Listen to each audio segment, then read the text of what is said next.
Boom, just like that. We're live, baby. Hope everyone can hear me. Anyone who watches on the rewind. Hope you're all right. Got a couple of boxes. Nothing crazy. I'm pretty sure there's nothing big or anything in these ones. I haven't bought anything big. I think these are just some small books I got in the little auction that I was in. Cool books, though, because, you know, I always buy cool books. Benny Compton, how you doing, brother?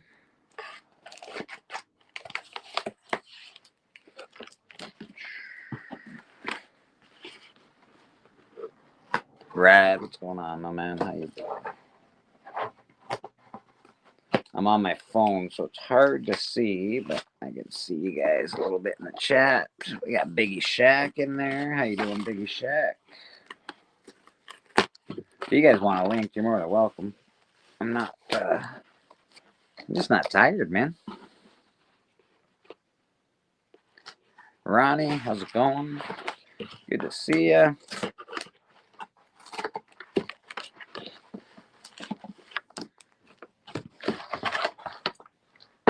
All right, one box opened, but let's see how we're gonna. Okay, I see what he did. Very cool. I can live with that. All right, what do we get? Oh, yes. So this is what? Vamp number 3, Vampirella number 3. This is a undressed variant, as they say.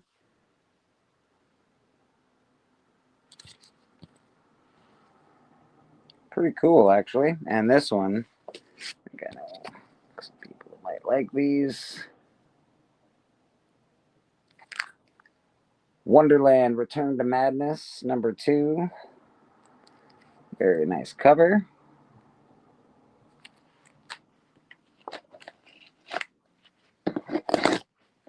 I bought these because they were pretty reasonably priced. I figured I could sell them in some auction later on at some point. These aren't personal books or anything like that. I'm usually after different stuff for my personal collection. But you never know. Maybe I'll have to hang on to these books.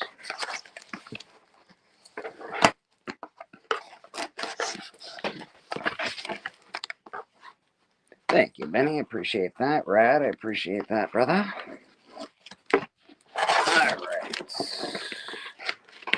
2 more books. I think I got 4 books from this guy. I bought a couple off his auction, but to make the shipping more reasonable, I went to his eBay page and bought a few more books. Didn't spend a lot of money, like I said. Not really, I don't have too much money to spend at the moment, which is fine. But that's all right. I still got some really good books recently, so pretty happy about that. All right, let's see what I got here. I can't remember what I bought, to be honest. I was just picking stuff out that I thought that I might be able to sell. Oh, yeah, okay, I remember. So I got this Alice Never After.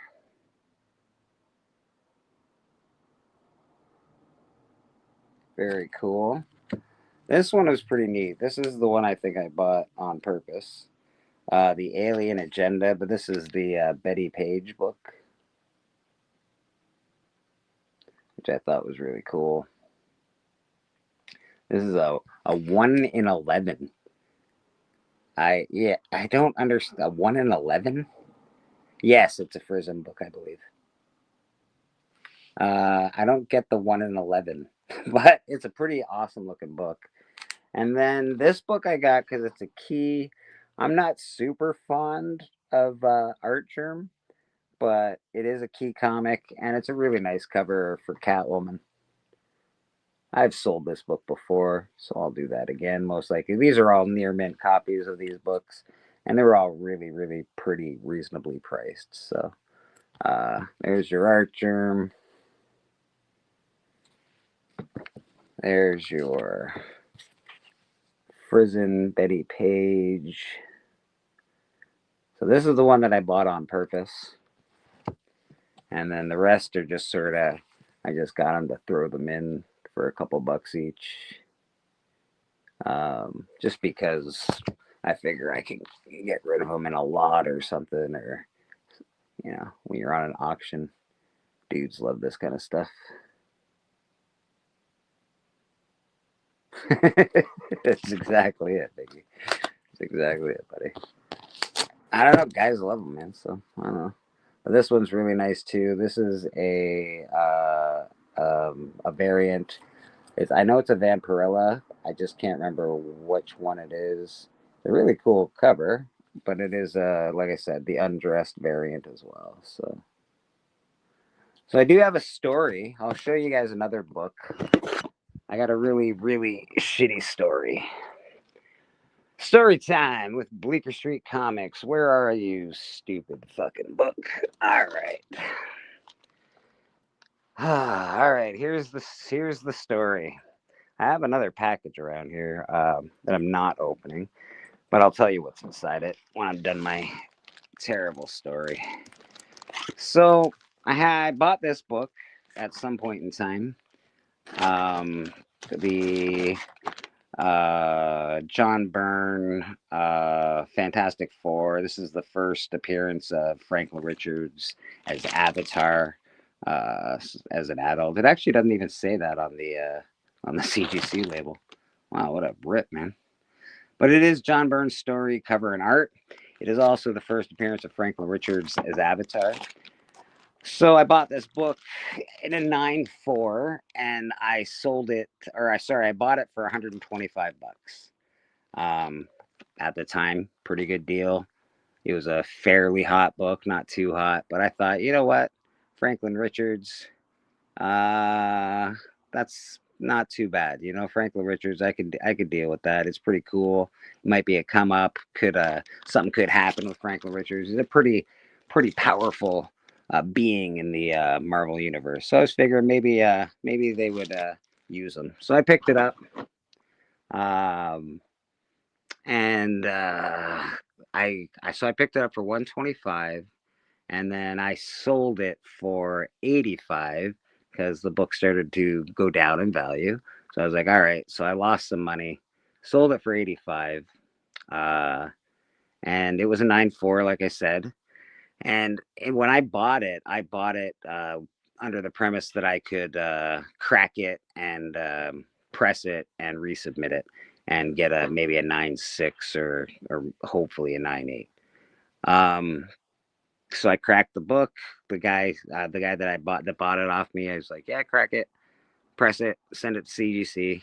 So I did all that. I sent it to CGC, and the book came back a 9.0. So it went from a 9.4 to a 9.0.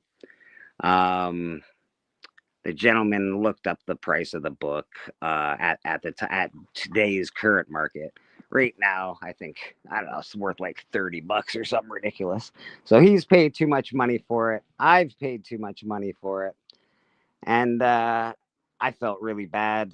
Um, so I said I'd crack it again, resubmit it, and press it, of course, and clean it.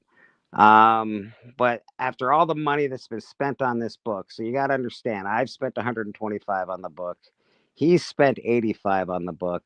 I sent it in to CGC, so that's another, I don't know, fuck, $60 or something stupid on the book. It comes back in 9.0. So I've already, this book's already, this is already like $300 fucking dollars spent on this stupid book. So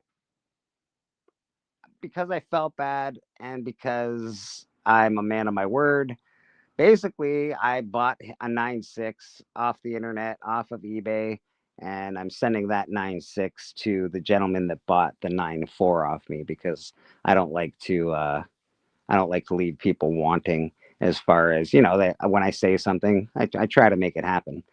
So now what we're up to, like over $300 on one fucking book. So this is a comic book mistake. There you go. I win a lot. I win very often when it comes to comic books, buying, selling, the whole deal. I win a fair bit. I've gotten great deals. I've found good books in the wild. Not as often as some people seem to find them, but I found some really good books in the wild, and it's been great as far as comic book collecting goes. But this book, yeah, this book is a travesty. This book is the most expensive $30 book you'll ever see ever.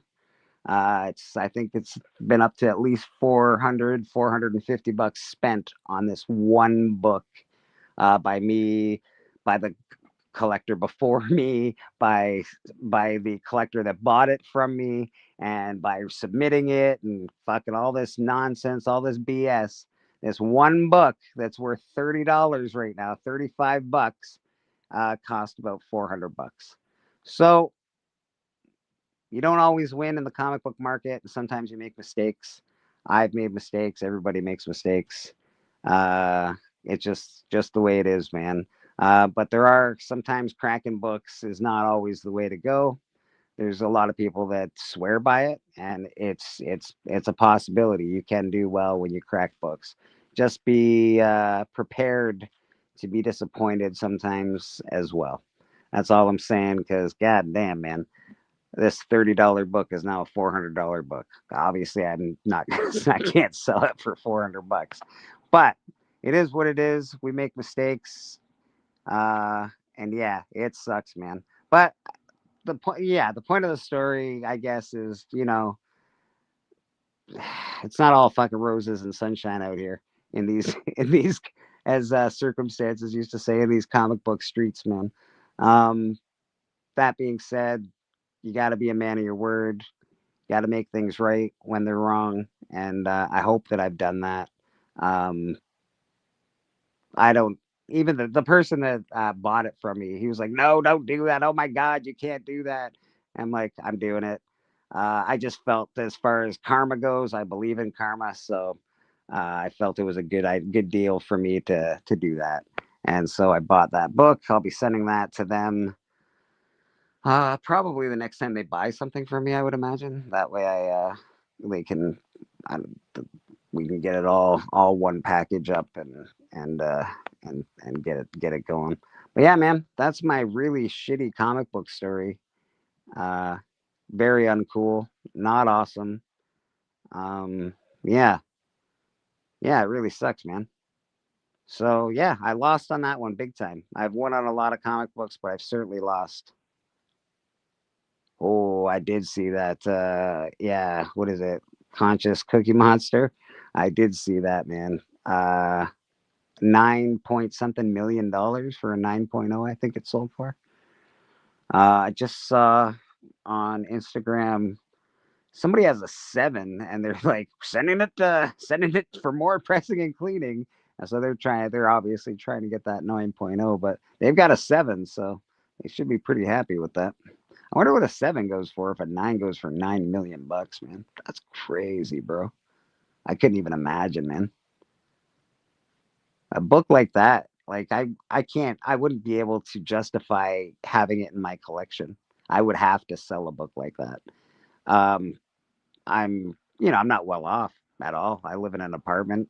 Uh, yeah, I have a decent life. It's not like I'm hard up for anything, but man, I could not justify having $9 million in one comic book and living, like a one bedroom apartment, no car, that kind of nonsense, right? I don't think I could justify that. I'd have to sell a book like that, and it's crazy because as a comic book collector, you never want to sell a book like that, but bam, that'd be crazy, dude. Oh fuck, a guy from Dubai bought it. That figures. Aren't those guys buying everything? They're buying wrestling. They already bought the UFC basically. Uh, Fucking, they bought a bunch of comedians recently. Those fucking oil money's fucking going around, baby. Wish I had something those Dubai mofo's wanted. I can't be mad, man. I can't be mad at people that sell out. I have a story that I like. When I'm on YouTube, I like I am now. I was never going to activate my subscriptions, so you can subscribe to. You can pay money and be a part of the channel for Bleecker Street Comics. I was never going to do that because I don't feel like I have um, a lot of extra to offer. Like, as far as why are you subscribed to me? Um, I never felt like I had too much to offer. That's probably my own self doubt and self deprecation. But that being said, YouTube sent me an email and was like, "Hey, we'll give you $500 if you turn on your subscriptions." Immediately, I turned on my subscriptions. It didn't even take a 10,000. Didn't take 1,000. Took $500. I was like, "Yep, no problem." YouTube turned on. So I think we're all a bit of sellouts sometimes, but I do hate the fact that Dubai can pretty much buy anything they want, and people are readily just going over there, like the WWF, like Bill Burr, a couple other comedians, that kind of shit. Yeah, that's true. I could do that. It's a lot of work to make videos. What I what I think I want to do is maybe put them out a few days early so members can see them early or something like that, and do maybe members only. That would be boring though, right? Like I don't have such a big enough channel to have like a members only live stream. What are there gonna? There's gonna be like 5 people in there. I'd much rather have just a regular old live stream, I guess. And yeah, I don't know. Sundays is really fun, so we'll figure something out. Maybe a giveaway or something. Maybe a thank yous. I don't know. We gotta figure something out though. But yeah, man, I'm as big a sellout as anybody else, so I can't say shit about people selling out to Dubai. Even though it pisses me off, I can't I can't really say shit about it. Oh yeah, man, these are some cool books. Hopefully, I can sell them. I'm not going to be on Astonishing Auctions on this Sunday because I have to go to work after um, in the evening. So I won't be on Astonishing Auctions this Sunday. But regular time for church, as always. Hopefully, Mr. Rad Art and Comics hangs out with us. And, Steppo, I think Steppo is going to be there. He's going to do an unboxing. I sent him a box.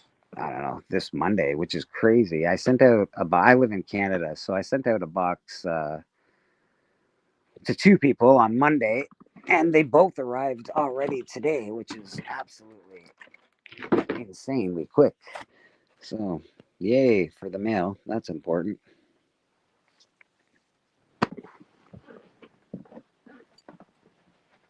Yeah, man, that's my unboxing video. I don't know what I'm doing tonight. It's 1 o'clock in the morning. I'm not really that tired. Figured I'd go live. If anybody wants to jump on, you're more than welcome. We're just hanging out, man. Not really doing too much. Don't know how long I'm going to be on here for.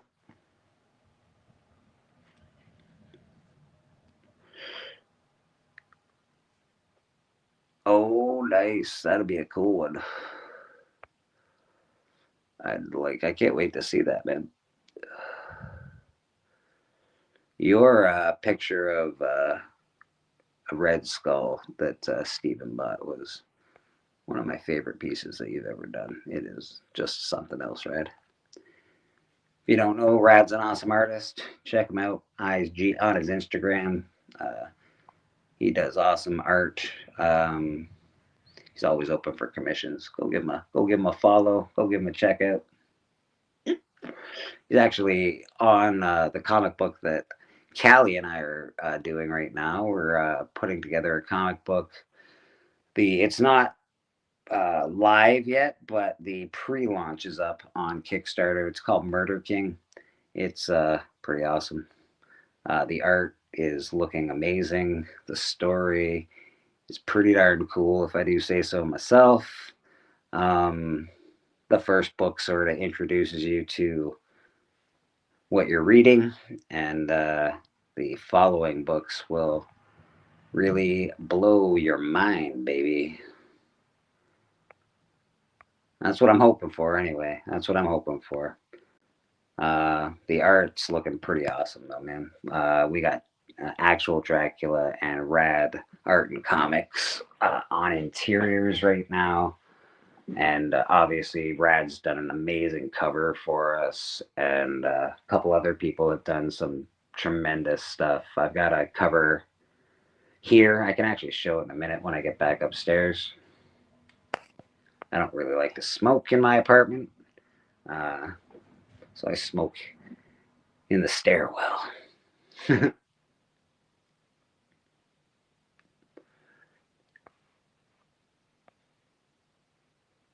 Fish Cat.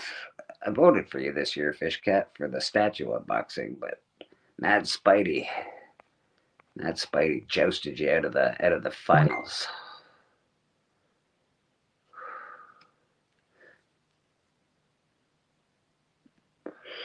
I did get the two awards. If you did watch my earlier video this week, I did a video unboxing the CBC awards for Brian, which is pretty cool. They're really neat.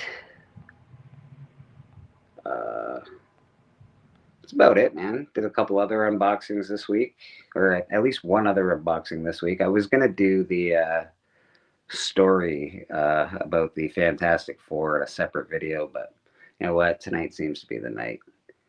I'm bored.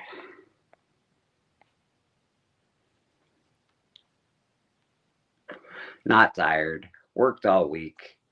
Just sort of want to chill.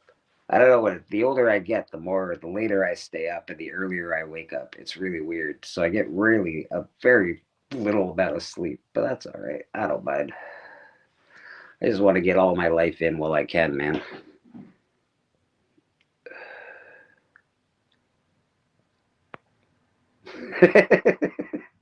That's fair, Fish Cat. That's fair, brother. That is fair, my man.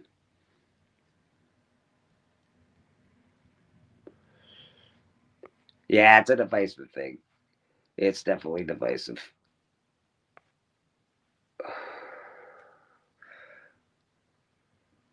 Yeah, I'll send you a link, Brad, of course, brother. Um, there is a thing going on tomorrow night on Bronze Age Nerds channel, and thanks, Fish Cat, and Big B McFly. They're doing a charity auction called Heroes for Heroes. I believe it's for war veterans. I would recommend going over there tomorrow night, checking that out. If of course, if you don't have auction money or whatever the case may be, I know a lot of people are spent out and Christmas is around the corner and bills are fucking lining up. If you don't have that kind of that like money to support, it's nice just to pop in and say hello.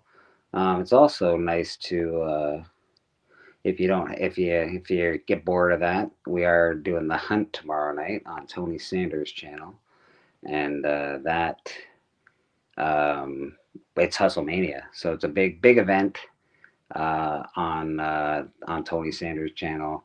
We're all fighting. We're all showing books. We're all fighting for the prize, baby. So come give us a vote. Vote for your books. Vote for your favorite books, or vote for your favorite person. Doesn't matter. Doesn't matter the way you vote. Vote however you want, man. It's all fun and games. Let me send Rad a link over here. Mr. Rad Art and Comics, where are you?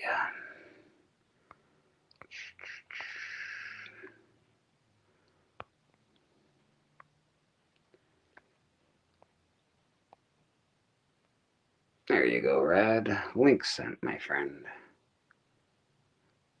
Oh no, it just went black because I went over to give Rad a link. I'm on my phone, so I went to my Instagram for a second to send Rad a link. So I think it goes black whenever I go back and forth.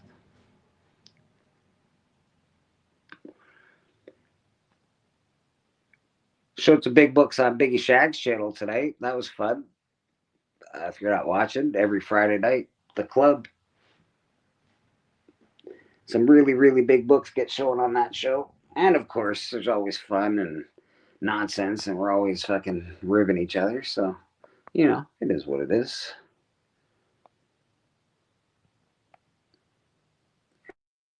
Rad Art and Comics live. I'm here. Hey, baby, how you doing, Rad? I am working. You're working, man. Ah, nice. I do that when I go on biggies when I'm at work once in a while. I usually have to mute everything and like make sure no one's around. And then I have to dip out. I'm like, oh shit, I gotta go.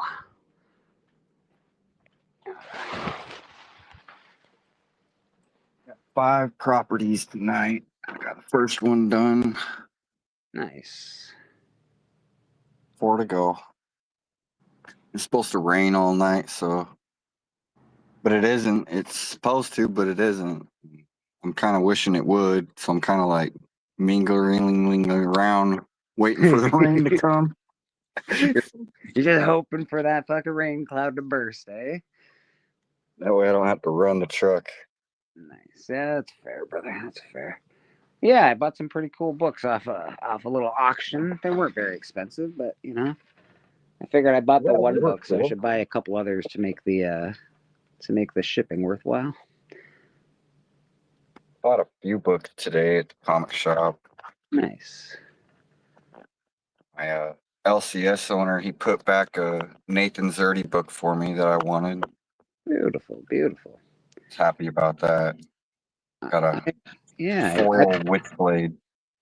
Oh, Witchblade, nice. I've been doing pretty good this week for books. Actually, I haven't really gotten a lot of books at all this year. This week seems to be there's been a plethora of books coming my way. So it's been a good comic book week. So I'm pretty happy. You've had a good week, yeah, good month.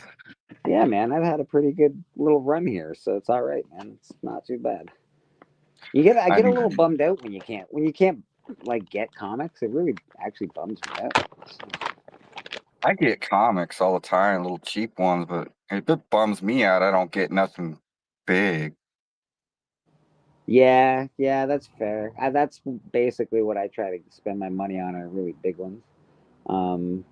But you know, every now and again, like I don't know, I bought these ones because I'm like, I just need to buy some comics, man. I need to buy books. That's all right. It all works out in the end.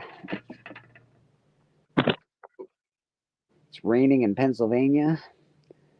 That's okay. Remember? Oh, I got what other books I get today? I got a Michael Turner cover. Nice. A Power Girl. Oh, that'll be real nice. Yeah, and then I got a Venom book that I thought I had, but then I was looking in my collection. I'm like, damn, I don't have that. I thought I had it. So I got it. It's that Venom with like a goldish orange foil. Oh yeah. I know the one. And it has Punisher on it. Yeah. Huh. So I got that one. Nice. I thought I had it. I'm definitely big on Punisher, but I also like Venom. Yeah, you're a Venom guy. You just like cool art. I know a lot of the time. I gravitate to like the anti-heroes and stuff. You know, Spawn, Batman, Venom, Punisher. Kind of the darker heroes more than I do like the Supermans and the other heroes. I'm with you, Rad. I'm with you. I sort of gravitate towards the anti-hero myself. I even go as far as to say I like villains more often than not. Yeah, me too. Well, the villain makes the hero, so the better the villain, the better the hero. That is true. Constantine, one of my faves, absolutely, and he's a fucking dick. he's a real asshole in most of these stories. Does it for good. They had a Star Wars #1 at my shop. Oh, that's nice. For cheap. It was like $10. I'm like, what? What is this Star Wars #1 $10 for? It was all detached staples and still messed up. But I thought about getting it just for a placeholder. Yeah, it's a Star Wars one. You definitely picked that up just for a placeholder. Jeez Louise, that's a killer book, man. I had never seen it so cheap. I was like, wow, that's the No, cheapest Star Wars one I ever seen. ever, yeah, for real. You never see that book, even in any condition, really that cheap. Mind you, I have never seen one super beat up. I guess. It was beat up. I mean, it was presentable though. Like you could see the whole cover. Uh, TM's asking, did you talk about that book you just got, Aaron? Oh yeah, that Nathan Zerdy Yeah, Witchblade. nice. That's a good one. She's a beauty. And I got it $10 cheaper than Nathan Zerdy was selling it for. Nice. He was selling it for 40. I got it for 30. Fish Cat says he's got a 6.0 Star Wars #1 and two shitty copies. Nice. I I got one copy of that, and it was given to me, and it was a 9.2, and it got turned into a 9.6. So I'm pretty ecstatic about that.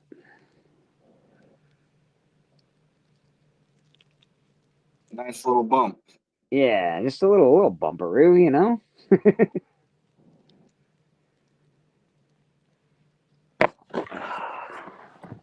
Yeah, man.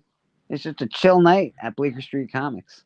Nothing crazy going on. It's 1 in the morning over here, 1:30 almost. No package yet, sir. No package yet, TM. I know I got a package coming from TM too. This has been a good fucking week. Oh, I was gonna tell you, TM, your Sandman is not gonna be a blank cover Ooh. because I looked at that Follow Me into Darkness blank sketch cover I had, and I don't like the cover. It's coated Oh, with clear coat, so I can't do any coloring on it. I could do a black and white, but I and thought about it because Sandman pretty much is black and white, but I'd still rather just do it on a. I'll just do it on a piece of paper. what, like 11 by 17 or whatever?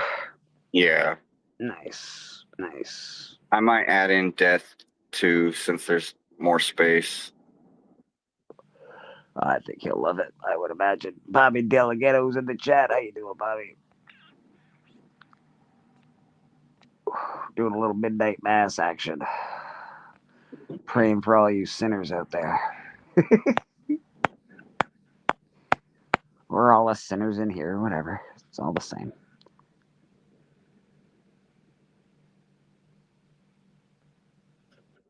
Riding on the.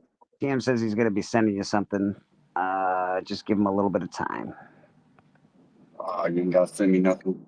Well, I think I'm sending you something, so you just keep waiting. But I'm sending it. I have it already. I don't know if they're going to charge you tariffs for the ink, so I don't know. I got to look up that bullshit.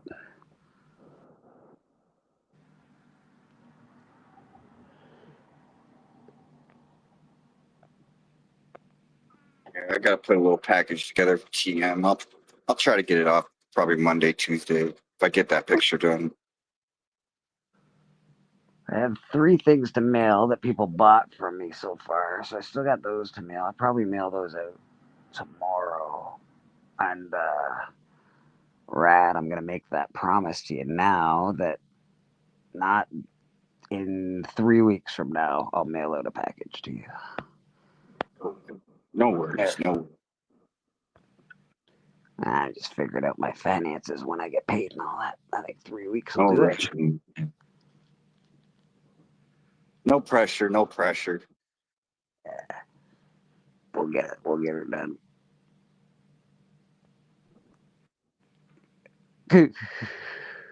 Oh yeah, Fish Cat. I forgot you work at a fucking jail, don't you? That's gotta be a fucking hard job, bro. I watched that 60 Yeah. days in. That 60 days in, and those people are fucking animals, man. Then I mean that in the nicest sense of the word, but they do not play nice with the police at all. My uncle was a prison guard and he saw something and something happened in prison that turned him mental. Oh my God. It made him snap. That's Like crazy. he's a complete, like he takes so many medications now. He's like almost a vegetable. That's insane, dude. I can't So even I don't know imagine. what I the can't even hell imagine what he's gonna happened or see. what he saw or what happened, but it was bad. Oh my God, probably a little cake and sodomy is my guess, but Jesus, yeah, that's He was an Air Force guy, like pretty big dude. it's So I don't that's know. that's hard, man. Somebody like that can have a fucking snap. That's hard, man. Yeah. I think I really do. I thank God all the time that I'm not There's just a lot of taking politics some. in that job too. Yeah, Like you have to play the right side. yeah. That's I've watched a lot of documentaries on jailhouse stuff and prison guards and jailhouses where they used to make prisoners fight and shit. And it's just like, it's got to be a tough gig, man. I couldn't It imagine. pays good though. Yeah, I It imagine has to pay good. you'd have to get paid. I'm a fucking hero. I'm a fucking hero. Nice. Fish cat. Beautiful. Yeah. Yeah, man. That's a harsh gig, fish cat. Good for you, brother. Not easy. I don't think I can do it. But I'm a bit of a pussy, so I can't really do too much these days. I always thought that I'd be a crab fisherman, and then I like after watching the show for 20 years, I'm like, nah, you know what? I don't think so. I I don't think like. what makes it even worse is I think Fish Cat's at the women's prison. God damn, That would be that would be even worse, right? that would be way worse, bro. That would be way worse to be at a chick prison. God damn, they don't find they're evil.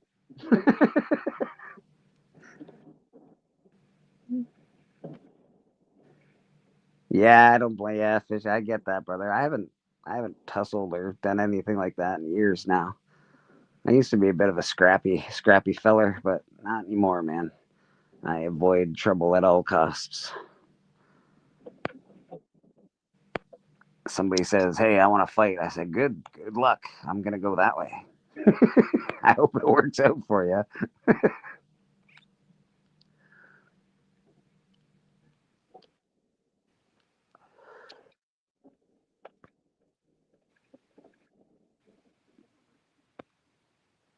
I used to work at the men's, but Rad is correct. Now I'm at the women's, and they're batshit crazy. They really are, man. Dude, I've watched 60 Days In, and that's nothing compared to, I'm sure, what you deal with on a day to day basis. I couldn't even imagine. Like, they just screech all fucking night. Like, it's fucking crazy shit. I couldn't imagine being in jail. I'm a, I'm not a nice person. I'm a jerk when I don't get my sleep and when people are making noise and shit. I would not do well in prison. I'd get fucking beat up. I'd get my ass handed to me.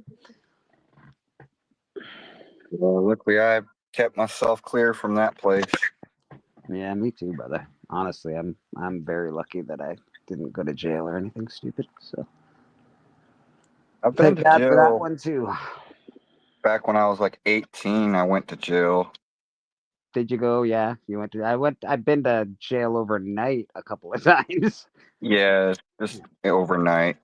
Yeah, I've never been to prison or like No, not a real had prison. any charges like stick or anything. Most all my charges Right. actually wound up getting either dropped or not enough evidence or whatever the case may be. And I've been charged with some heinous shit, bro. Some heinous stuff. Not good. Not cool, man.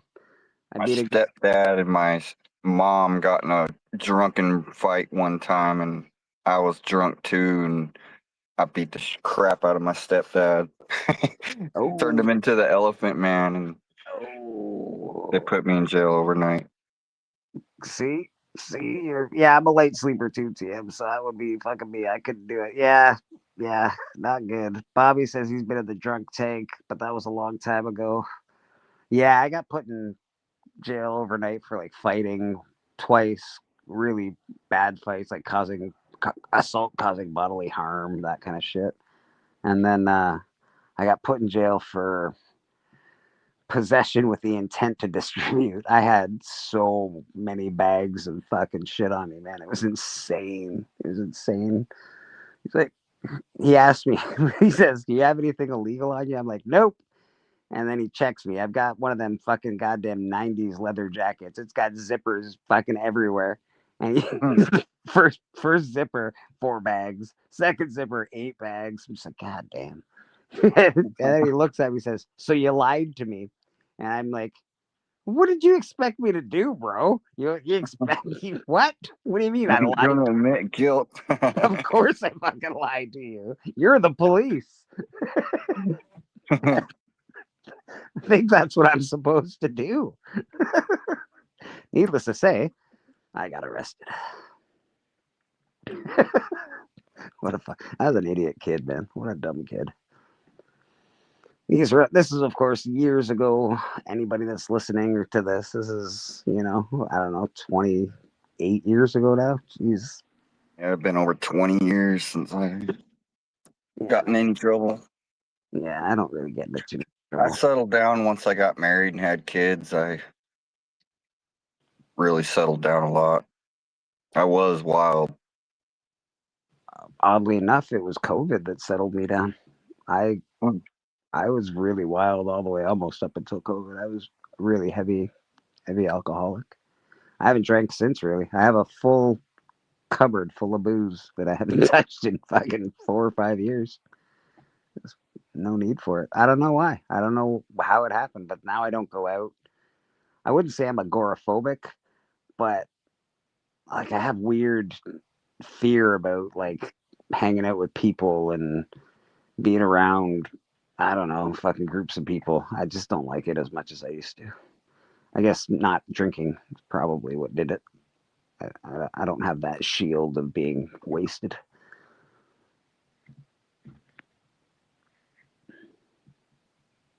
It still ain't raining. Nah, that's a bummer. I feel it coming though. Fish Cat's wife is a probation officer. Keeping it all in the family, eh, Fish Cat? Wife puts them in jail, and Fish Cat watches them. Nice. Yeah,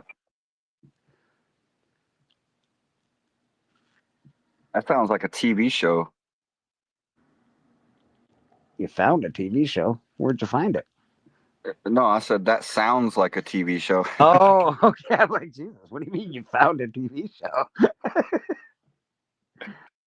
the Yeah, the the family prisons.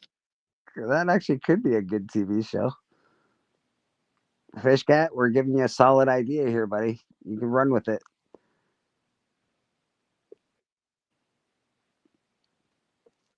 If Shane Gillis can be famous, so can you, buddy. So can you.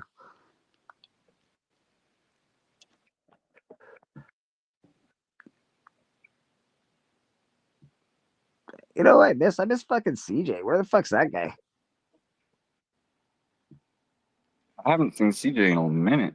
I know. What a fucking douchebag. You know who used to be doing I these heard him 1 o'clock in saying the his morning streams? comic was coming out. He was mailing all the books out, and then he disappeared. Yeah, yeah. He used to run all these stupid late streams. I didn't have to do this. I could just be on his stream, not care. I see you, TM. I got you, buddy. Give me a second. Oh man, they got this dreadful '90s music playing at the shopping center. At least it ain't the Christmas music yet. I'll be right back, Grad.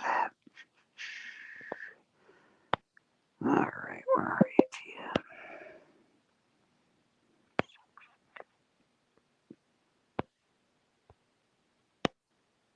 TM? There we go. Sent TM. I got you, buddy.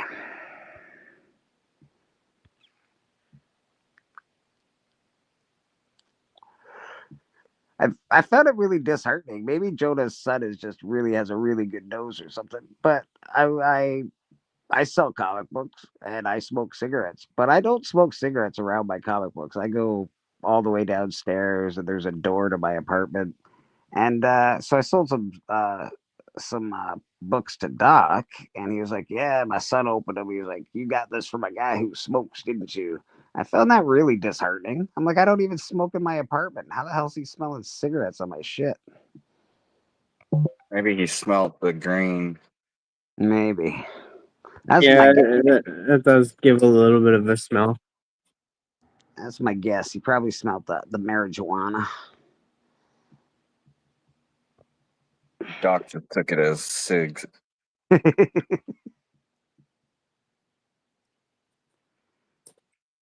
Yeah, I just don't do it in my house. It's not. I used to smoke in my house, but I find it really latches onto your clothes and like the walls and the fuck everything. Like it's It gross. does. It latches to everything if you smoking inside. It does.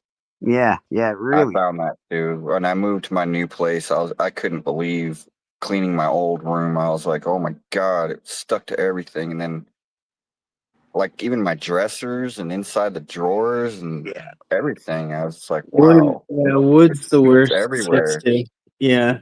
yeah, yeah. It really like cleaning like an old dude's wall after he's fucking died, or and he's been smoking there for 25 years. It's fucking bad, bro. Like my brother, Hmm. my brother's apartment is like he's passed away now. Sadly, I miss him. I love you. I'm sorry you're dead, buddy. Um, he's his walls were fucking gross. His painting, like all the art that he had on his walls, it was like you took the art off. It was white behind the art. Yeah. It was so bad, bro. It was so bad. Yeah. I don't miss smoking. I really like smoking. That's the problem. I I, really I don't. did too, man. I did at the time. I didn't think I'd ever do it, but like, I'm glad I did. And I know it's bad for me. I'm fucking well aware. It's fucking bad. I get it. And I like smoking. I don't know why. I have no idea. Me too. I do too. I'm the same way. I wish I could quit. I just can't. I don't know. It's hard.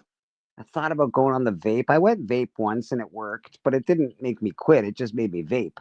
Like I didn't. It didn't. I Yeah, didn't. that's the thing. Like, that's what I did. I did the vape and then I quit the vape. Mm, that's what I wanted to do, but then I just wound up continuing vaping, and then I wound What up went back to smoking. a lot of people don't do is like they'll just go vape and they'll be like, okay, I'm going to continue this, and then so like you can have like a certain percentage of nicotine. It like when Right. you start vaping and stuff, Yeah, you yeah. need to Trim start it down. lowering that. Yeah, lowering that until you're at zero. Because went to zero and then just continued vaping at zero for a little bit. And then what I did from there is I was like, okay, I have one bottle left and then I'll get through this. And like I slowly went down to just like taking a few puffs every so often of my vape, like tried to lower my intake of the vape and then tried to lower it so like I could like the habit wasn't there anymore. And then yeah, I just Yeah, fuck. That's hard to do, TM. It takes some fucking hella willpower to quit smoking. I gotta commend you for that, brother. Gotta commend you for that. It's not easy.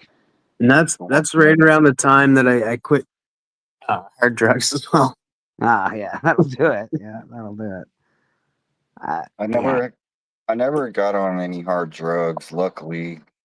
Everybody around me was, and so I was able to just see what it was happening and like the effects of everything and just dealing with all the people. It made me not. And then also like there's something in my body system where I can't do any kind of like upper, like even if it's a pill, hmm like I can't take like a Xanax. It like makes my because like I think I have a super high metabolism and my heartbeat's already at a really high resting rate. And so anything that's an upper like makes my heart explode. I, yeah, uppers make me like I don't know. I get real lovey. I love you, man. Fucking love you.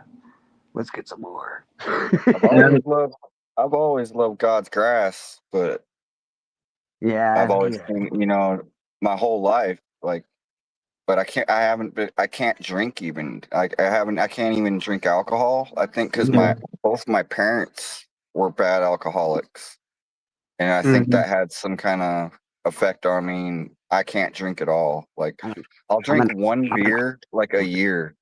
I'm an awesome drinker. I sometimes I get really sad that the person that I am when I drink, I can't be when I'm sober. Because the dude when I drink, people love that guy. He's fucking awesome. Nobody loves me. I'm a piece of shit. I get Yeah. instant. I get like an instant bed spins. I get drunk like right away, and then I get instant bed spins like while awake, walking, and then yeah, and the hangovers are like horrible that's on me. that's a huge reason I quit drinking was the hangover. Massive reason where well maybe not why I quit, but a reason why I stay quit. I fucking the hangovers started getting bad, bro. They were getting bad. 2 day hangovers and shit. You know, I used to be able to pop back next same day, start drinking that night.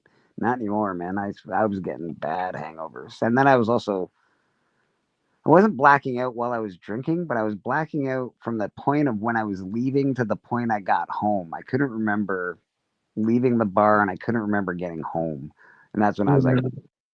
I that's did that one time when I was married, and me and my ex-wife went to the bar.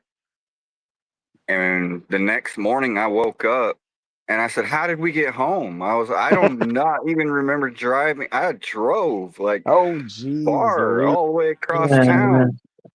I'm like, how many people did I take out? How many cars? Jesus. God dang, How did bud. I even find a driveway? I was blackout drunk. Don't know how I got home. You know what? That's something our grandparents did, and God bless them. But we all know better. Do not drink and drive. It's fucking bad. Yeah. Not good. No, with me, man, like it didn't matter how long I stopped drinking for and stuff.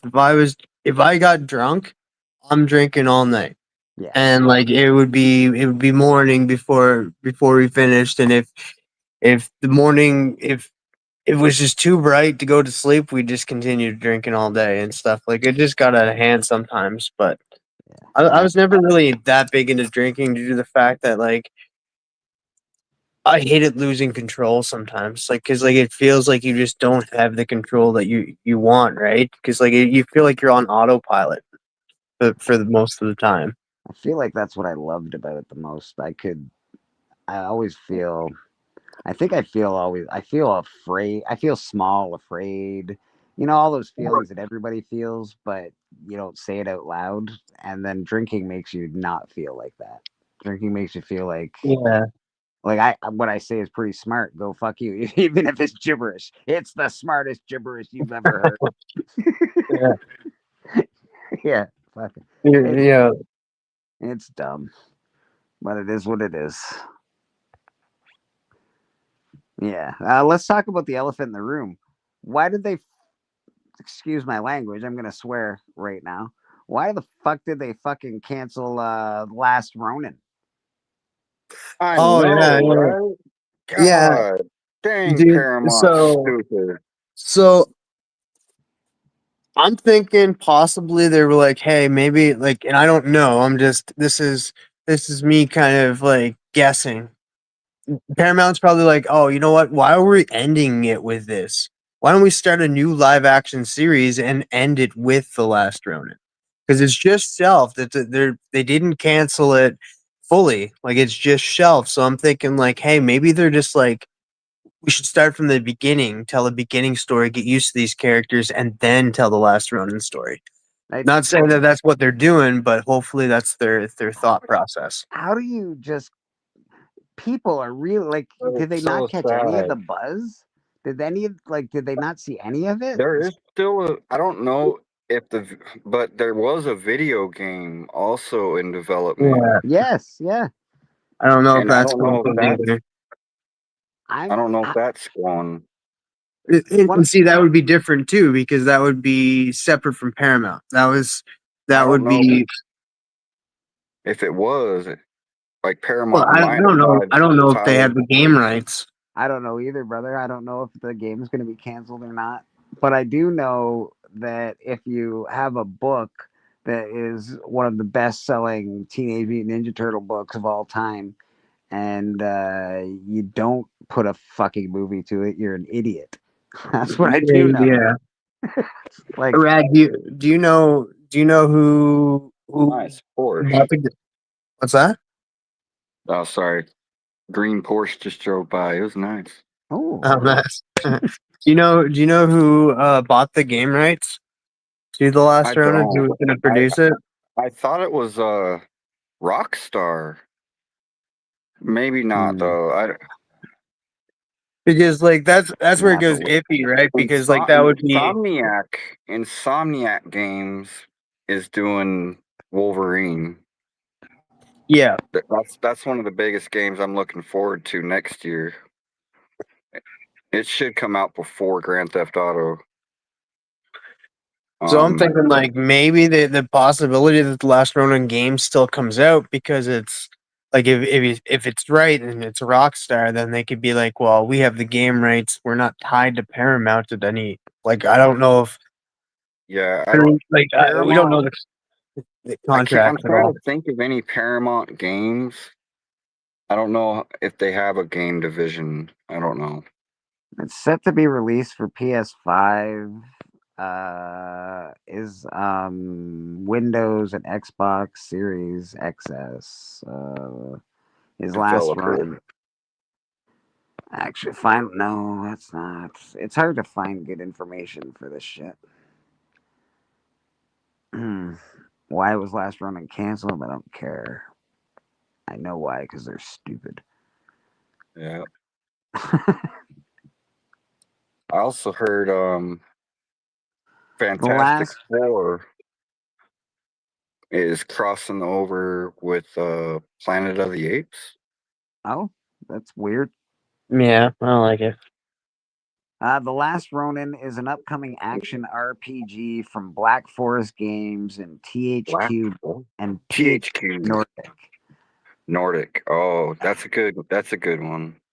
They did God of War. Yeah.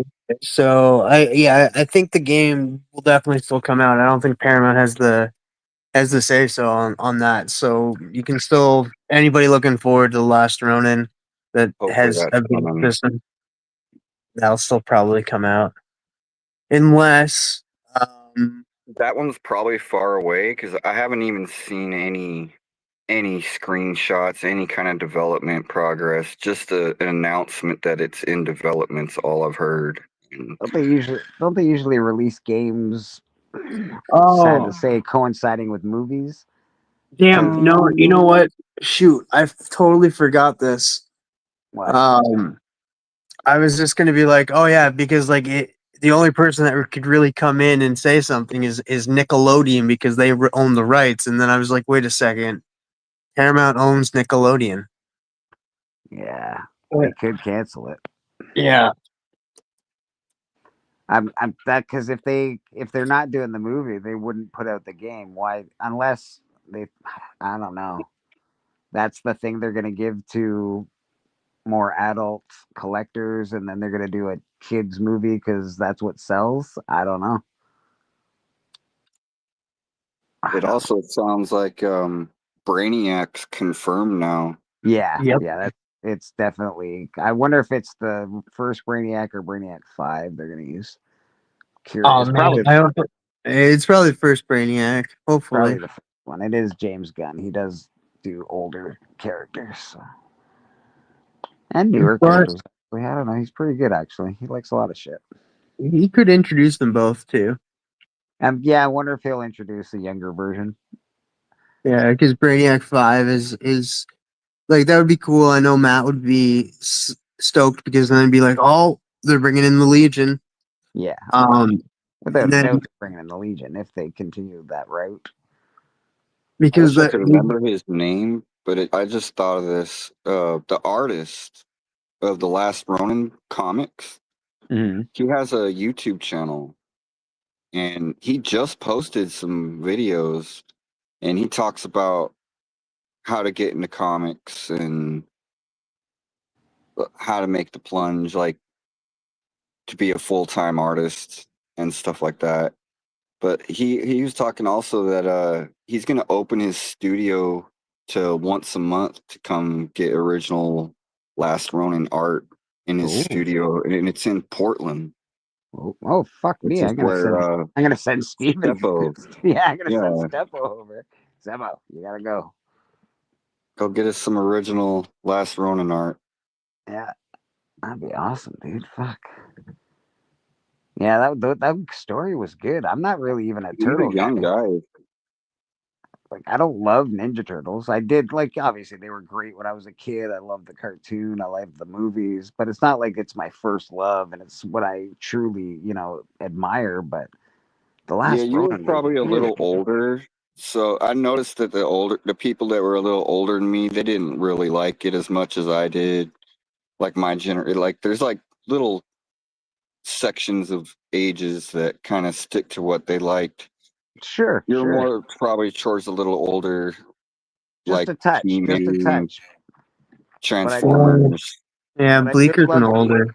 Yeah, I he's did an love old the guy. Star movies though. Wars. The first movie that came out, I fucking loved the shit out of that Turtles movie. I'll tell you that. Watch. Yeah, the I second one was just as good, but then they like were the like, second. I also like the they third. I don't care what no, people say. I I like the third one. The third one was so bad. I know, but yeah, I liked it. like It had, it's so bad. Like I went back and like I was just like I I had defended to it for a gone back. while. I Yeah, had to like you gone should back. watch it, dude. You should watch it. It's not good. I like the fact that they went back to ancient Japan or China or wherever the fuck they went. Thought that was pretty cool. That's where the coolness like ends. Yeah, I didn't like. I don't think Casey Jones was in that one, was he? I don't think he was. Yeah, he was. Was he? Okay, yeah. It's been Yeah, a minute. It's been a minute.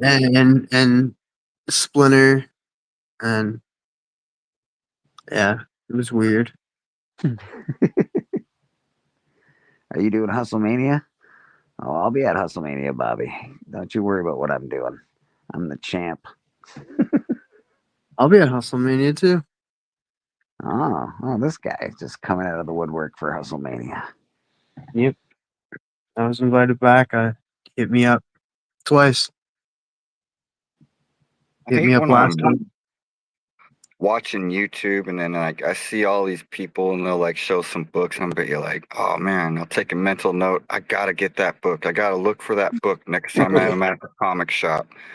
And then I get to the comic shop and I'm like, damn, what was that damn book I wanted? I can't remember because now I'm looking at all these other books and I can't remember what book that was that I was supposed to be looking for at the comic shop. You happens to I me all went the there time. today and I was like, I know there's a book that I wanted, but I couldn't remember what the book was.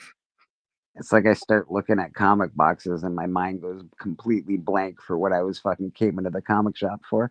I'm like, wait, I was here for a reason. There's got to be something I'm looking for. Nope. Mhm.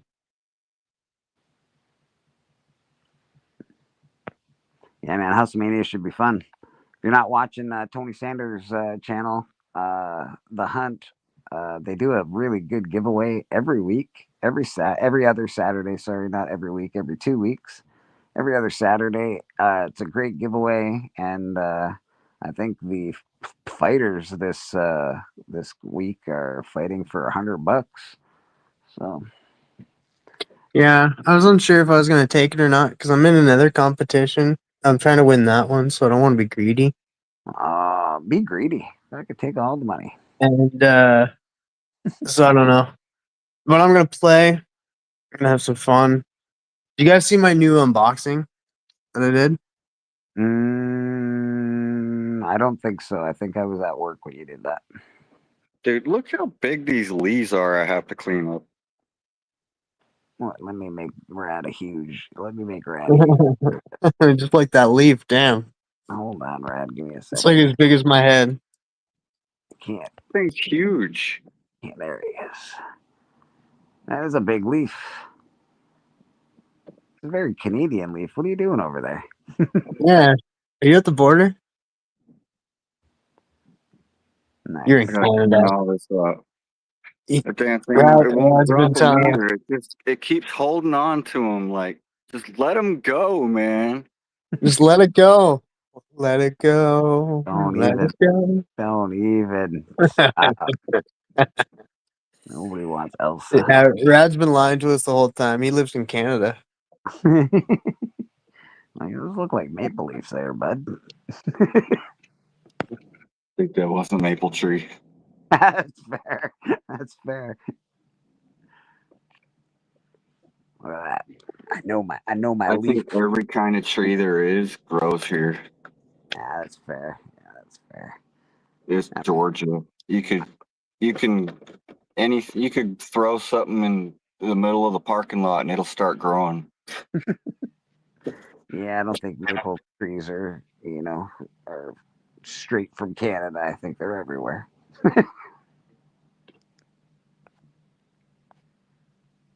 Properties aren't too messy. Should be able to get through quick tonight.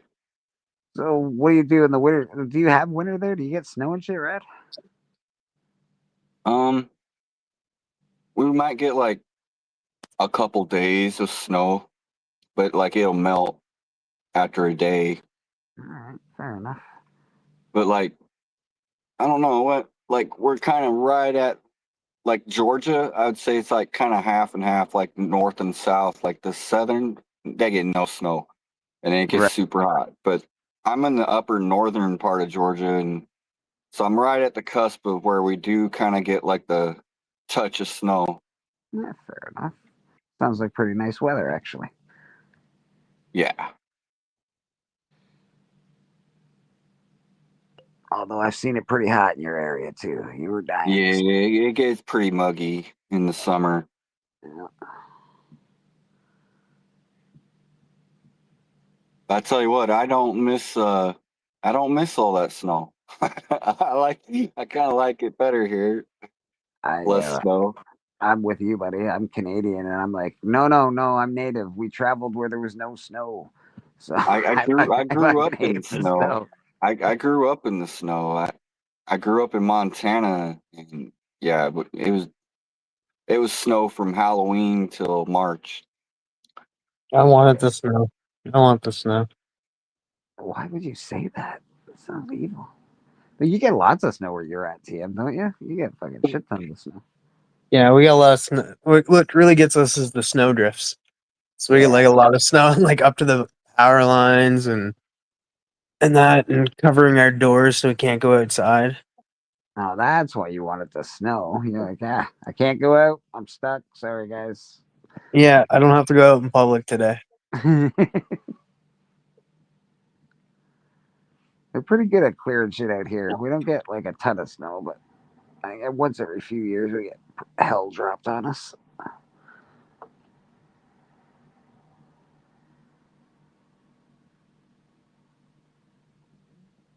I remember in Montana when I was going to school in grade school, the rule was if it's 0 degrees, we go outside for recess. If it's below 0, we go into the gym and have recess in the gym. And if it's below -20, we don't go to school. Oh, nice. Here in Georgia, I watched them, they will shut the whole state down if there's just a flake falling from the sky. Yeah, they do that shit It in don't even have Texas to be too. 0 degrees. Yeah, they do that shit in Texas too. It's fun. Like all of Canada sort of laughs at that. Like, dude, we drive in fucking 14 feet of snow, no problem. That's just what we do. Yep. Learning Pick how up to drive in the snow, I think, helped me be a better driver down here, for sure. pick a pretend lane and hope that it doesn't run out. That's what we do, man. That's how Yeah. you roll. Man, what are little kids walking to the Waffle House at 2 in the morning? How little? How little are these Crazy. kids? I don't know. They're all wearing hoodies, so it's kind of hard to tell. But I Bunch of know they fucking, little kids because they're wearing hoodies with shorts on and they got little pencil legs. bunch of fucking 14-year-olds. Yeah. Probably all stoned. They want some waffles.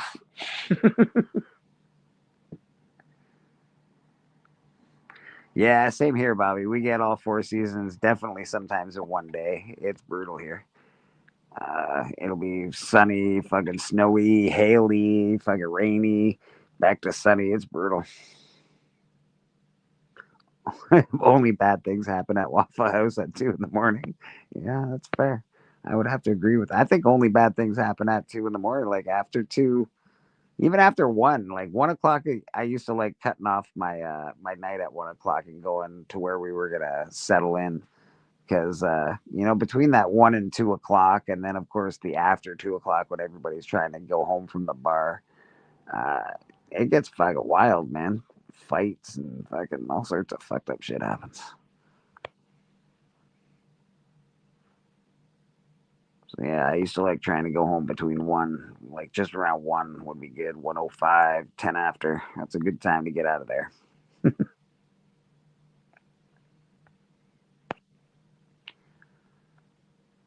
Oh, Steven's got a couple of good unboxings to do on Sunday. I can't wait. Actually, he's got the boxing from me, which is, nothing awesome, but I think he got the uh, on C3. He bought a box from Monty, and I'm pretty sure that came in. And I I think- tried to talk him out of that book that he got from you Sunday. He wouldn't do it. That's fair. That's why not. I don't see why not. I certainly wasn't expecting him to buy it. He's seen it before. I don't know why. It's weird. Like, well, I had to try. Yeah, that's fair, brother. That's fair. Oh, Canadian survivalist says he lives in Murder Bay. Oh, that's terrifying. Get out of there, bro. Get out of there, man. Unless you're doing the murdering, I guess, then you're all right.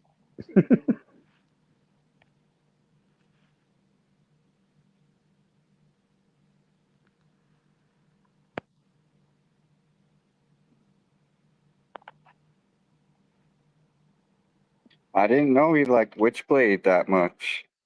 Yeah, He bought a he's bunch a of my big Witchblade collector. Yeah, he I likes. told him she's my second favorite character.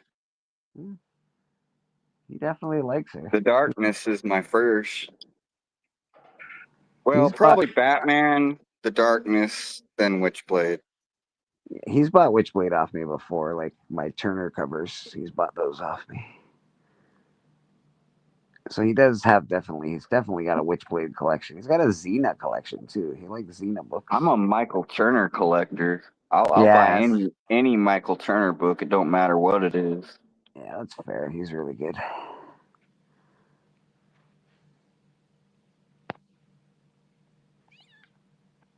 Yeah, Greg Capullo, he was my main guy. Spawn and all came out. And but then I found Michael Turner after that, and he became my second guy that I was like, okay, I want to be as good as this guy. Yeah, Turner's really good, bro. He's no joke. I like Capullo. I just like his personality is really cool. Like if you meet, he seems like the guy that you could get wasted with and like have a good rip. I've never met Michael Turner, but I know Capullo he'll play air guitar with you and shit. He's like he would be a werewolf. If he was in a werewolf vampire situation, he'd be the werewolf for sure. Did you watch that interview I shared to you, TM, of Mark Silvestri? Hi, Susie Q. No. Do you want to send Papa Wheelie the link, TM? Yeah. No. For some odd reason, I don't remember He that. had some awesome facts. And then he's been making rounds. Like he's been going around to different YouTube channels talking about the relaunch of Darkness. But all these YouTube channels were like really questioning him a lot. Well, he wasn't. He was just kind of being open to talking about anything. And man, listening to him talk about the rise of Image and how it really went down and how he got into comics and him talking about Michael Turner, the whole story was just cool, man. Like I didn't realize like he said Michael Turner was actually bad. He said Michael Turner was bad. He said he handed him a piece of artwork and he said, "This is the worst buildings I've ever seen." Oh, Oh, what the hell? Someone didn't knock my garbage cans over. come on. It's probably those fucking 14-year-olds. Yeah, damn 14-year-olds. Bastards. Yeah, you should send me that again because I don't remember that you sent it to me, but maybe it was just I don't know. Oh, this guy. He said you beckered him. I don't know Yeah, what he that was means. saying with Michael Turner though, like he said okay, they were at their Image office and they were doing their talent search. And Michael Turner came and they were all sitting at the desk and all, and Michael Turner handed him his portfolio and he's like, "Yeah, this looks like an amateur's attempt at making a comic." Like the what he showed him, and he's like, "Okay, what I want you to do is," but his friend that introduced him said, "Give him a chance, give him a chance." And so Mark Silvestri said, "Okay," and he said, "Go draw me a building." And he took him into this office and he showed him these. Well, first he said, "Go draw me a building." And Michael Turner went, drew him a building. He brought it back, and Michael Silvestri said, "Okay, this looks like a loaf of bread with some holes punched in it." He said Ouch. it looked really. He said it looked really bad. So he said, "Look at this," and he said, "Now look through these books and draw me a building through this." And they were reference books that the Image guys used back then. They had like because there wasn't the internet like it is today, so they had Mhm. shelves of books for references with Dude, just photos of buildings and whatever you might need. And whatchamacallit Michael does that. Turner, he said he came back an hour later and he said it was the best building he had ever seen drawn on paper in an hour. And he said, "What did you do?" He said, "This isn't even the same guy that brought me the loaf of bread with holes punched in it." And Whatchamacallit Michael does Turner said, "I didn't know we could use reference." And he's that. like, "Yeah, yes, we use reference all the time." And he said, the thing with Michael Turner was that he learned fast. That Yeah, Michael Turner had the most incredible growth he's a of fucking great becoming one of the top artists in the world from being nothing. It just happened really fast and overnight to him. He just naturally got it. well, I can't. Yeah, Robert Crumb does the same thing. He actually hires a guy to go around and take pictures. You know how America used to, and Canada, we used to have like a lot more above ground wires and a lot of shit going on. And he actually pays a guy to go around and take pictures of that shit. So he has reference material for his books.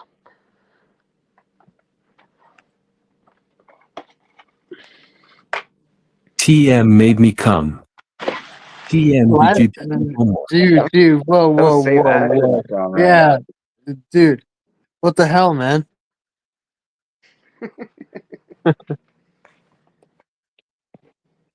You've been slaying it in Simpsons Fortnite, Papa? No? No, everybody's playing that. Simpsons on TM, Fortnite. TM, did you do your homework? No, I told you I'd be watching it Friday night. Oh wait, it is Friday. Yeah, I have the movie. I'll be watching it later. The hand that rocks the cradle. Yeah, I ended up falling asleep. I was like, It's been I a ended up long like, time since I watched that. I don't yeah, remember it. I took a little cat nap for like an hour. Woke up just a little bit ago.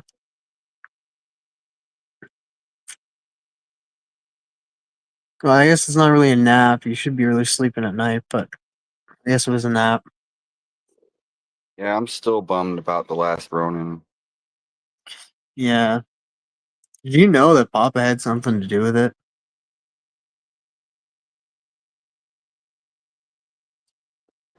That makes sense, actually. He hit up Paramount and he was like, "How dare you make this? Why aren't you making a Thundercats project?" Fuck a Papa.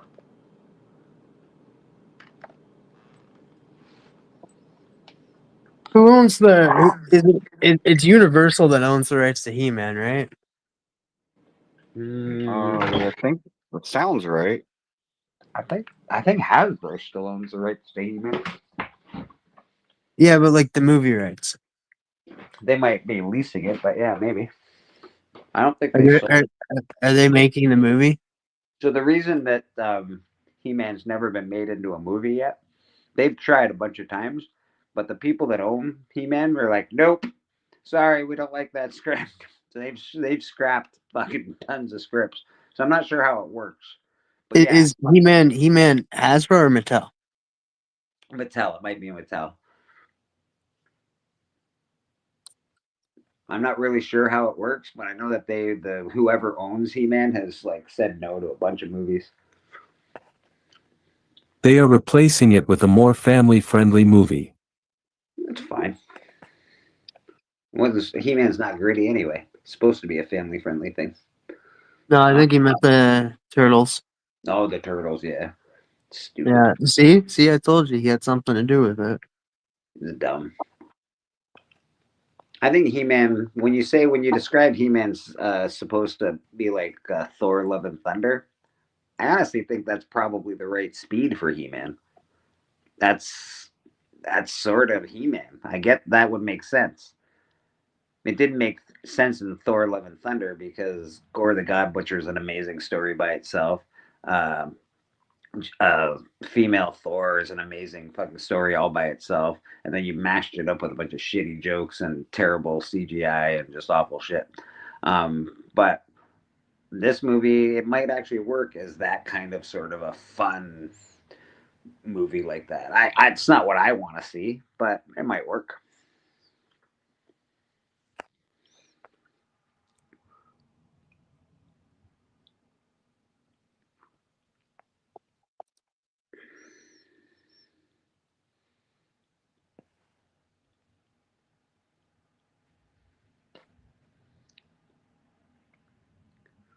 What's Rad got going on over there? This is Rad's. Rad's at work tonight. So he's this is his Flag is view. waving in the wind. I'm at the Kroger. Nice, nice. Phil's probably kicking around there somewhere. He's probably chasing squirrels behind the back. You know, him and his treehouse and all that.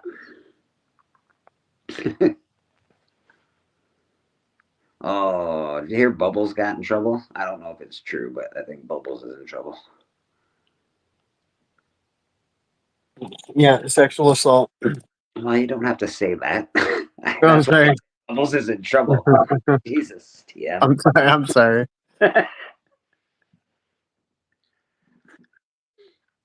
Yeah, apparently he's in hot water, which makes me really sad.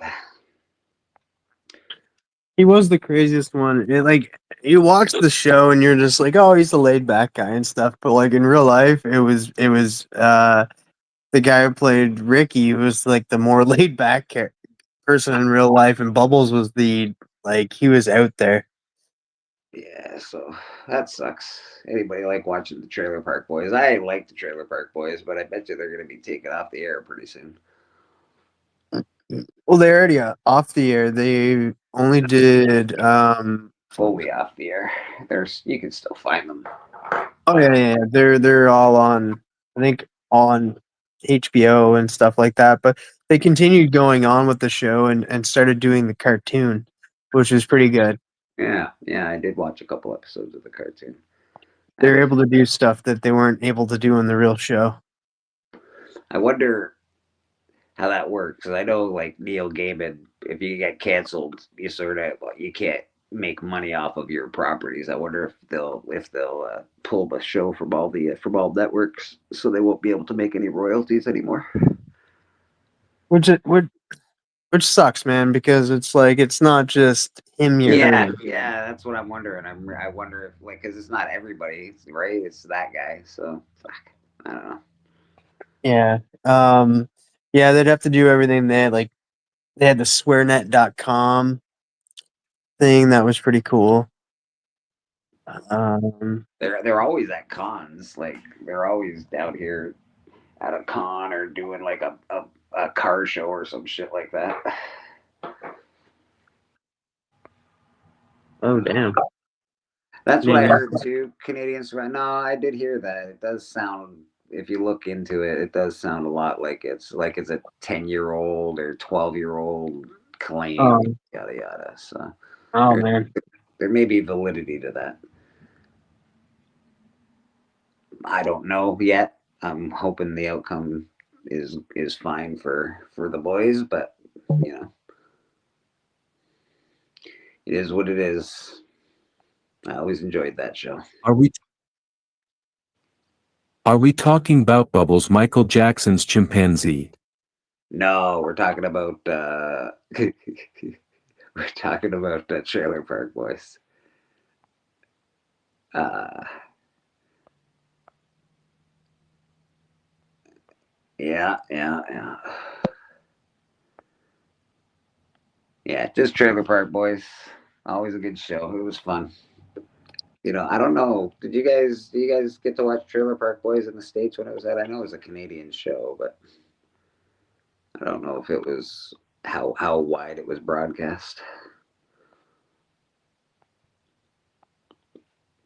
I live close to where they filmed. 'Cause they did it in Nova Scotia, which is really close to me. Nice. I gotta go to the trailer park eventually. Like I don't know why I haven't. I've Yeah, been as I've been as far as like going to Alberta and Edmonton and all that stuff, and like I've never been to a place that's like super close. yeah. May as well just visit it just for shits and giggles. I also want to go to the place where Haven was filmed, and Oh, nobody knows what that means except for Rad. Rad knows what Haven is. Um, and it was filmed in Nova Scotia. They said it was in Maine right, because all Stephen King projects are in Maine, right. but it was in Nova Scotia. So I want to go to the set or where they filmed it at least. Fair enough. I actually wanted to go to the corner where they filmed Corner Gas for a while. Yeah, The island that TN lives on is like the island in Haven. That's pretty cool. I wish. No, actually, I don't. There'd be a lot of issues. Is your island bigger? I hope. Yes. Yeah, and yeah, the island is bigger here than it is on Haven. But yeah, like to give you understanding, like everybody on that in Haven has issues. Like they have what they call troubles. It's like powers that you don't really want. That's fair. No, that's fair.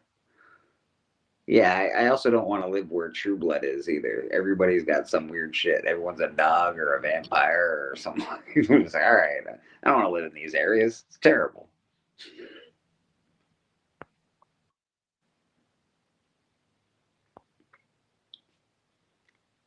Yeah, like the character Edge is on that show too.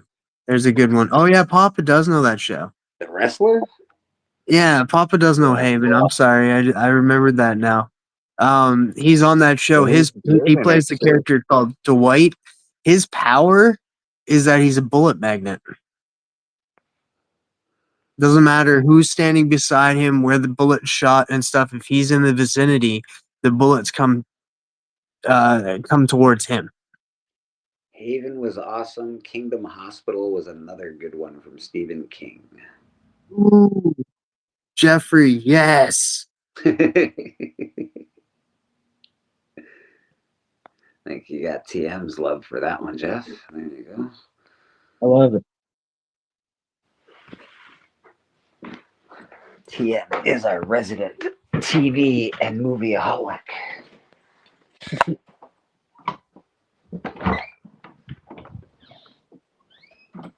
Oh, I made a nice roast beef and French fries tonight. It was delicious.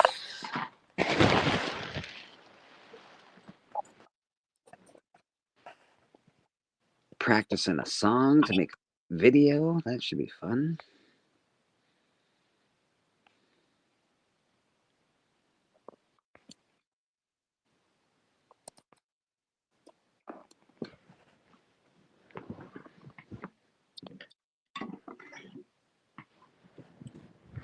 Looking forward to a book coming in the mail from TM. Hmm? I said I'm looking forward to a book coming in the mail from TM. That should be cool. Yeah, I threw 2 other books in there. Nice. I don't know. Packing is weird. That's fair enough. There's a lot of tape on the box, and Okay. then inside the box there's bubble wrap. Well, not in the box. It's in a mailer. But then there's bubble wrap around the books, and then they're inside of another pack, another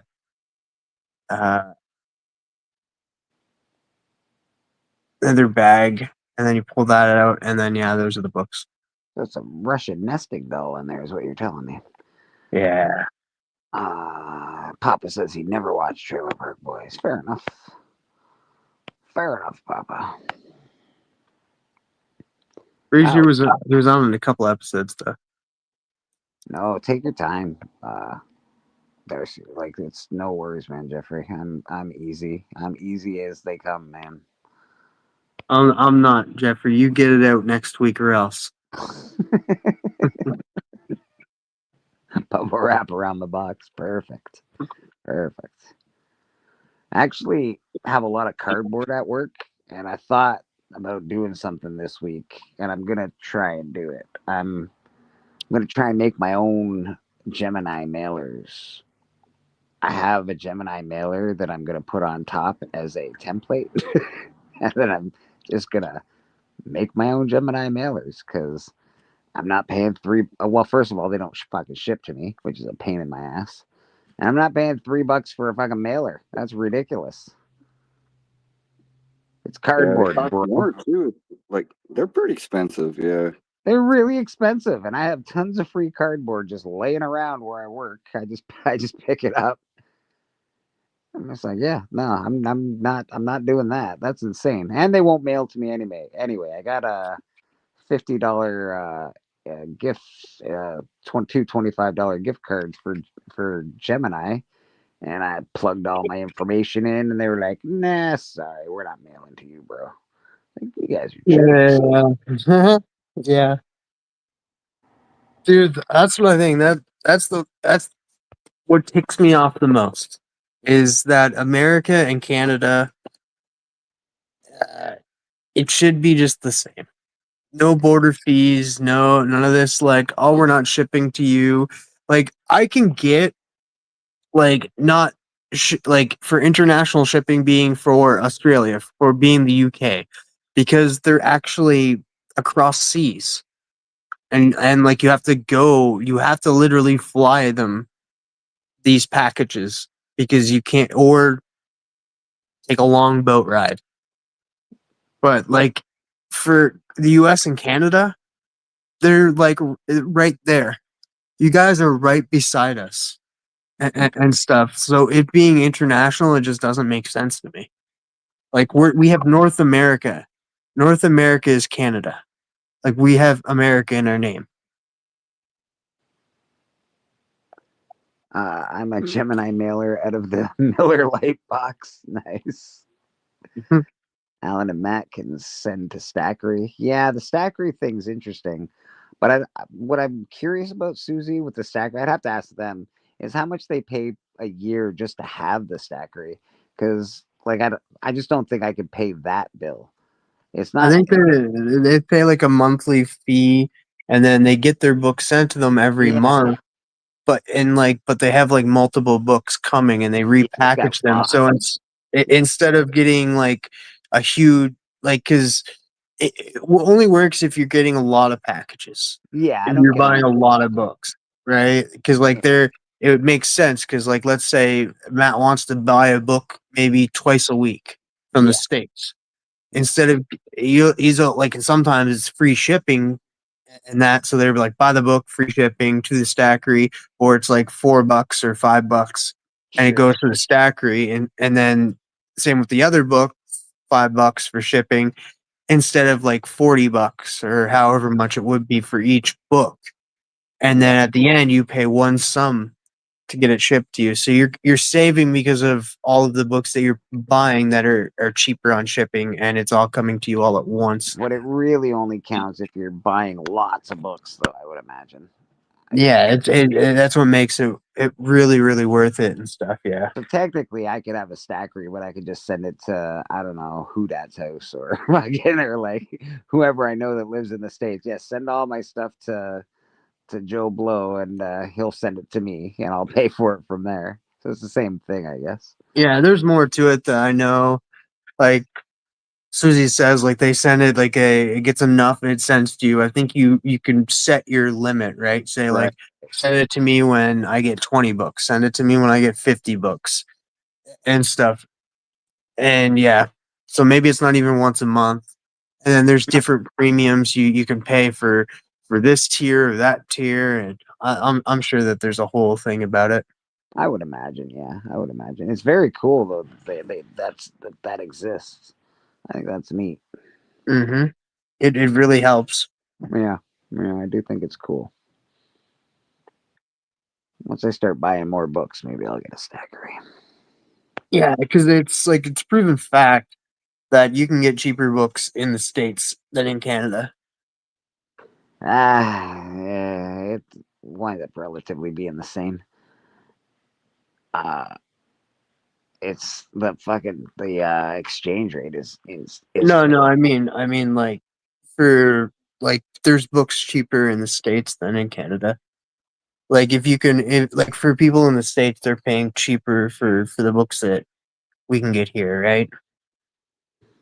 You know what I I'm don't saying? like if they pay $10 there, it costs us probably $20 here. But it's Yeah, but it's like the but same price. But I know it's not. I don't know what the American to Canada exchange rate is now, but I know, but like even books though are like because like you can get a book in the U.S. for like $50. Let's say like Hmm. they're easy to come by. And like somebody's like, yeah, you can get this book for $50. Here in Canada, they're just like, well, it's harder to come by here unless you buy from the U.S. So $200. Oh, I see what you're up to. I've never really had that issue too much. I don't know. I see it all the time. But you also live in a place where there's no fucking comic books, so it might be a little different where you live. Yeah, I have to like my main source is online, so that's all I'm looking for is it online. So maybe they're all higher pricing, but like that's checking everywhere. Yeah, online it's ridiculous, man. Even my eBay's crazy. My prices are outrageous.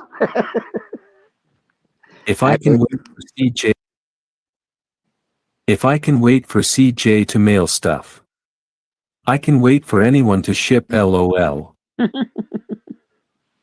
Yeah, well, at least he does mail stuff. We're all right. They don't make as much as we do. Yeah, that's true, but that is true actually. Even with well, that's just minimum wage, depending on what job they have. If it's minimum wage, you're right. They don't make as much as we do. But if it's just like if you make $20 an hour American and $20 an hour Canadian, you're making a lot more than we do, and it's a lot cheaper to live there. So really depends on the job you have, I think. I don't know. I My was told the my other day that my wage was pretty high. I make $3 an hour. ooh No, I'm just kidding. That would be illegal. ooh $3. Way to go! But they got you slave labor over there. What's going on? I don't know how CJ is, Susie. Actually, um, not even sure. Haven't talked to him in a while. I know he mailed books out. Uh, I think he mailed stuff out to a bunch of people. I haven't got my stuff yet, but he doesn't answer his IG, so I'll send him a message, but I don't think he'll answer it. But I should get my stuff at some point, hopefully.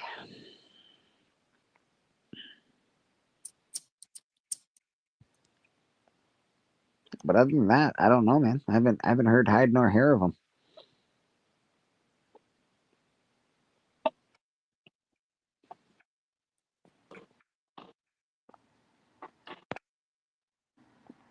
All I know is I don't make enough. I struggle paycheck to paycheck. Yeah, brother. Yeah, that's it. Yeah, I think yeah, everybody does. That's just the way, man. That's just sort of how it is these days.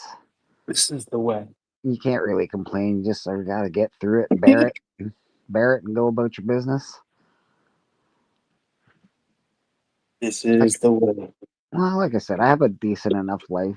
You know, I don't have everything. I don't have all of the things I want ever, but it's just I don't go without too much. You know, it's not like I'm living in a third world country and can't eat or can't, you know, fucking get water or something stupid.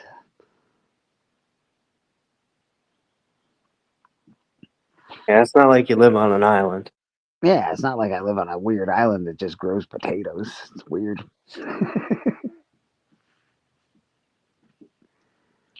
PEI is very well known for their potatoes. That's our potato capital in Canada, and that's where TM is currently located. If you want to go stock him, that's where he's at. It's because we have red dirt. Red dirt.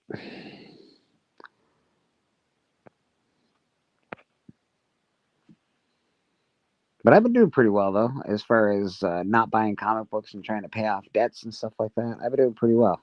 So fingers crossed, we'll be keep on going with that shit. You can't really complain, man. You just gotta live, be happy, and go on with your life, man. Complaining is a waste of My time. stomach feels like a donkey's ass. Huh? Harry with a tail? It's weird. I'm not really sure how. Has anybody studied how like a donkey's ass feels? I figure Harry with a I felt it. I've given a smack on a donkey's ass before. So hey, Maybe very itchy and flies around it. I don't know. probably I would imagine. Yeah, sounds You got sounds likely. flies in your stomach. Get the zzz, zzz, It's all messed up. I'm sorry, Um, Papa. I told you, dude. I told him last night, man. I was like, dude, you're on your 17th tequila shot. Maybe you should slow down. Slow it down, Papa. Papa, you stay up too late and you never go to sleep, and your body's trying to tell you to go to bed. Is my guess. But if you're really feeling shitty, you should probably. I don't know. That's not good, my man. Oh, We have Red Dirt 2, Northwest Alabama, originally from New Orleans. Oh, yeah, Jeffrey, nice. GT Key in the house. How you doing, GT Key? Papa, is your mom going to do the Christmas Village this year? ooh, yeah. She does. She's done it so far every year that I've hung out with Papa. Yep. It's nice too. It's up. You get to. I'm sorry, Papa. It's up. Oh, it's up. Nice. Oh, nice. So are we gonna wait? Maybe on Sunday you can give us a tour. Is it too early for all the Americans out there? For what? Because they don't like to celebrate Christmas until after Thanksgiving. After Thanksgiving? They celebrate Thanksgiving so close to Christmas. It's really weird. But yeah, I think they don't mind. I just hate that Christmas is so close to Veterans Day or Remembrance Day here in Canada. Like it's Christmas and Halloween are side by side in the stores these days. It doesn't like there's no real wait time. They're like, we better put I, out some Christmas. I don't mind waiting until the Veterans Day over. Like, hey, like veterans get their day and stuff. We don't have to worry about Christmas. And then on the 12th, we can be like, all right, that's when the Yeah. tree's going up. Put up And the that, but tree, start the Christmas music, whatever you want. But wait till the veterans, man. Wait for those guys. and then, but I just hate waiting until. And that's the thing. Like, we didn't really have to wait until we made friends with the people in the U.S. But I'm glad that we made some U.S. friends and stuff. Really, but like, when's Thanksgiving? 26th. Their Thanksgiving, yeah, I think it's next weekend.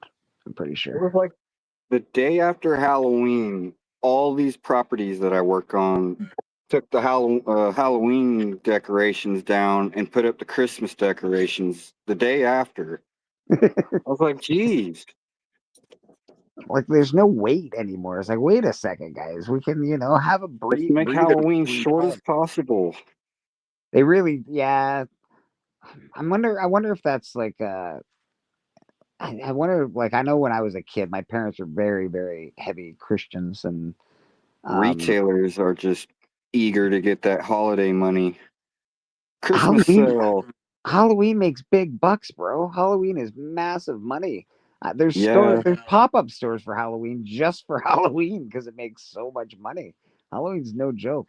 My friend owns a clothing store, and she makes during the month of Halloween more money that month than she makes the entire year. That's insane to me. Granted, Christmas, you're right, is a huge money maker because everyone's buying gifts for everybody. But Halloween's nothing to slouch. Yeah. And Black Friday is next Friday. That should be fun. We don't really have Black Friday in Canada. We do online sales. Yeah, it's not really as good though. Nobody's punching each other out for a TV or nothing. I think that all stopped when, like, because nobody goes to any stores anymore. They all buy online. Yeah, I love Christmas lights. There's a place called, I can't remember the name of the street anymore, but it's here in Niagara, and it's I don't know, Saint something or other, and That's true. it's like a huge all Christmas lights, and they do Halloween really heavy up there too, so it's pretty cool. She's right. Yeah, she's not wrong. The Christmas lights definitely help because it gets so dark. Yeah, yeah. A lot of I don't love the air ones that everyone uses now, like all the big puffy Santas, and I guess I'm more of a traditionalist. It makes so much noise too. Like you're walking by them, they're like, I know it's annoying, man. Like, god damn, air pollution. sorry, Papa. My sports tree is already up to. There you go.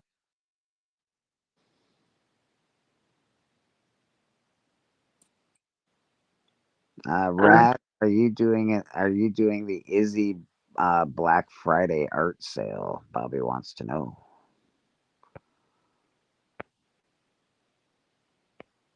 What's going on, Kevin? How you doing? Entropy and Comics. Good to see you, brother.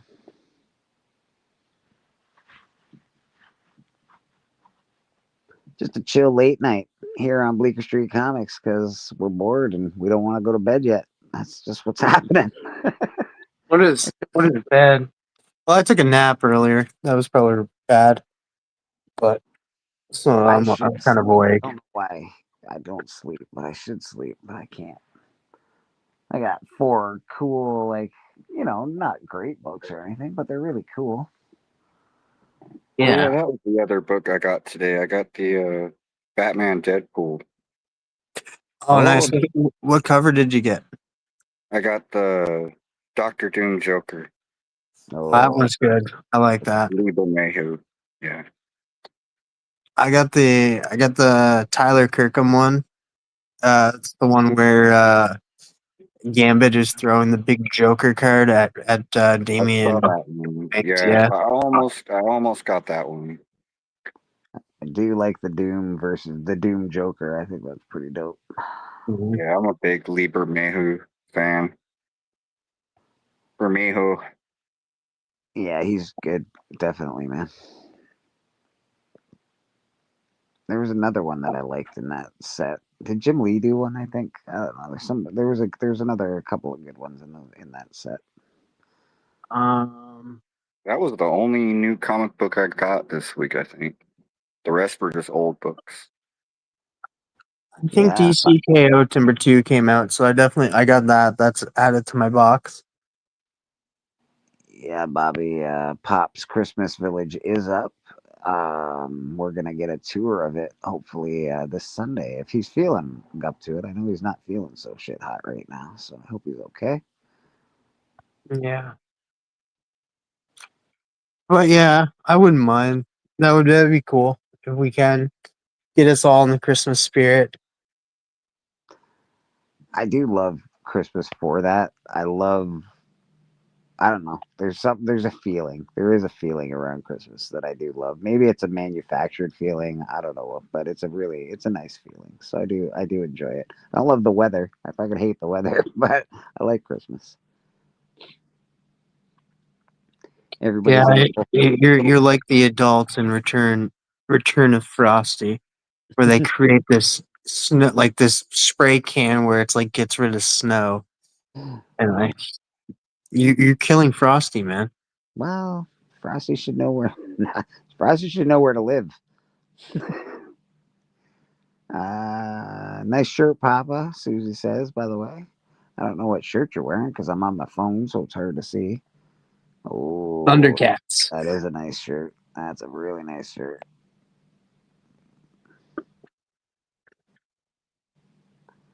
Yeah, man. A little prayers for Papa Wheelie. He's not feeling so good. Send some good vibes his way.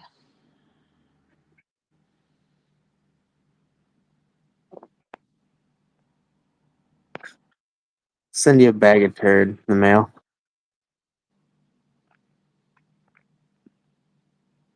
That's fine, Papa. Good. He's showing some lag. Yeah, he's always showing his legs. That's sexy, Papa. Actually, he's got them covered. Never mind.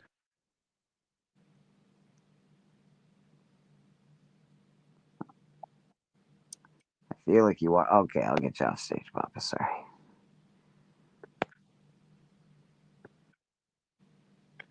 Yeah. Other than that, I hope the bidding. Um, we will know by next week who's going to be purchasing. Well, not. I guess the bidding's closing on Warner Brothers. Like the bidding's closing this week or next. I Right, guess right. not. So the final bids have to get in. So nobody can. So whoever's the highest bid gets it. If Warner Brother gives it to them, and I'm a little worried because there is talks that like because Zack Snyder works with them, this like it's nothing wrong with the Snyder Cut coming back, but they'll end up getting rid of James Gunn. But if Saudi Arabia buys Warner Brothers, like they're bidding on him. They're like the highest bid right now. Yeah, I And already. I mentioned Saudi Arabia earlier tonight in my stream. Yeah, yeah. They're. Can't remember why I mentioned them, but it looks like they just buy everything. It's getting annoying. yeah, because Zack Snyder works with them right now on something. And so, like, if they buy it, there's a potential that he could like bring back the Snyderverse. And I'm hoping that's not the case. Like I was against Paramount buying them, but if it's between Paramount and Saudi, like Paramount, please purchase them. Like I know we just That's the talked shit other. about you earlier, but like please. That's the other movie I was looking forward to. Is the Odyssey. Oh Oh yeah, yeah, yeah. Very much I so. hope they do good on it. I've yeah. read the Christopher Nolan, man. The Odyssey is a great read, man. I hope they do that movie justice. Oh, it's no doubt in my mind, Christopher Nolan. Yeah, Christopher Nolan's good. He's got all the stars coming on that movie too. Like, um, I just hope it Right. does well. I'm afraid that I don't know how well a historical, not real history, but sort of real history, I guess. How well it's going to do in the theater. I'm afraid Okay. for it. Look how well Oppenheimer did. That's true, but Oppenheimer was based on a real story. Yeah, but you have like the real reason that kind of like it worked though is because of the name attached to it. Yeah, that's true. Like, and they're just like, oh, it's a Christopher Nolan movie. Yeah, we're gonna go see this. I'm a huge fan of historic epic dramas, man. I love that shit. Big, huge fan of it. So I hope this movie does well because I wouldn't mind seeing some more of that stuff. Papa Susie says, try some Pepsid for your stomach. She used to be a nurse. And warm milk and honey, apparently. I don't know think about, he can. I don't think he can take that. He I'm can't. not I sure. don't think. Maybe if his mom puts it in a feeding tube thing.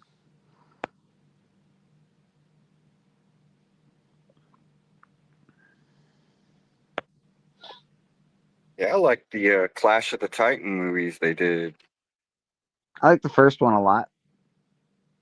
I did enjoy Yeah, that. the second one was disappointing because I can't even really remember a lot of it.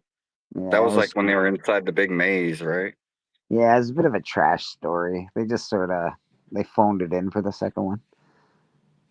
I did like, but I also like the original Clash of the Titans. I guess that's probably Yeah, what the it original is so good.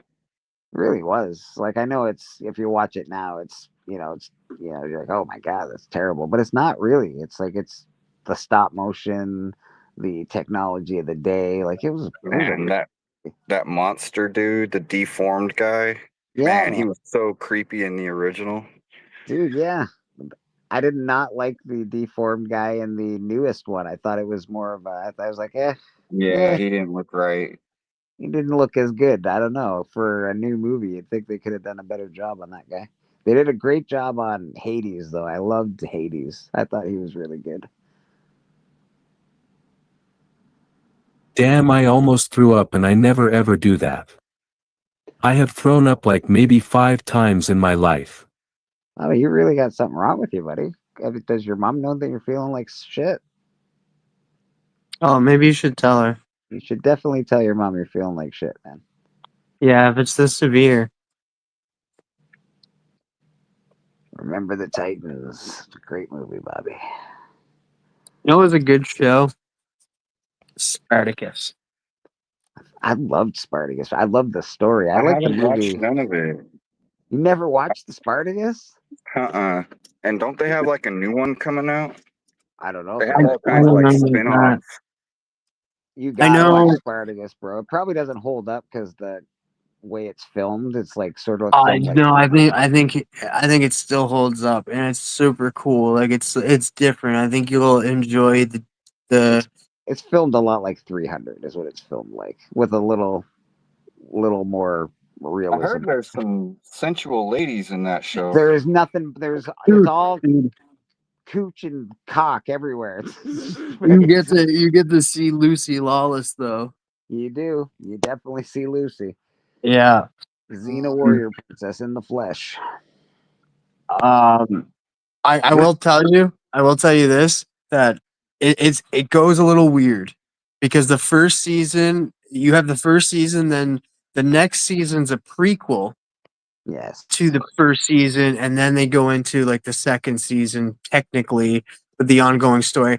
The reason why is because they didn't know what to do at the time because the main guy that played Spartacus he died and stuff, so they had to replace him, but they didn't know how. They couldn't figure it out, so they just went to a prequel where it was like setting up all of these backstories for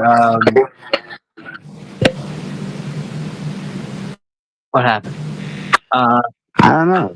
But are you cutting out in and out, Tim? I'm not sure what's happening over there, or is it just me? I think it's on your side. Your phone, your sound's making a little weird humming sound. All right. Maybe you know what? I'm gonna get out of here and then come back. I'll be right back. All right. So, Yeah, I like I don't was know saying. the history of Spartacus. Is Spartacus the last gladiator? Yeah, technically, like he's the last guy that did it. You need to watch the show though, but like yeah, they had to figure out what to do, so they made like a prequel highlighting the characters on the show, and you get to know them more, well, the backstory of who they were, how they became who they are, and stuff. And then you go into season 2, and then season 3, and it's a great show. Like they don't hold back. Like it was. I don't know what it airs on. It doesn't matter. I guess you can find it. No, it But was it, on Stars. yeah, I think it was Stars. It was such a good show. Great actors in it too. Oh, frig, what's his name? Like you have a ton of great actors on that show.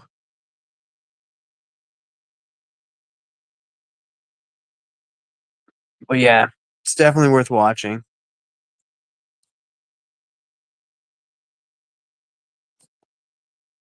Spinning circles in the parking lot.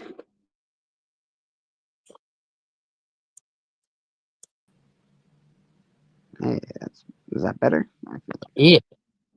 Oh yeah, now you're good. good. What were we talking about? I was just talking about how like the prequel was like they didn't know what to do, so they did the prequel setting up the other characters' backstories and like and how they like were connected to the story and that gave them a little bit more depth. And then they went into season 2. The prequel, I actually really loved the prequel. I like the main character in the prequel quite a bit. Uh, Spartacus, I was introduced to Spartacus, as Bobby said. The original movie actually introduced me to Spartacus. My mom loved old movies. I Um, don't remember the old movie, and I'm surprised. My dad usually made me watch that stuff, but I don't remember it. I yeah, I'm remember like surprised because Jason and the Argonauts and Hercules with Lou Ferrigno, and my I God, can't Hercules remember Lou Ferrigno. Spartacus. God dang, I haven't seen that in such a long time. Holy shit, that unlocked a core memory right there. Oh man, when he swings the rope and throws the chariot into space. Oh yeah. That's amazing. Ah, yeah, Spartacus was really good. I enjoyed it. I'm not sure if it necessarily holds up the way it was filmed, but I think it's a great thing. And the Lucy Lawless and her husband or whatever, awesome. Their story is wicked. I love their whole story, man. It's awesome.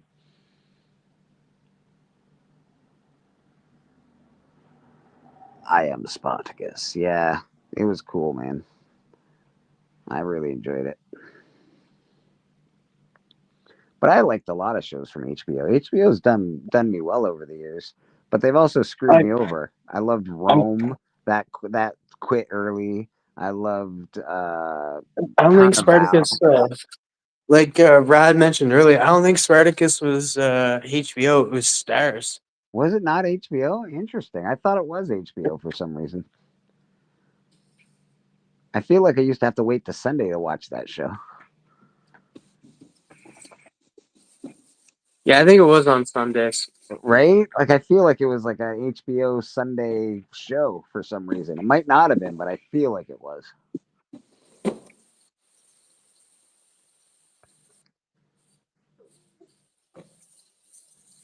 I tried to watch Walking Dead again. I get I love Walking Dead. I just can't watch it over again. It's weird. Usually shows I can watch over again, but that one for some reason it doesn't have rewatchability for me. Maybe it's because they're all like I know everything already. I don't know. I don't know what it is. It's just there's no rewatchability for it. Yeah, I think that's one like once you know the story, it kind of spoils the anticipation and the mystery and a lot Yeah, of the maybe. mystery gets killed. Yeah, I think you're right, Brad. Honestly, I think it just doesn't have a lot of rewatchability.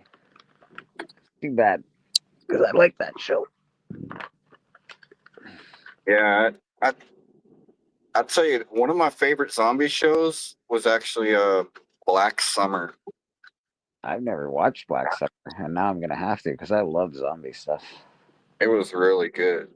Oh, And well, it's only, I think it's only 2 seasons, if I remember right. okay. It's Yeah, not okay. very long. But My it's really favorite. good. My favorite one is Z Nation. Oh, I've seen Z Nation. That's not too bad. It's pretty I good. didn't watch that one. It's okay. It's not too bad. It's pretty good. I like Yeah. that. We got some puppies and kitties. It's raining puppies and kitties. I saw you said that Twisted Metal getting another season. Yes, I- sir. It is. So happy about that. They need to do at least one more season of Twisted Metal. That makes me I ecstatic. need to finish the second season. You watched my video on that Twisted Metal comic book? Yeah, yeah. It's on. That's first of all probably one of the rarest comic books in the world, Yes, it is. and the story is really awesome. Like the Calypso story in that is insane, bro. It's insane.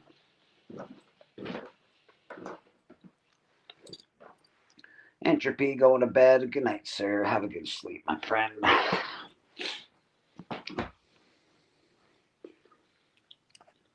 Marvel Zombies. I'm a big fan. I haven't seen the new season, like the full like Marvel Zombies season. I love the. Liked it. Yeah, me too. It was entertaining. But I will say that like I don't like that style of animation that Marvel uses, like for What If Mm. and all that, because it's like it's basically CGI, Mhm. and then they make it try to look at like cell animation. Like, It almost but looks. It I looks just like they wish it try was to. more traditional. Yeah, it is like Like CGI with DC even is kind of going that DC isn't as good as it used to be, and no. I wish they would kind of stick back to that same formula they used to use. DC was always amazing animation. They're trying to experiment now, and I do not like it. I'm like, Yeah, I go don't back like to what it you either. did. Yeah, it was like don't like you don't need any. You don't need to fix anything. I mean, it's so good. It's like it's been good for however long. It's not Yeah. broke. Don't fix it. You've had the edge for so long, and you're like, you know what? We should try and change this. Dumb move, DC. What does Mhm. everyone want for Christmas? What's hot this year? Huh. What I want for Christmas? I would love for everyone to get along in this community for a change. I would love I would love for a little bit of peace. I don't know, tranquility. Well, nothing crazy.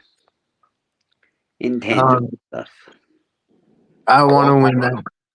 I'll go ahead. I want my dog to finally settle down. You Yeah, meet a nice woman. like Get hit. Nice. I would like, and this is actually being serious. I would like to be. I'd like to win the Son of Crom competition. That's what I want for Christmas. That's what you want for Christmas? Yeah. The vote thing's still up, right? Yeah, I think I'm good for this round, but I think I'm going to the next round just to because it closes tomorrow. I think.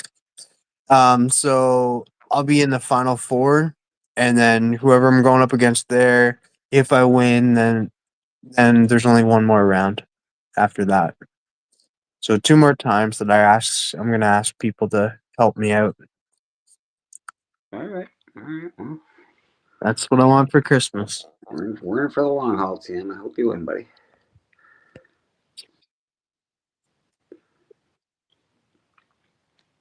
And I will say, next year if he does it again and there's $500 attached to it, I don't want to be entered. There's too much anxiety. That's fair. That's fair. You suffer from anxiety, I think, so I can see how this would bring that out. Fuck.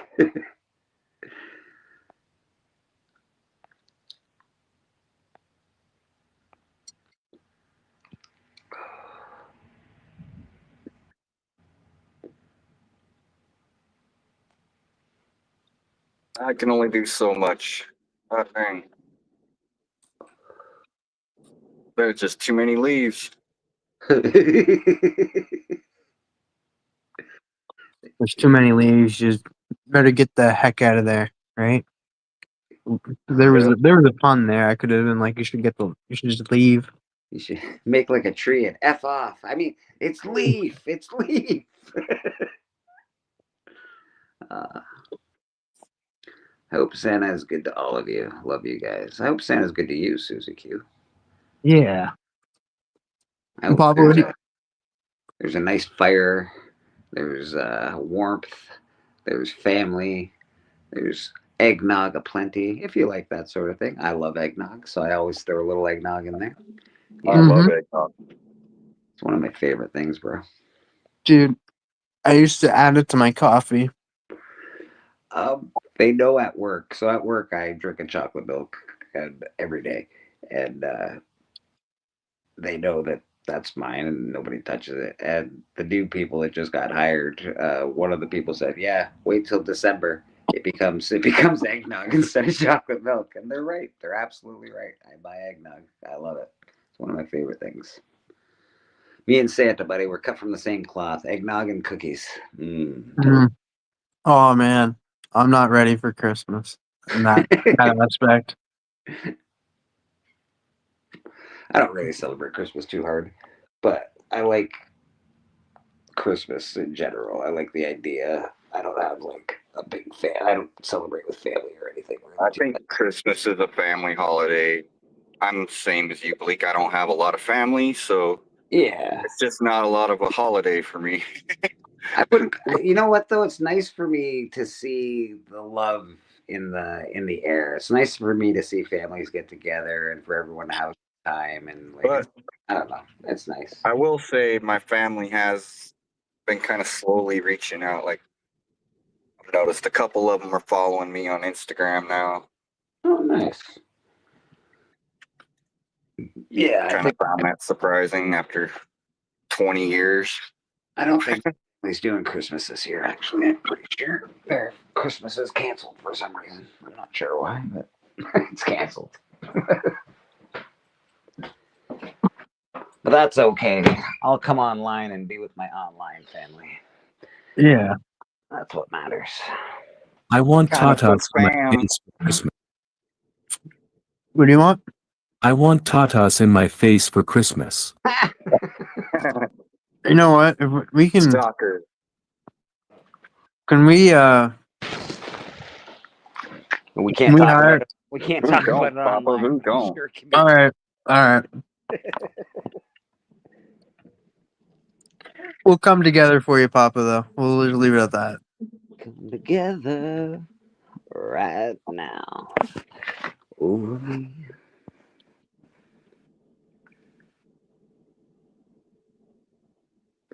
My first Christmas ever. It'll be me and my dog. Just you and your dog, Canadian Survivalist. It'll just be me here. Really. Yeah, I'll that's be gonna be celebrating. me and my dog too, man. I used to get a And turkey. I'm happy. I didn't have no dog last Christmas. So I used to it get was a just turkey, me by myself. and then I used to get a turkey from work, and then I used to invite my brother over, like sometime shortly after Christmas, and make us a turkey dinner. But Yeah. it's not happening this year because, well, he's not here anymore. Oh man. Yeah, so that's gonna suck a bit.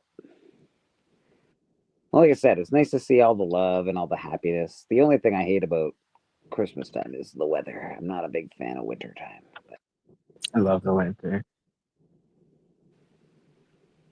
my body does not like it. It yells at me. Yeah, body does not like it either. Yeah, but I got a lot of warm. I got toques and jackets and warm underclothes this year, so everything will be fine. Yeah, it don't get too cold here, so I can't complain. But it will get cold. But it's that wet cold.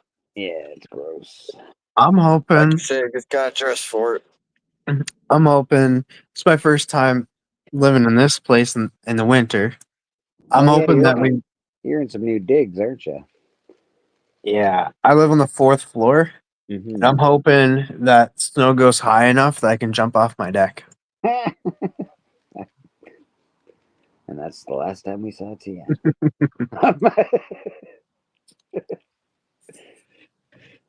He was a good lad. He loved jumping. He loved snow he loved the winter for some odd reason. Yeah. Now, this year it'll be me and Charlie Brown and my Charlie Brown mug. Nice. Dude, I'm going to watch the 90s, like the original Charlie Brown Christmas, but then there's the 90s Christmas special that everybody forgets about. That's really good. Bro, That's- I watch the shit out of Christmas movies. I love Christmas movies, man. I'm a loser when it comes to Christmas. I enjoy all of the Christmas movies, the bad ones, the good ones. Terrible. That's okay. Who the heck showed off of Peanuts #1 recently? Who that showed off one before? I don't know who's done it recently. It might have been him. Yeah, he's He was done like recently, and I was like, The 'cause last, we- the last best Christmas movie I watched was Fat Man with Mel Gibson. I haven't seen that one yet, actually. Oh, it's so good. I do like watching Daddy's Home. I think it is. I consider that a Christmas movie. The second one, especially with Will Ferrell. Mel Gibson and Will Ferrell and John Lithgow and fucking. I wish we could get another Krampus because I like that Matthew one Menace. too. What's I that? did Buddy? watch Krampus, yeah. Krampus? Yeah, I love Krampus. Krampus is an awesome movie. It's silly, but it's awesome.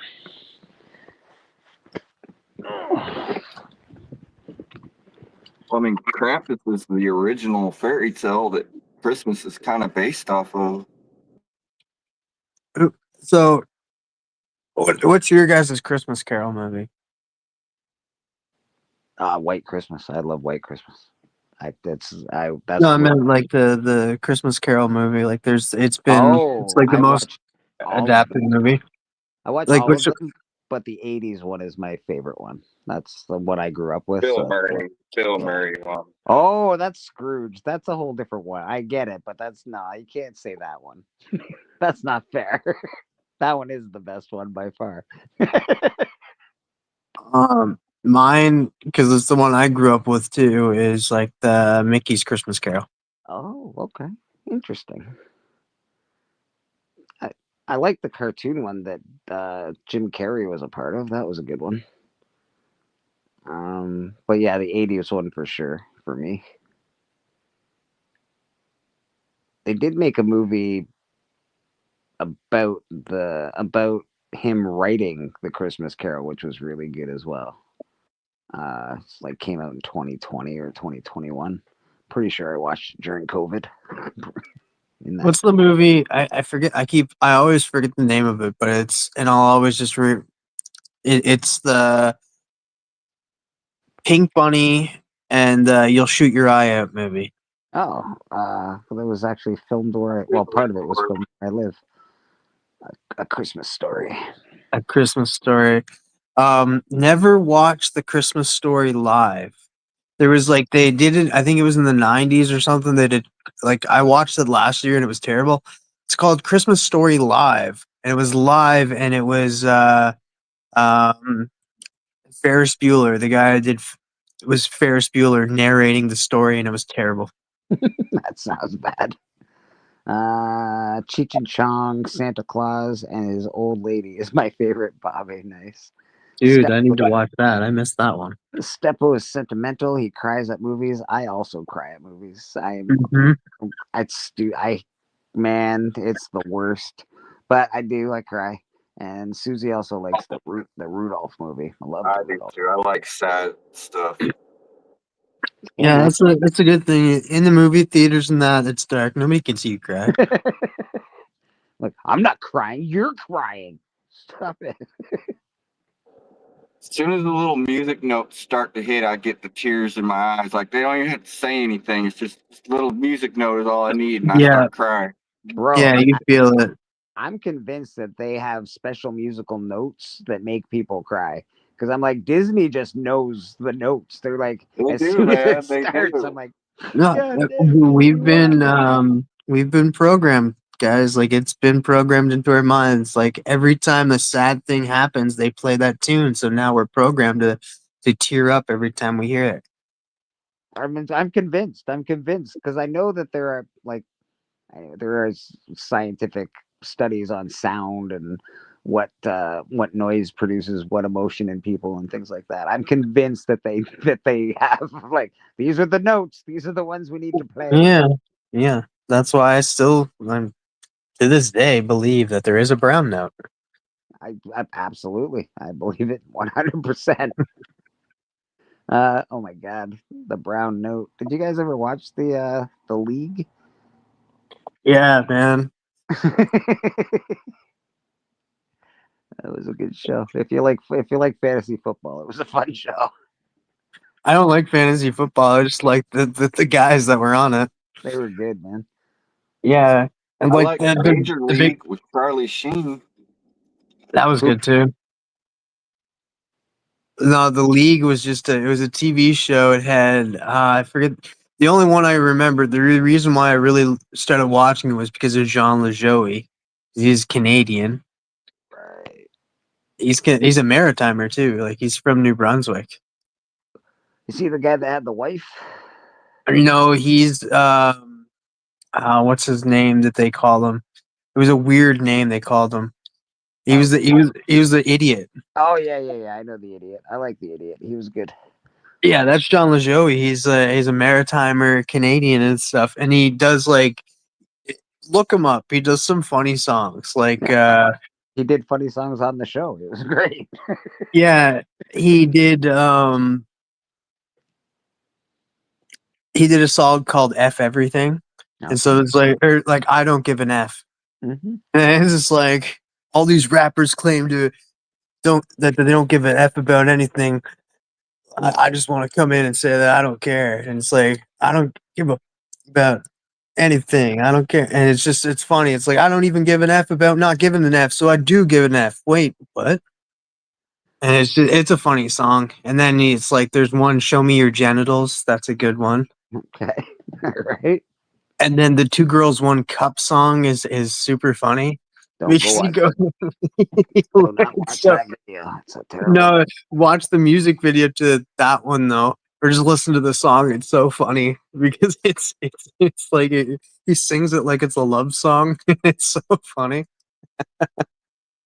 I know the one guy, the guy that was married on that show to whatever the fake marriage couple thing. He got ousted from Hollywood because he like claimed he was Yeah, at the 9/11 spot. He was like, "Yeah, I was in the buildings." yeah, He wasn't anywhere near them or something stupid. yeah. He lied about that and just continued up with that ruse for how like years. Yeah. Like yeah, they just like he can't. It came crumbling down for him and stuff. Yeah, what a hard thing to be. That sucks, man. What that sucks.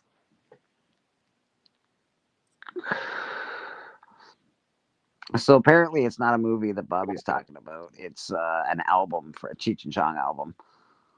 Okay. It's on I- YouTube though. It's on YouTube Music, so you can listen to it.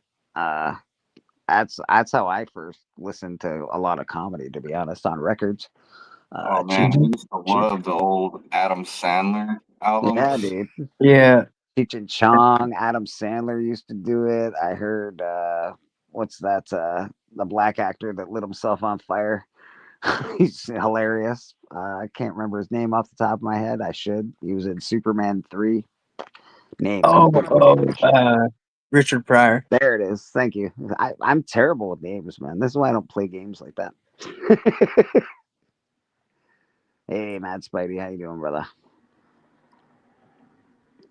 Yeah. Richard Pryor was in it. Awesome.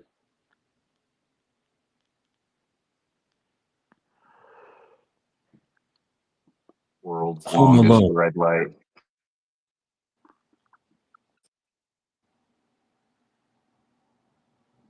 Home Alone. Love Home Alone, Papa. Yeah, You're home alone right Alone's now, good. dude. Well, here's what you need to do if you're home alone to make sure that nobody comes and tries to kidnap you.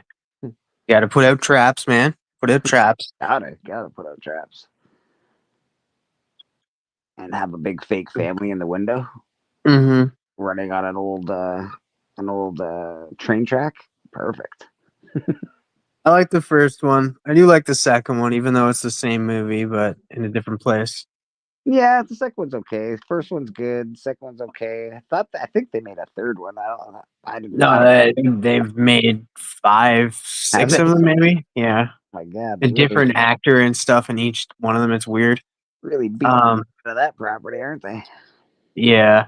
The weird Um, thing, Macaulay Culkin still looks the same as he did in those movies today. yeah, man. Just with the beard. He lucked out, dude. Like Brenda Song, dude. I had such the crush on her growing up.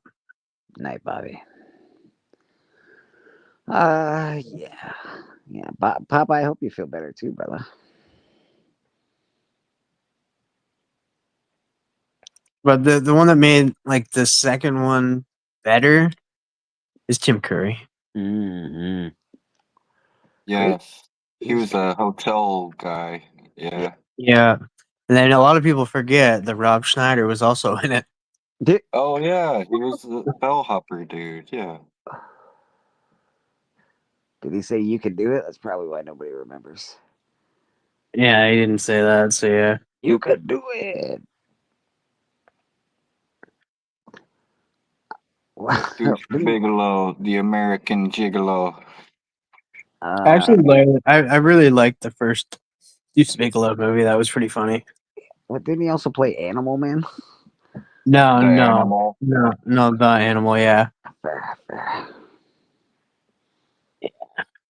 Then he also played the chick. Right.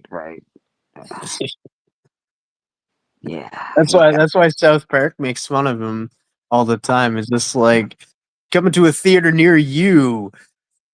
Rob Snyder is a fish. Wow. Yeah. Rob Snyder only has a career because of Adam Sandler anyway. We all know it. Actually, Adam Sandler employed like all of his high school friends for the life Yeah. he lived. I think Adam thinks he owes Rob because Rob was the one who introduced his longtime wife. What's her name? I forget her name. I want to say Jennifer, but I don't think that's right. His longtime wife to him years ago. Fair enough. He literally has all his friends in his movies. It's crazy. Yeah, it's like that guy from Grandma's Boy. Yeah. It's weird he only got one movie, Grandma's Boy. He never did anything else, really. But like all the characters in that movie were like in all of Adam Sandler's other movies. That's true. Yeah. No, that's. I'd love to have a friend like Adam Sandler, and I hate to say it, Kevin Smith. He puts all his friends in his movies too. Yeah, but and the thing is, like, the reason why, like, how Adam met Rob, met all of these people, like, he was even like Adam was like you would have saw Also, Chris Farley in a lot of Adam Sandler yeah, movies. Like, he was in a lot of Adam Sandler movies at the beginning. You would have saw him more in it if he didn't pass on. But like, yeah, they all met on SNL. Like yeah. like Eddie Murphy, or not Eddie Murphy, but Chris Rock, David Spade, Chris Well, Farley. SNL is what made comedians really famous and popular. It used to be. Yeah, It brought the popularity of comedy up. Like now, we don't even hardly get comedy movies like we used to, because there's not even. It's like SNL's not even as popular as it used to be. No, you know why? There is a reason for it. Because every comedian has a podcast now. because Yeah. That too. Yeah. they can make more money on the internet than they can, Yeah. doing whatever. And there's also another thing too, that you look at every movie and like like a horror movie, even a superhero movie, uh, action movie, it all have aspects of comedy in them.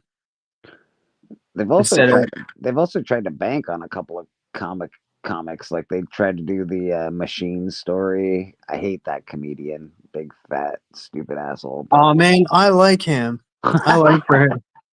I like Bert. I'm not a fan of Bert Kreischer, but um, it's a great story. The joke is very like the whole story that he tells is fantastic. He tells it wonderfully, and that movie flopped, bro. Flopped. No, it's not. Get out of here, Papa. I'd have to agree with Papa. Nope, Uh, I Christmas disagree. and so is Harry Potter's a Christmas movie, and so Mm-mm. there's a bunch of Christmas movies. It's not a Christmas movie. It's a movie you watch on Christmas. I watch Harry Gremlins? Potter. I haven't even started it. I always start in December, but I'm gonna be watching Harry Potter. I watch it every winter, but I don't consider it a Christmas movie. I consider it a movie I watch on Christmas. Hmm. It's just like it's the same thing with Star Wars. I always consider Star Wars a movie you should watch in the during Christmas. That's because it used to play on Christmas Day every year. Yep. Like it was awesome to find Star Wars on. You're like, oh my god, Star Wars on TV, and then Yeah. I said it every year, and I'm like, it's not going to happen. It always happened. I'm like, oh my god, Star Wars on TV. Yeah. That's when it was just that's when Fox owned the rights and they would put it out on Fox every year. Stay on target. Stay on target. Man, Star Wars was huge. I watched that shit so many times, bro.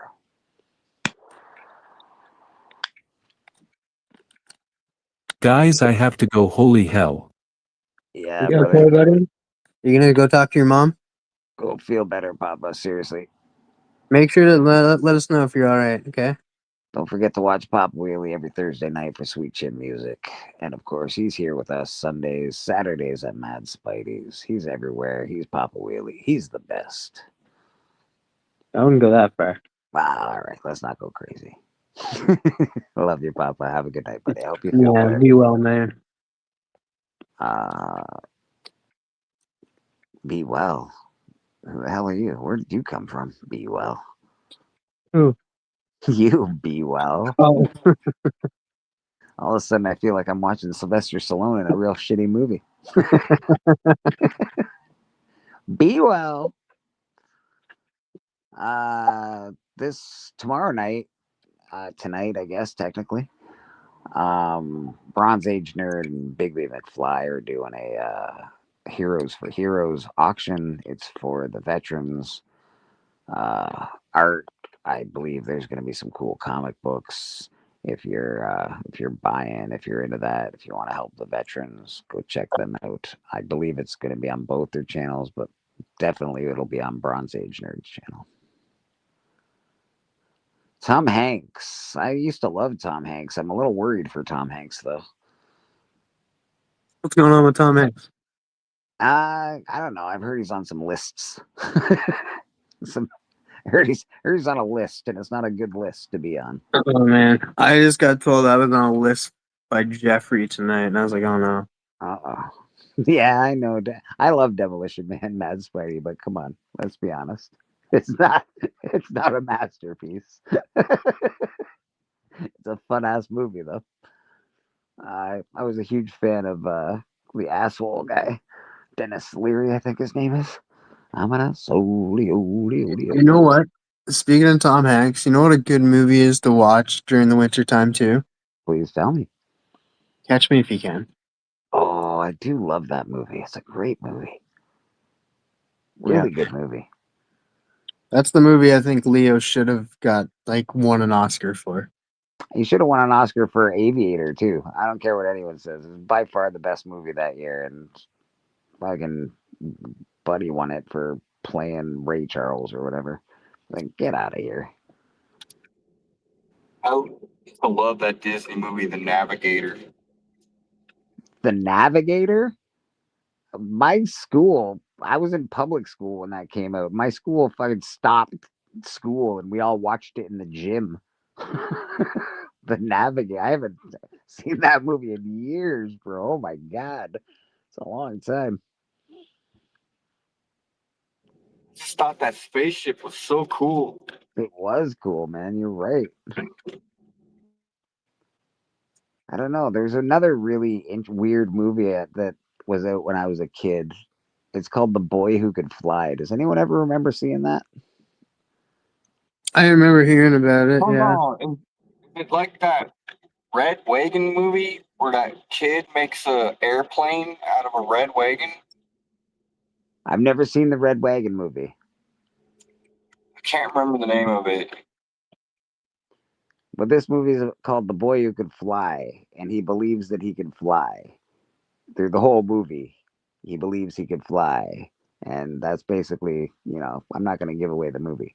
But it just made such a big impression on me when I was a kid. Same with Empire of the Sun. That made a huge impression on me when I was a kid. Warriors of Virtue made a huge impression on me. That's why I'm always envious that Mad Spidey gets to hang out with kangaroos. No, it's fair. I'm worried for Mad Spidey. I see one of those guys like step up to another dude, and they look like they can box. Oh, dude, watch Warriors of Virtue. The movie doesn't hold up at all, but it's about a kid who ends up falling into falling off this ledge thing. I don't know. It's looks like it goes into a different portal, comes out of it into a world where there's fighting kangaroos. Awesome. Ridiculous. I love that movie, man. Growing up, I haven't it doesn't look good now, but That was awful. I do remember Ewoks on Endor. Was that what it was called? Because there was 2 TV specials where there were some kids involved with fucking the Ewoks for some reason. They crashed on a planet and it was like they were in the Ewoks, but they were kids. I'm like, why are kids flying an X-wing? What's going on here? I guess it was Fred Savage in that movie. Okay. Wild Heart with Nick Cage. I don't know if I've seen Wild Heart actually. I like Face Off. You know what? Face Off, it holds up. Face Off, I really like Face Off. Again, is it a masterpiece? I don't know, but I love the movie. It's a great fucking movie. Yeah, and it's so quotable, like Face Off. Yeah, man. I say this all the time too. I hate to watch you go, but I love to watch you leave. Like that's a quotable movie, bro. Yeah. Papa's got a brand new bag. Come on, man.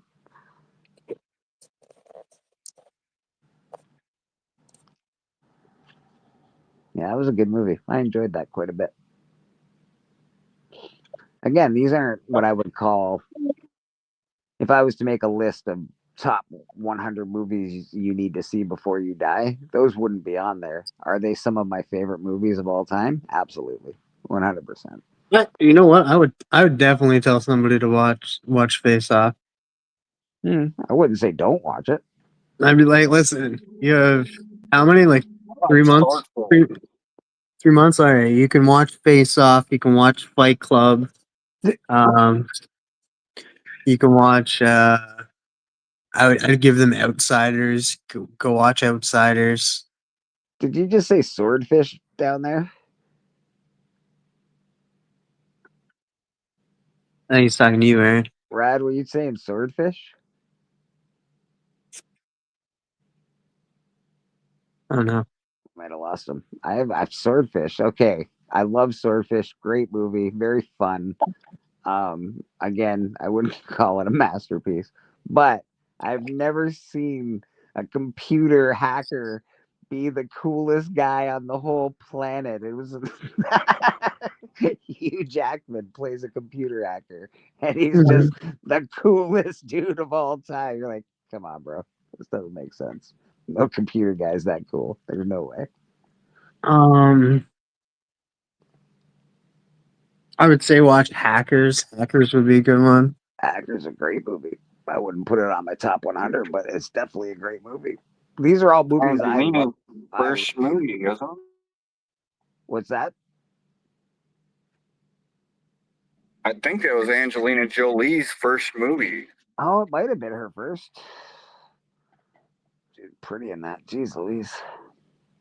Yeah, and then she went downhill. No, she was really pretty in Gone in 60 Seconds. Whew. Yeah, actually, yeah. That's another movie. Kind of hot in Tomb Raider. Yeah, very hot. Let's be honest, that silver bathing suit. Woo, woo, wee. I would.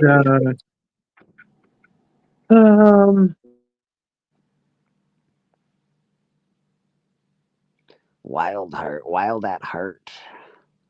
If we're talking like movies, I'd put like on my top 100 list. Like, yeah, I'd have to put. Braveheart. Have to put Scream. Did you say Braveheart? Dragonheart. Oh my god, Dragonheart. Dragonheart. That's with what's his name plays the dragon, right? James Bond. Yeah, Sean Connery. Connery, yeah. Rest in peace. Do what my name. So that's what my brain does. So when I'm trying to think of names and dates, like if I can think of scenarios and I can think of the characters they play, and I can't ever think of proper names when I'm trying to think. So You look too skinny and Gone with 60 Seconds, Mad Spidey. yeah, I don't know. I just thought she was real hot with the blonde dreadlocks, bro. But yeah, she's a little skinny. She's probably a little thin. She was kind of hot in Wanted. Yeah, she was hot in that. But maybe I started knowing what she was like by then, and I was like, ugh. She always kind of had a bulimic look, but yeah, like she's just a little more luxurious in, I think, Tomb Raider than anything. Mm-hmm. I don't know. I was never into big lips. Well, I don't know what to say to that. She definitely had the big lips. You should try a pair. They're pretty nice. They are pretty nice. They're not bad. Soft. Yeah. I don't know if I'm talking like somebody that I like that's got a little more heft to them. That chicken Bad Santa 2, the redhead chicken Bad Santa 2. I also like the redheaded chick I like redheads for some reason in the dinosaur movies, the Jurassic Park movies, the newer ones. Oh, that's great. Thought you were going to say Lost in Time with Will Ferrell. No, that's Ron Howard's daughter. Is that Ron Howard's daughter? My God, Ron Howard, that poor bastard. You seen that dude? Yeah, I forget her something Howard. She's a great director too. She directed some of the best episodes of Mandalorian. Ron Howard, I don't understand how he grew up to be like the most hideous dude in Hollywood, bro. No, dude. He's not even the worst, dude. At such a young age, like he's been bald forever. Just like, bro, dude. Bro. His brother is the worst one. That sucks. No, dude, like he's the guy that there was a movie called Ice Cream Man where he was the killer. Right. In that movie. Here's a, real quick. Eli Roth is making an Ice Cream Man movie. I love Eli Roth. Eli Roth is good.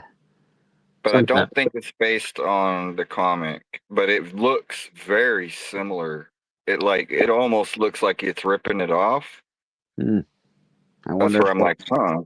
They might be able to sue him for that. I don't know. It looks like the Ice Cream Man. It looks like one of the covers. Interesting. I love Ice Cream Man. I'm actively collecting that series now. I didn't collect it when it came out. I have number 1, 2, and 3. 1 is the B cover, so it's still a first print, but it's a B cover, which I'm fine with. I don't have the the main one, but that's fine. I'm That's still fine. hoping Also, that they make a Department of Truth TV show. that'd be cool. A little kind of like a X-Files type of show. Yeah. Ron Howard was supposed to be this like the next dude, and he just turned out to be Ron Howard. Yeah. He's supposed to be like the next Good James director, though. Cameron. Right? He's like a James kid. Cameron's like, nah, no one's taking my spot.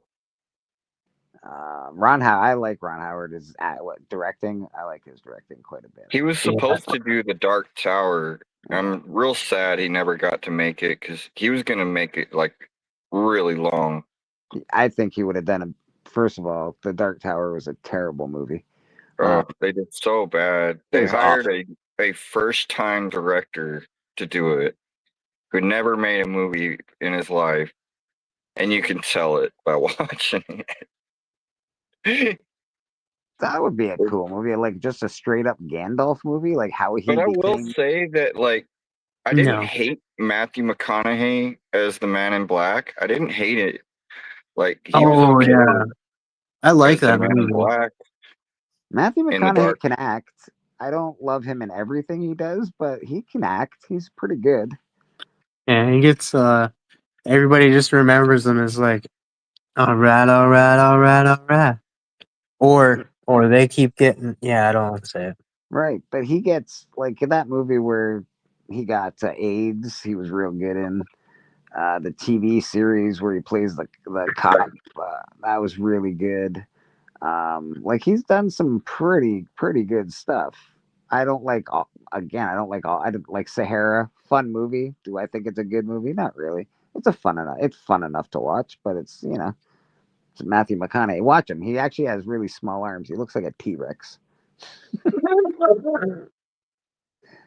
A Gandalf movie would be pretty cool. I'd like to see Gandalf like go from not being a wizard to being a wizard. That'd be neat. Mhm.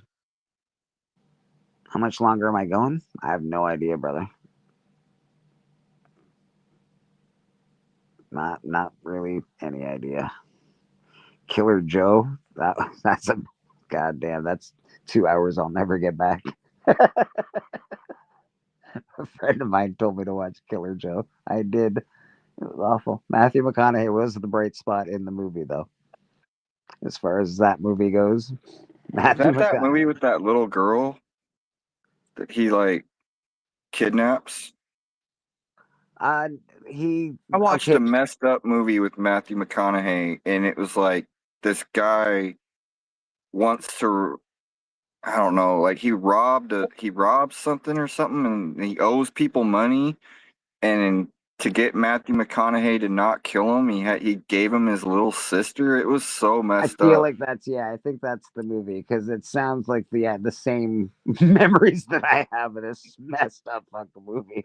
So messed up. And he was like eating chicken wings for some reason, or he was like That making. was it. Yeah. Yes, he forced someone to do the chicken wing thing, right? Yeah. It'll cost you border fees. Yeah, of course you can, Spidey. Of course you can. I can send it. Perfect, brother. It's probably like bright and early morning for Spidey. He's all like, "It's my time. It's like 8 a.m. This is perfect."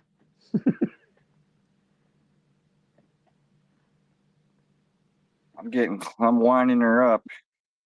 I'm moving along faster than I thought I would. That's good. We're helping. See, this is a nice. It's a Yeah. helpful stream. You're welcome. That's all. That's what we're doing. That's what we're here for. We're here to help. Yeah, feels good. We did something. Juno Moral Temple was in support. Killer Joe. Who's Juno Temple? Can anybody tell me who that is, or do I know her from something? Juno is that the Temple one isn't that a singer? Married to that beetle? Oh, okay. No, that's Yoko. That's Yoko Ono. Oh, Yeah, I thought she might have been married to Paul McCartney or something. No, I don't know who Juno Temple is No, off I the don't- top of my head. I probably know who she is. I just off the top of my head, it doesn't ring a bell. I think it's a singer. Who knows? Okay, yeah. Saying they were in Killer Joe, but I don't remember. Yeah. I don't really remember the movie very well. I just remember him trying to get a chick to suck on a chicken wing. Like, okay, this movie's gone off the rails. Now I gotta go look up Juno Temple. I'll be right back. Oh man. I know. I know. It's fine making me do homework at 3:40 in the morning.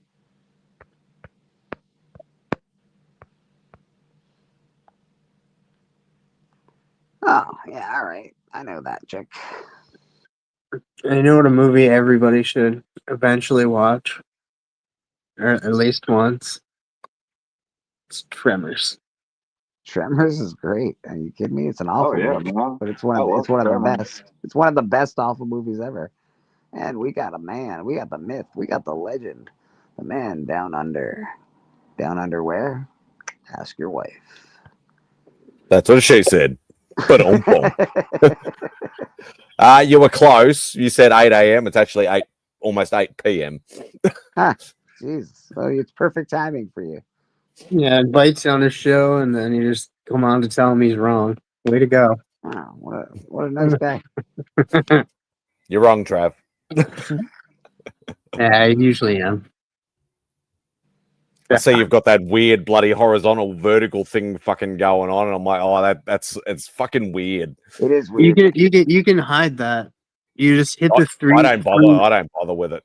I've You can just hit the three buttons on the bottom of your phone, and then it shows. You can show vertical, hide vertical. I think I don't bother setting it up because when you actually set up the stream, I just go horizontal and don't even bother with it.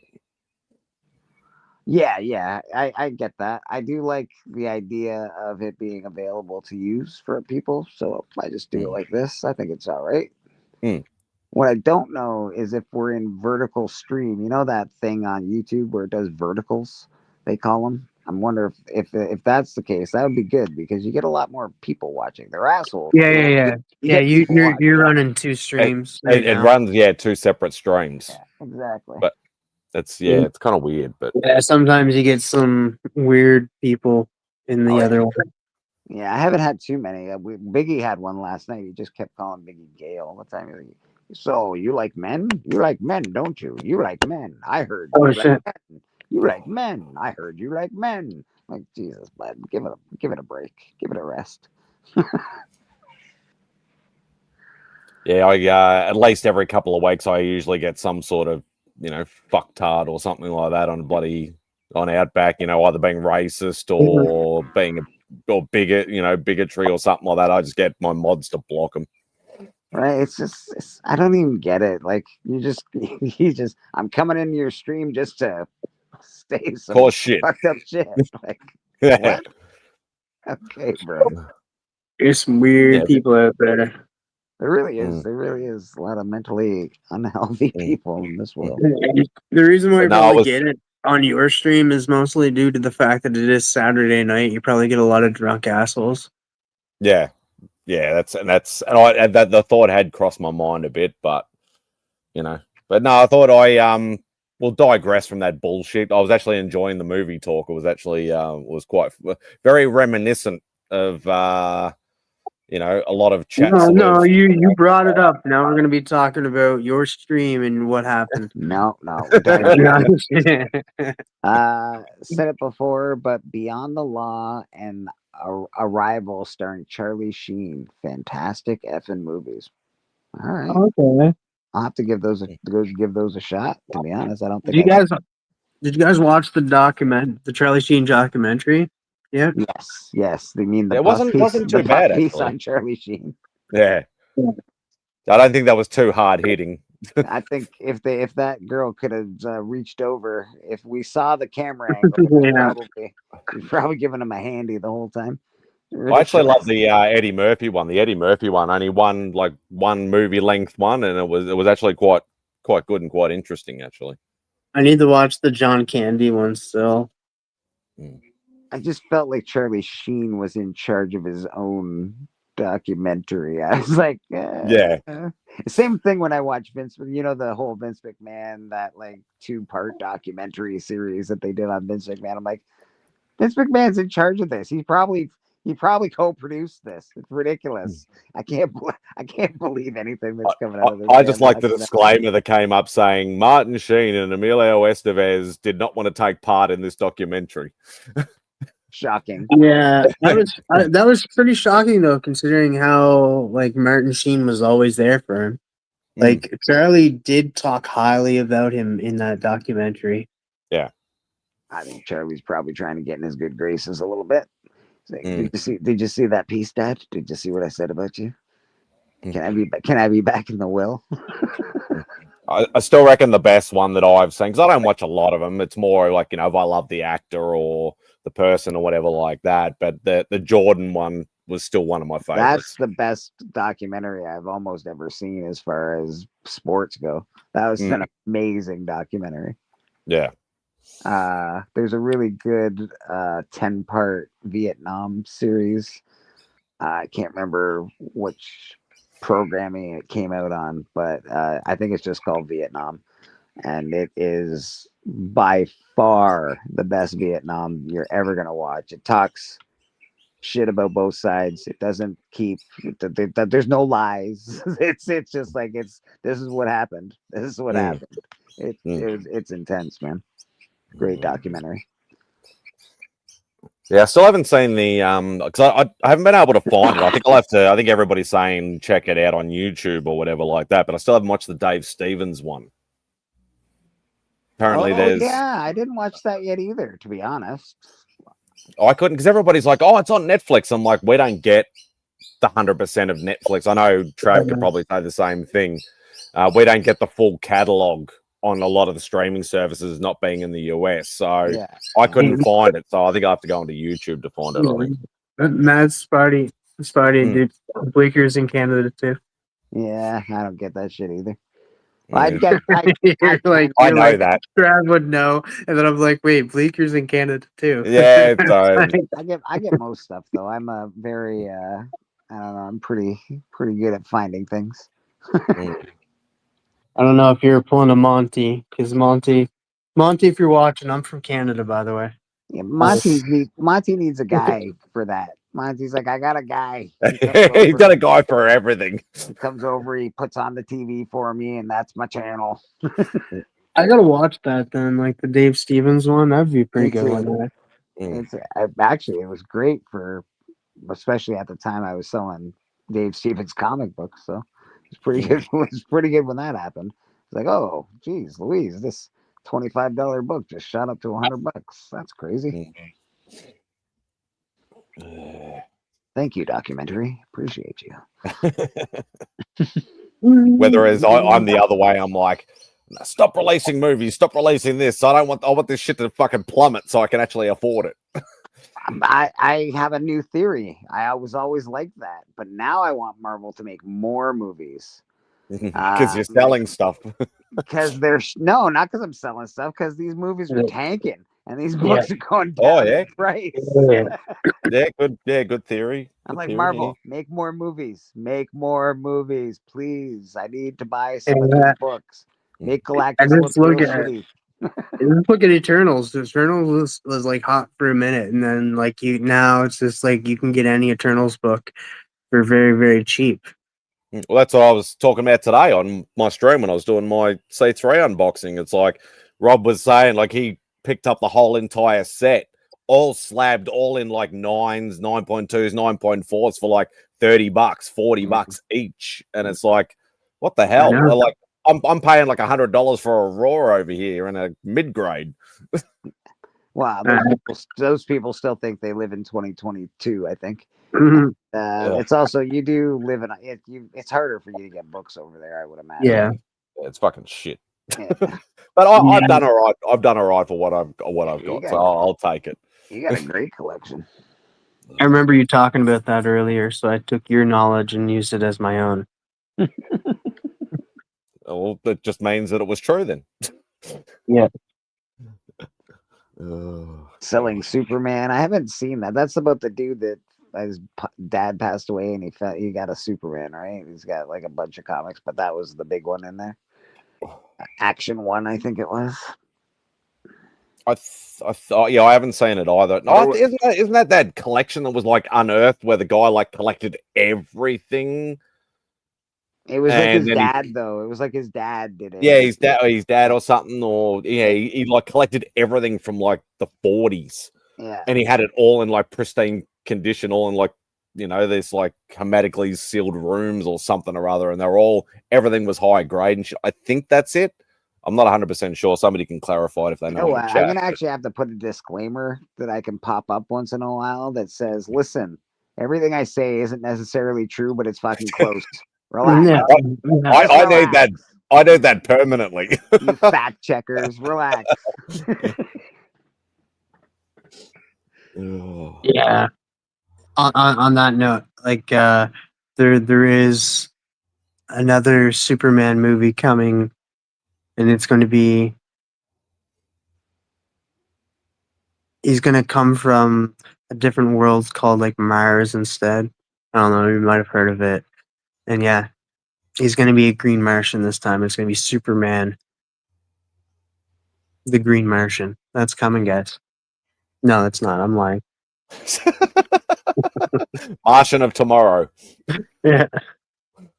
Yeah, I'm actually more worried about the universe that they're trying to create might get destroyed in its infancy with this whole sale of the of what is it, Warner Brothers. So Oh man.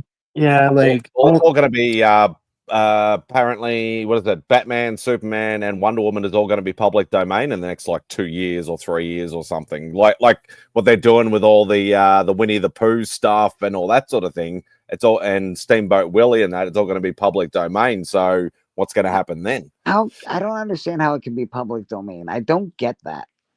Like I understand the law, and I understand that after a certain time it goes into the public domain. 199 years or 100 years or something stupid. 100 years, yeah. But these, like, they're still an ongoing company. They still have like it's their. I don't understand how, like, no, man, that's my shit. You don't get that. Nobody gets that. Fuck off, idiots. It's my Yeah, exactly. Like, go fuck Yeah. yourself. I fucking They can do that as long as like because the fact that like you sign a patent and you be like, okay, this I own the rights to this, and you're the one that created it and stuff. Okay, well, in 100 years you're not going to be around. Hmm. And they did it mostly for the people rather than companies. And being like, okay, it can go in the public domain, and that's when companies actually started buying these public domain characters and stuff, is because they become public. And that's why there's all these weird bloody horror movies coming out with like Popeye and Winnie the Pooh. Can DC buy back their public domain though? Can they just buy it back? They do have a lot of money. Yeah, it's just the same with Mickey or Steamboat Willie. They were Disney was able to get that back and like renew the rights to it and stuff. But that small little period. But that's because Mickey Mouse isn't as old as Steamboat Willie yet. Yeah, that Steamboat Willie was the one they had to let it go because it's 100 years old or whatever the law is. And as soon as Mickey comes out, I think Mickey will go too. I don't know how old that is. Yeah. But they were able to. They have the right to renew or not renew. But in that short period of time, when it becomes public domain, while the paperwork is getting filled out, anybody can do whatever they want with it. But like the whole patent process was created for like a single person. Like it's like, oh, we want the rights to be towards a single person and stuff and that. So like it was developed for that person and stuff, not companies and stuff, because like no one person lives over 100 years. Yeah. I get that, but it's just, that seems so messed up to me, man. You think once it's yours, like, okay, in your will, you hand it down to your kids and so on and so forth. It's like it's always in the family unless you physically sell it off or you sell the rights Baby off. Bleeker gets Batman after I'm done, and then baby Bleeker gets Batman after I'm done. Like baby Bleeker.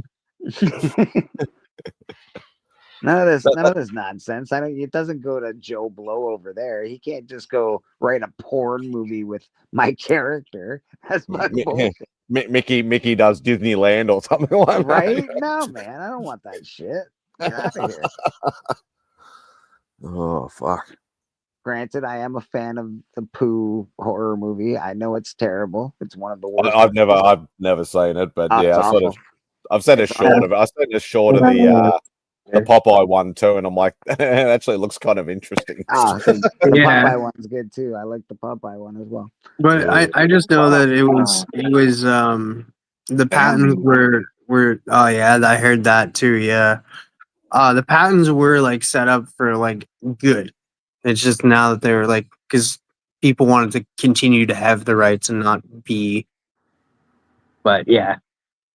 I just Yeah, think when companies started acquiring rights and patents and stuff, that's when things kind of went downhill. Instead of individuals. hopefully for DC, they can buy their stuff back when it comes to I guess going into the public domain. But I don't know. What? What can I get if I donate $50? You can see TM topless. Whoa. I don't know that. That's 55. Oh, 55. Sorry, I forgot about the goods and services tax added on top. Oh my god. Kung Fu, what's going on? Kung Fu King Fruit. All right, there we go. Nice. What are you in a casino or something, Aaron? Movie theater. Oh, We're gonna go nice. see a movie. You're just gonna go check out a movie late night? I like it. Oh, now we got you. Here we go. Hold on. Oh, nice. What are you gonna go see? Anything good? Mickey Does Disneyland. I got Classic.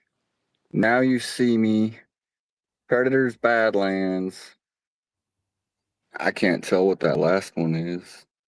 You've already seen Badlands, so I guess you're going to see Now You See Me, Now You Don't. It's a pretty good one. I actually really enjoyed the first movie. That first one that I saw, it was really good. I wasn't expecting it to be that good.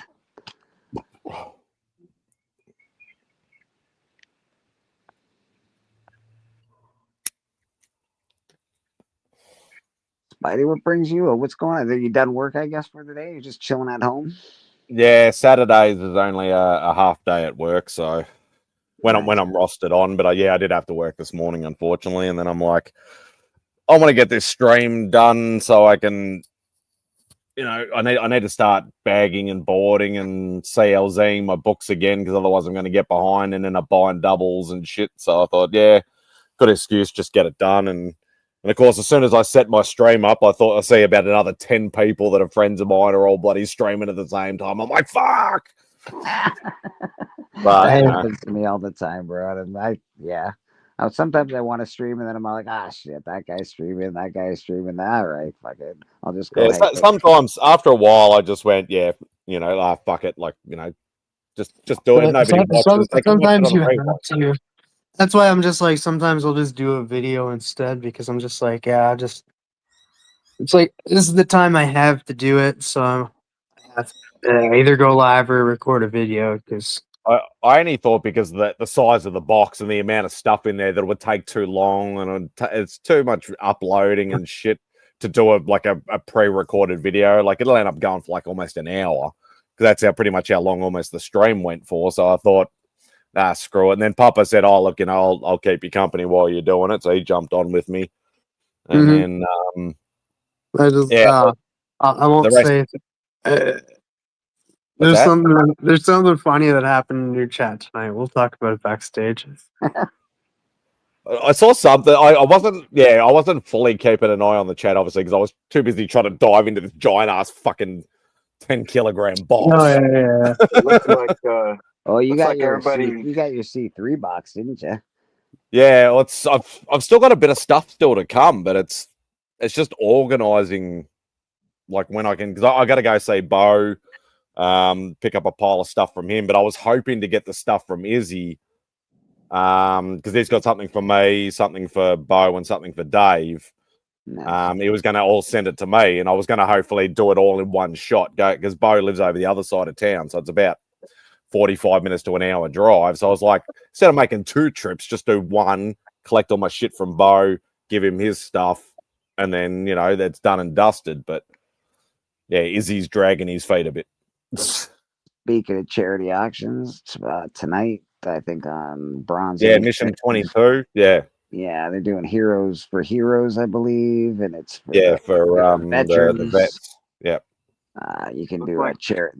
They got some good stuff, good art, good comics. Go check them out if that's your bag, man. I don't think they'll be doing free international shipping like C3 does. So Probably not.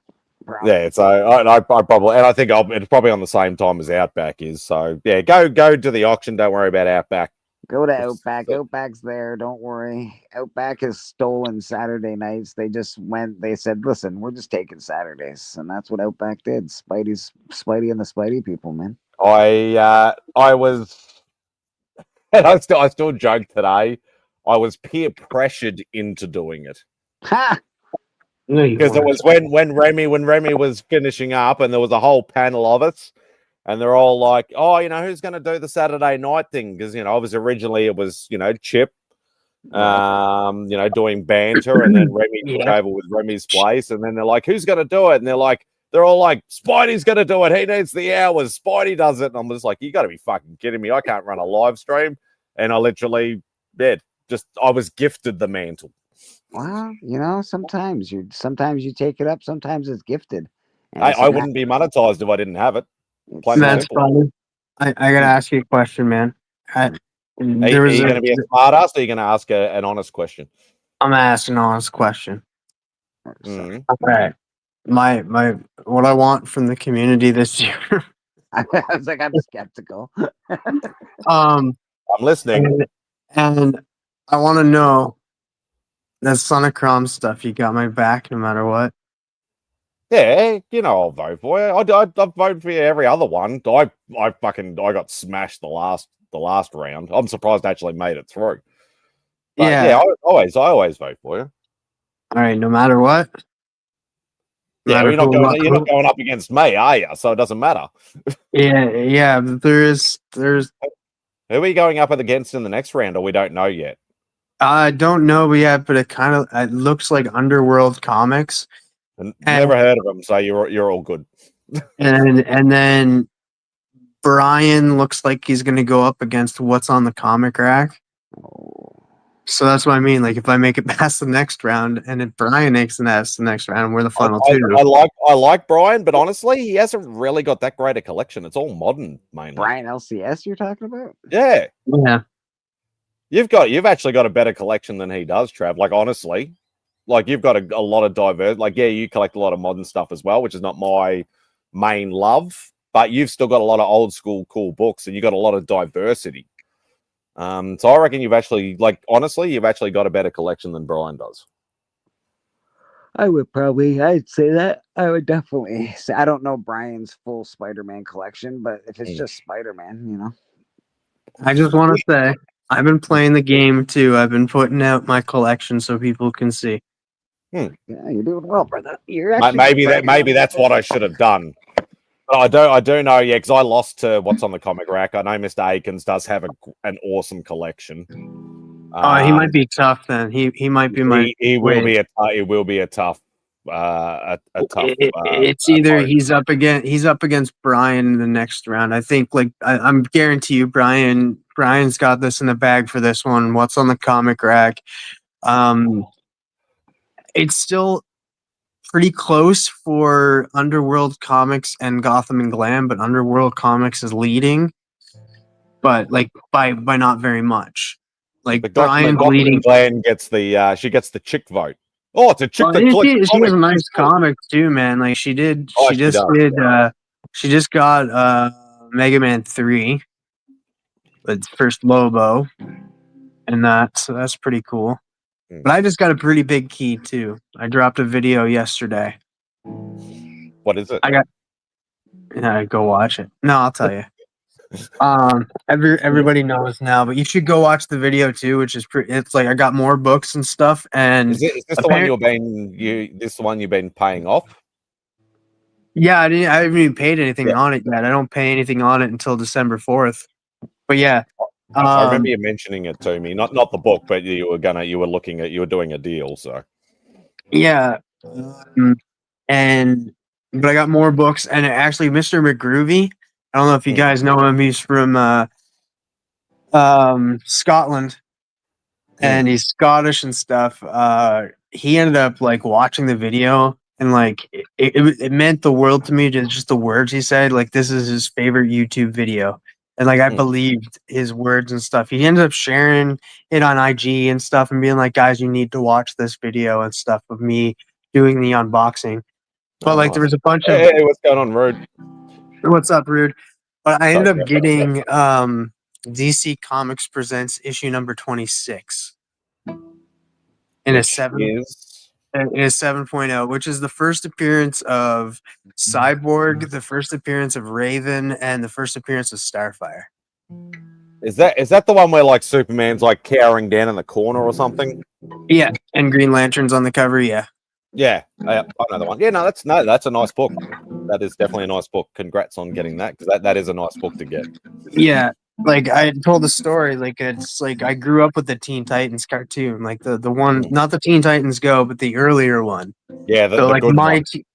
my Teen Titans team is like Robin, like Dick Grayson's Robin, Beast Boy, Raven, Starfire, and Cyborg. And now, like, I know I'll never get a Robin comic that's way too, like, the first appearance of Robin, the first Robin. Like, I have the first appearance of the third Robin, and the second and the fourth Robin, but not the first Robin. And then I just need to get Doom Patrol 99, which is the first Beast Boy. You could probably get second. The second Robin was Jason Todd, wasn't it? Yeah. And then, Yeah, but he's not like he's that. not. He's not that good of a Robin though. So I like Tim Drake more of a Robin. But I'm just saying, if you're going to collect the Robins, you could at least get like obviously the first one, forget it. But from second upwards, you could probably at least get them all if that's the way you were looking. Or I can get the first appearance of Nightwing, which is Tales of the Teen Titans 44. Is that the around the Judas contract storyline? Yeah, or whatever it's called. Yeah, yeah. I know a little bit about a little bit. Yeah, I know. I know. You're a closeted DC fan. Wow. Closeted. DC. But yeah, no, I put that out, and yeah, I've been getting a lot of cool comics. I also got something else in that box too. That it was cheap. It has like it has a few spine ticks. I would say like put it at like a 6.0, maybe a 5.5 raw condition. There's a date stamp on it, but it's still a first appearance of a character I really like. So, and you don't see it's a nice 35-cent comic. So, if it's an older book, then honestly, who cares? Like, as long as you want it for the book, and that's like everybody knows. Like, I'm a low grade guy because that's all I can afford, and half the time that's the only way I can get books. And if you just want it for the book and you don't give a shit about the grade, you're not a grade snob, then fucking go for it. yeah. Realistically, a mid-grade book for like a 40, 50-year-old book is still pretty awesome. So I think everybody should own DC Comics Presents 26. you know what's really going to break your heart? Comics. Yeah, that will. I actually owned that book at one time. Ooh, it's a good book to own. You should get it back. I actually, I can't remember. I traded it for something. Like I gave away all my non-Marvel books to mainly to Simple Simon and to a few other people. But I had a few other books that I had before I did that. and I sort of traded them away because I was trying to, I think I was trying to. It might have been for an early Spidey or something like that to try and narrow down my run at the time. So Yeah, now's the time to buy it though. Like, if you want to get it, like, I urge anybody to grab it now because, like, if a Teen Titans project like gets off the grounds and stuff, that book's gonna skyrocket because it has 3 first appearances of 3 Titans, Mm. and then like you're gonna have like if Beast Boy shows. It all depends on who the Titans are, but most likely you're going to have Starfire, Raven, and Cyborg, unless they go the New 52 route, just like the Zack Snyder movies, where Cyborg was part of the Justice League. But I highly doubt that's going to happen. Cyborg will probably be part of the Teen Titans, hopefully. And if they do end up going the Teen Titans route, I can see them doing like it'd be Dick Grayson's Robin, Wally West's Flash. I think they'll end up bringing in Wonder Girl and stuff, and Beast Boy, and then we'll get Starfire and Raven. I enjoyed the Titan show. I know it sort of fell off at certain points towards the end, but I really enjoyed the Titan show. Actually, I know a lot of people didn't necessarily like it, but I actually enjoyed it.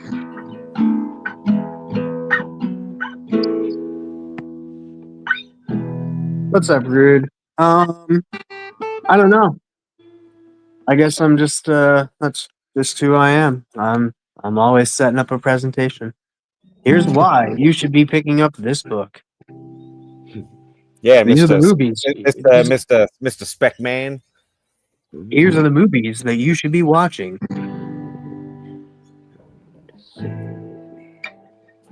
Well, guys, what books are you guys after? I'm still trying to get that fucking Surfer one. It's driving me nuts. Still trying to get it. What books am I after? Nothing I can afford. That's what books are. Right. Yeah. Surfer 1 and Hero for Hire 1 are the last, and finish my Werewolf by Night run. That's the last things I had on my to-do list this year. I don't think it's going to happen. Yeah, I want to break my $100 limit. I haven't broke $100 on a book, so I just have to decide what. I don't know what. dude, So I $101. just did that. I did that with DC Comics Presents. I broke that limit. Yeah, I just work out some way to get the book if the opportunity. And like what I've said a million times, like you need to be an opportunistic buyer over here. Sometimes you may have to pay a lot more for the book, but sometimes it works out where the fact of the guy will let you, the seller, they'll let you do a payment plan. Yeah, maybe a lot of dollars, and you're just like, yeah, let's just fucking do it. Let's just do it. Get it over and done with. You know what, dude? I wholeheartedly agree. Just because of recently of that, like it all fell together. Like I was having a shitty night because I wanted to get some books that I just couldn't get, and then I ended up freaking coming across this shop that I never really used before. I was just skimming through that book popped up, and then they were like, "Yeah, do a payment plan on through here," and then I was like, there's no way that they're gonna do this. And then I clicked it, and then all of a sudden, the next thing I know, it's just like, yeah, approved. You pay on this days and stuff. I was like, oh shit! Like I just bought, like not really like. It's kind of like, yeah. It was kind of a fluke, but at the same time, like I'm glad it happened. But yeah, yeah, and sometimes that it just falls into place. It's like what I said about my Marvel Spotlight 5. Like it literally happened right around Christmas time last year. It was the last book on my want list for that year, and I physically received it New Year's Eve. I did the video that night and said 11th hour. I got it, the last thing for this year, and I was over the moon that I got that because I've wanted that book for the longest of time.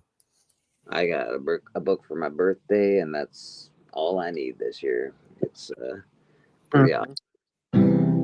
yeah, man. The next 3. Yeah, buddy. I still need that fucking book, but it's lower on the priority list. I don't think I have lower on the priority list books.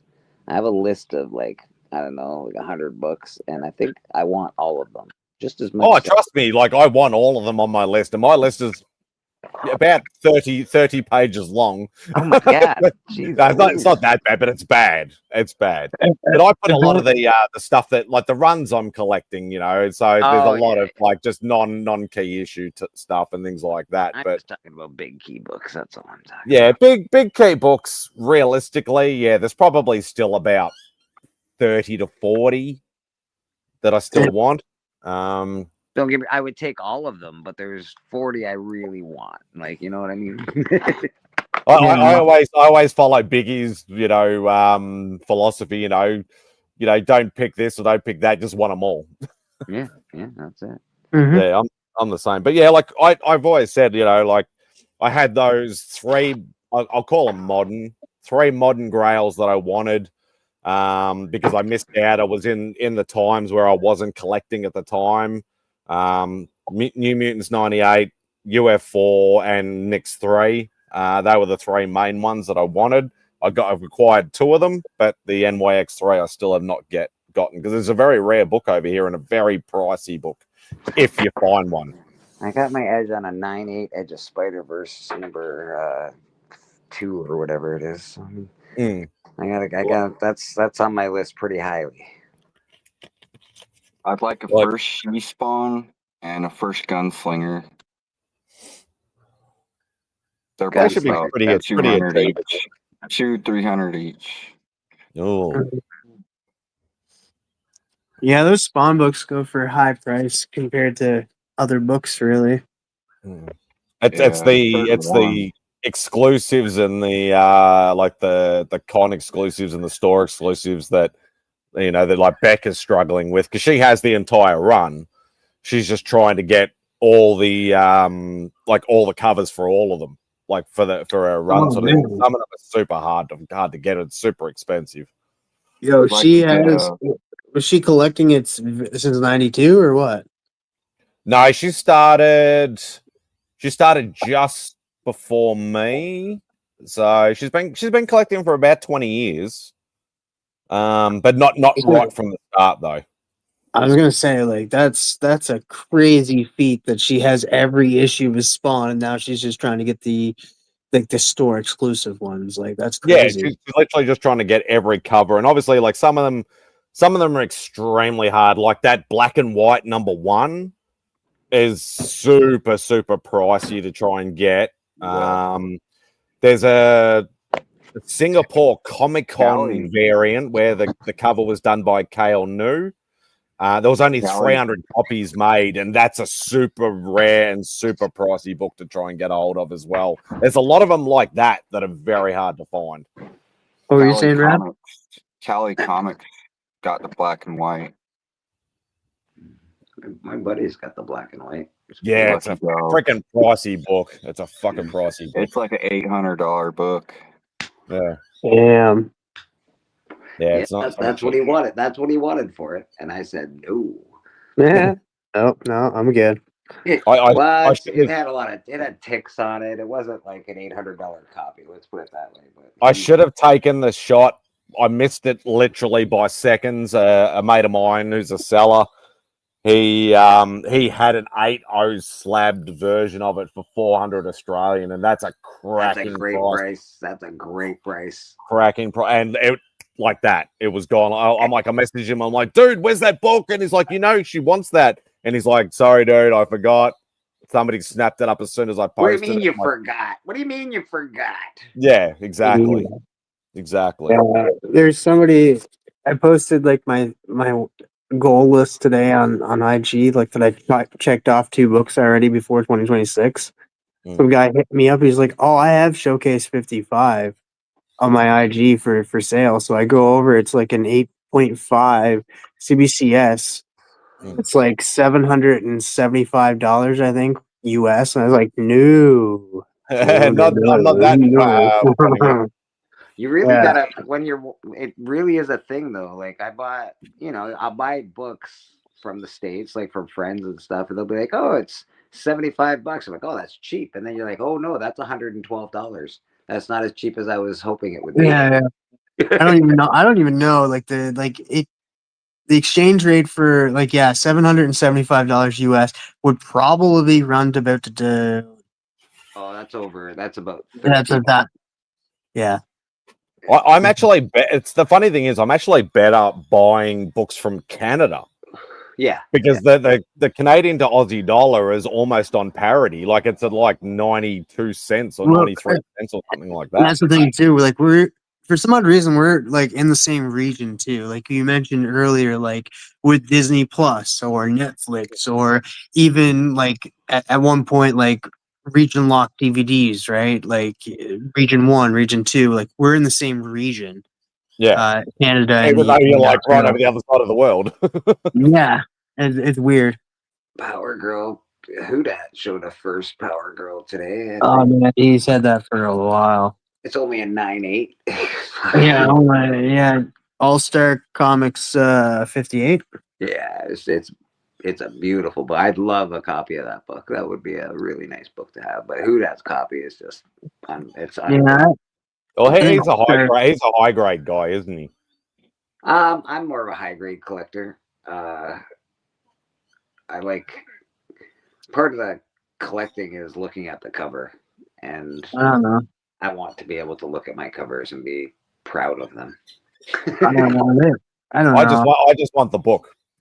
I get that. I And you know what? I envy that. In fact, for a lot of like Biggie's got a huge collection and you and a lot of people have huge collections of great, great books that I do not have because, I'd rather a better copy of it.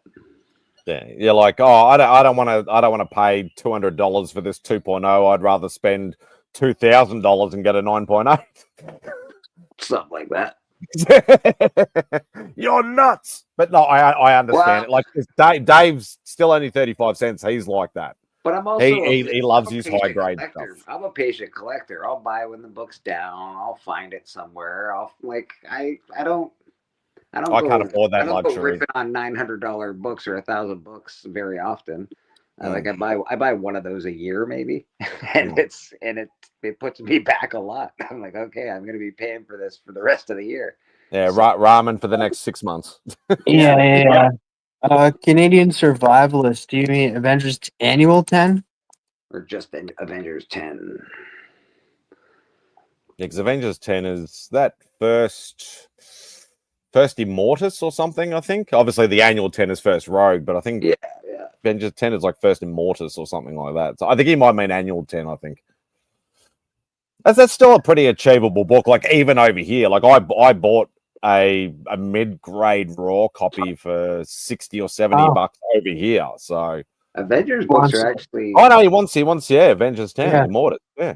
Okay. Avengers keys are actually really not that expensive anymore. They've gone extremely down since it'll go back up. Yeah, I would buy it now if I were you. I still want an Avengers 8 first Kang.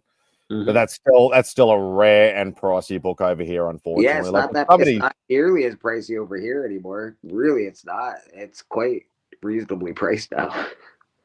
Oh, find me one and let me know. All right. No, not a problem, brother. I think that's an easy find, bro. Because I think the last time I saw one was a low grade raw, and it was going for like $600 or $700 over here. Nah, that's way too much for that book. Yeah, that's far too much for that book. Like obviously, Avengers 1 is still it's out of all the number ones, it's still a reasonably priced book, but it's still a pricey book regardless. It's pretty pricey. It's got a lot of firsts. Well, not really, I guess. Avengers 4 is I actually think is the harder one to buy and to get. That first Silver Age cap I'd rather have a 4 than a 1. I want both, but I think that I'd rather have a first Doctor Doom than a first Fantastic Four. Personally. That's what a lot of people like say, oh, Fantastic Four shit. I'd say out of all the Silver Age Marvel runs, Spider-Man and Fantastic Four are on par with the amount of dollars you need to spend and the amount of first appearances in them. Fantastic Four has Galactus, Black Panther, fucking Silver the whole Fantastic Four. Doom. Yeah, dude, they're killing it with first appearances in the Fantastic Four. Yeah, like realistically, Spidey's pretty much all villain keys. Yeah. But still high dollar villain keys. Yeah, you're not wrong. You're not wrong. What's going on, Dope Brother? Hope you're doing well, mate. Hey, Dope, my man. What's going on, my friend? Yeah, it's still because I'm still I will probably I never say never, but I still will probably never own a number one unless something falls out of the sky. No, that's I'll never own. No, I'm talking about Spidey number one. Sorry. Oh, okay. That's achievable, I think, for you. Number 3, I think, is a lot more achievable for me. Okay. 3's But number 1, it's still a high $4 figure book.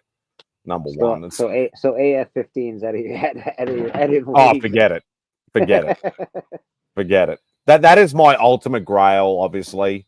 But yeah, that's not gonna be an easy book to acquire unless I steal one, literally.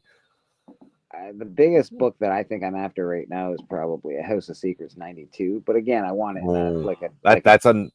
if I was going to own any reasonably, and I'll use that term loosely, reasonably priced DCK, either first Swamp Thing or first Constantine would actually be, because I like the dark characters. Yeah, would be in my list. I do have Constantine. That's one book that I bought this year. But hey, what's going on, Mike? Yeah, that first fuck you, Beckerman. Swamp Thing would be awesome. Hey, I shouted you out this afternoon, Beckerman, and you weren't around. I Beetlejuiced you, and you didn't turn up. Have you considered making more money? I could try and steal it. Don't do that, bro. You get caught. No good. Yeah, I'm not smart enough to not get caught. Don't start. Don't do that. Hang on, Mike. All right, just because you're here, just hang around for at least 2 minutes, please. I'll be back. All right. I would leave now. He's probably getting up to pee because he's old. Yeah.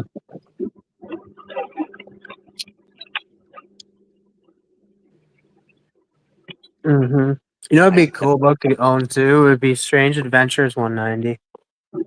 Yeah, that would be awesome, Tom.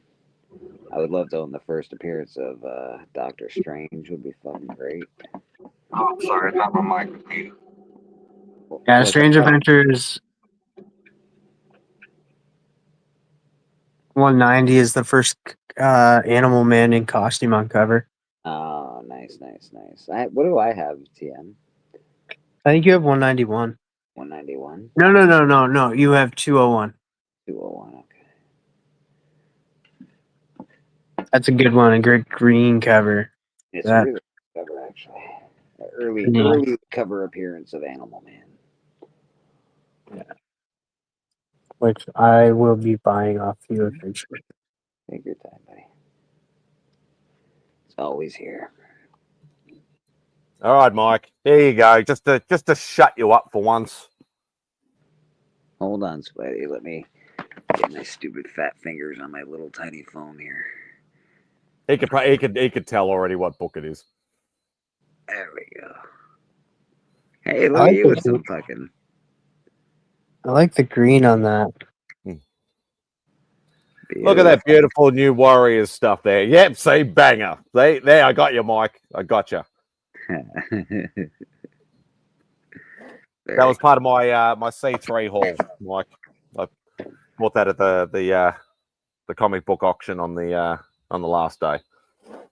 No. I have a big book that I want to sell, and I tried to put it on eBay. And eBay told me to go F myself. What? Yeah, they said it's too much money. You can't put that on your eBay. I'm not allowed to sell that much money. That's Apparently, you have a limit to how much money you can put on your eBay. I did not know that. so what? If you had an Action 1 to sell, you can't put it on eBay. Apparently not. Apparently not. What Not the unless fuck? you're like not unless you're a major big time seller, probably. What book was it? If you don't mind me asking. I have a rare error copy of Amazing Spider-Man 388, and it's a 9 point.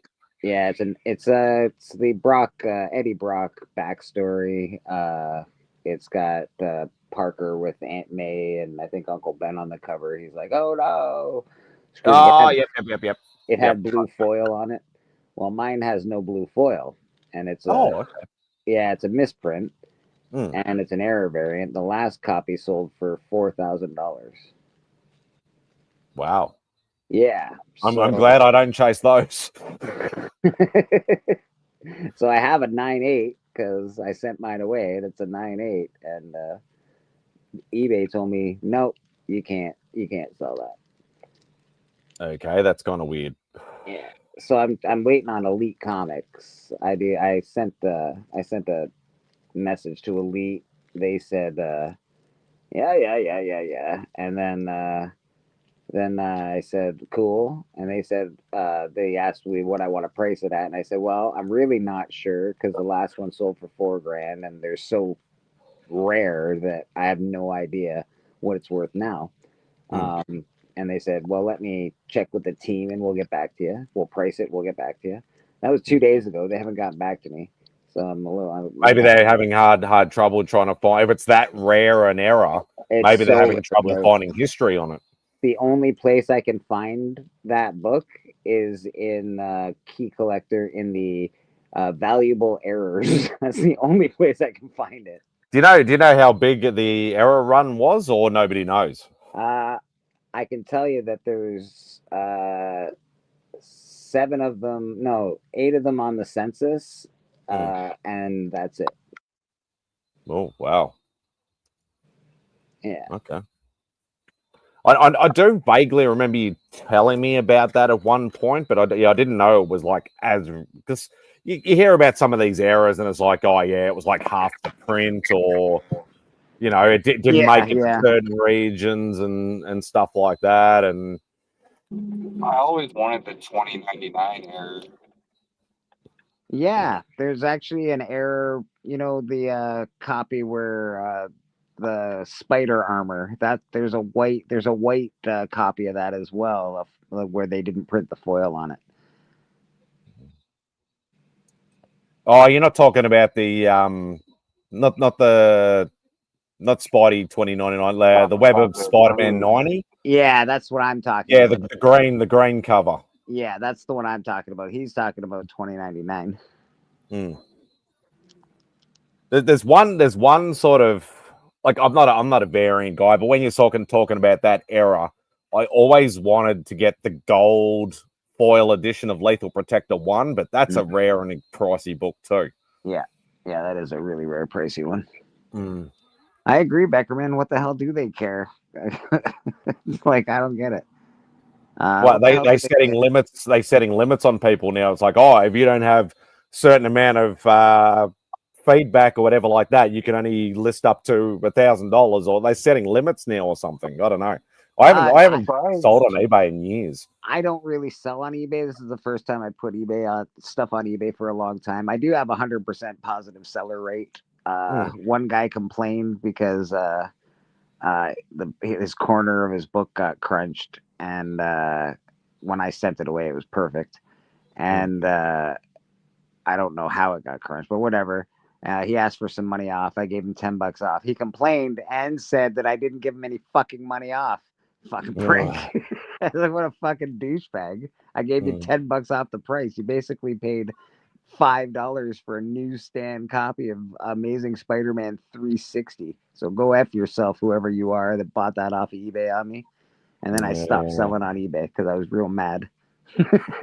Yeah, I still occasionally peruse through eBay, just have a look, and occasionally I'll find something, they're like, oh, I'll just take a chance on it's like a $20 book or whatever, but I do have a list of like favorite sellers and stuff like that. That like I'll see what they have in their store and things like that. And I'm like, if I've bought off them before, then obviously trusted seller, I can go back to them. But I generally try not to buy anything from overseas anymore because I've been burnt in the past and things like that. And Oh yeah, yeah. it's And not eBay, the problem is being a seller on eBay. eBay always sides with the buyer. So Yeah. like the buyer could have the same book that you have and crunch it up and say this is what you sent me, and eBay will side with the seller. You know what I mean? Like it's Yeah. just too many. I hate selling on eBay. I really hate it. I've never tried the eBay Live. I would maybe try Bry's Comics. I know he buys a lot. Oh, that's a good idea, actually. That's not a bad idea. I don't know Bry at all, but he might be interested. Personally, I think Elite Comics has probably got a bigger reach. Yeah, I'm hoping I'm gonna reach back out probably tomorrow at some point in time. See if I can't get any can't get this thing drummed up. Yeah, I'm still, even though I've literally just unboxed 10 kilograms worth of books and bits and pieces, I'm still itchy to buy more.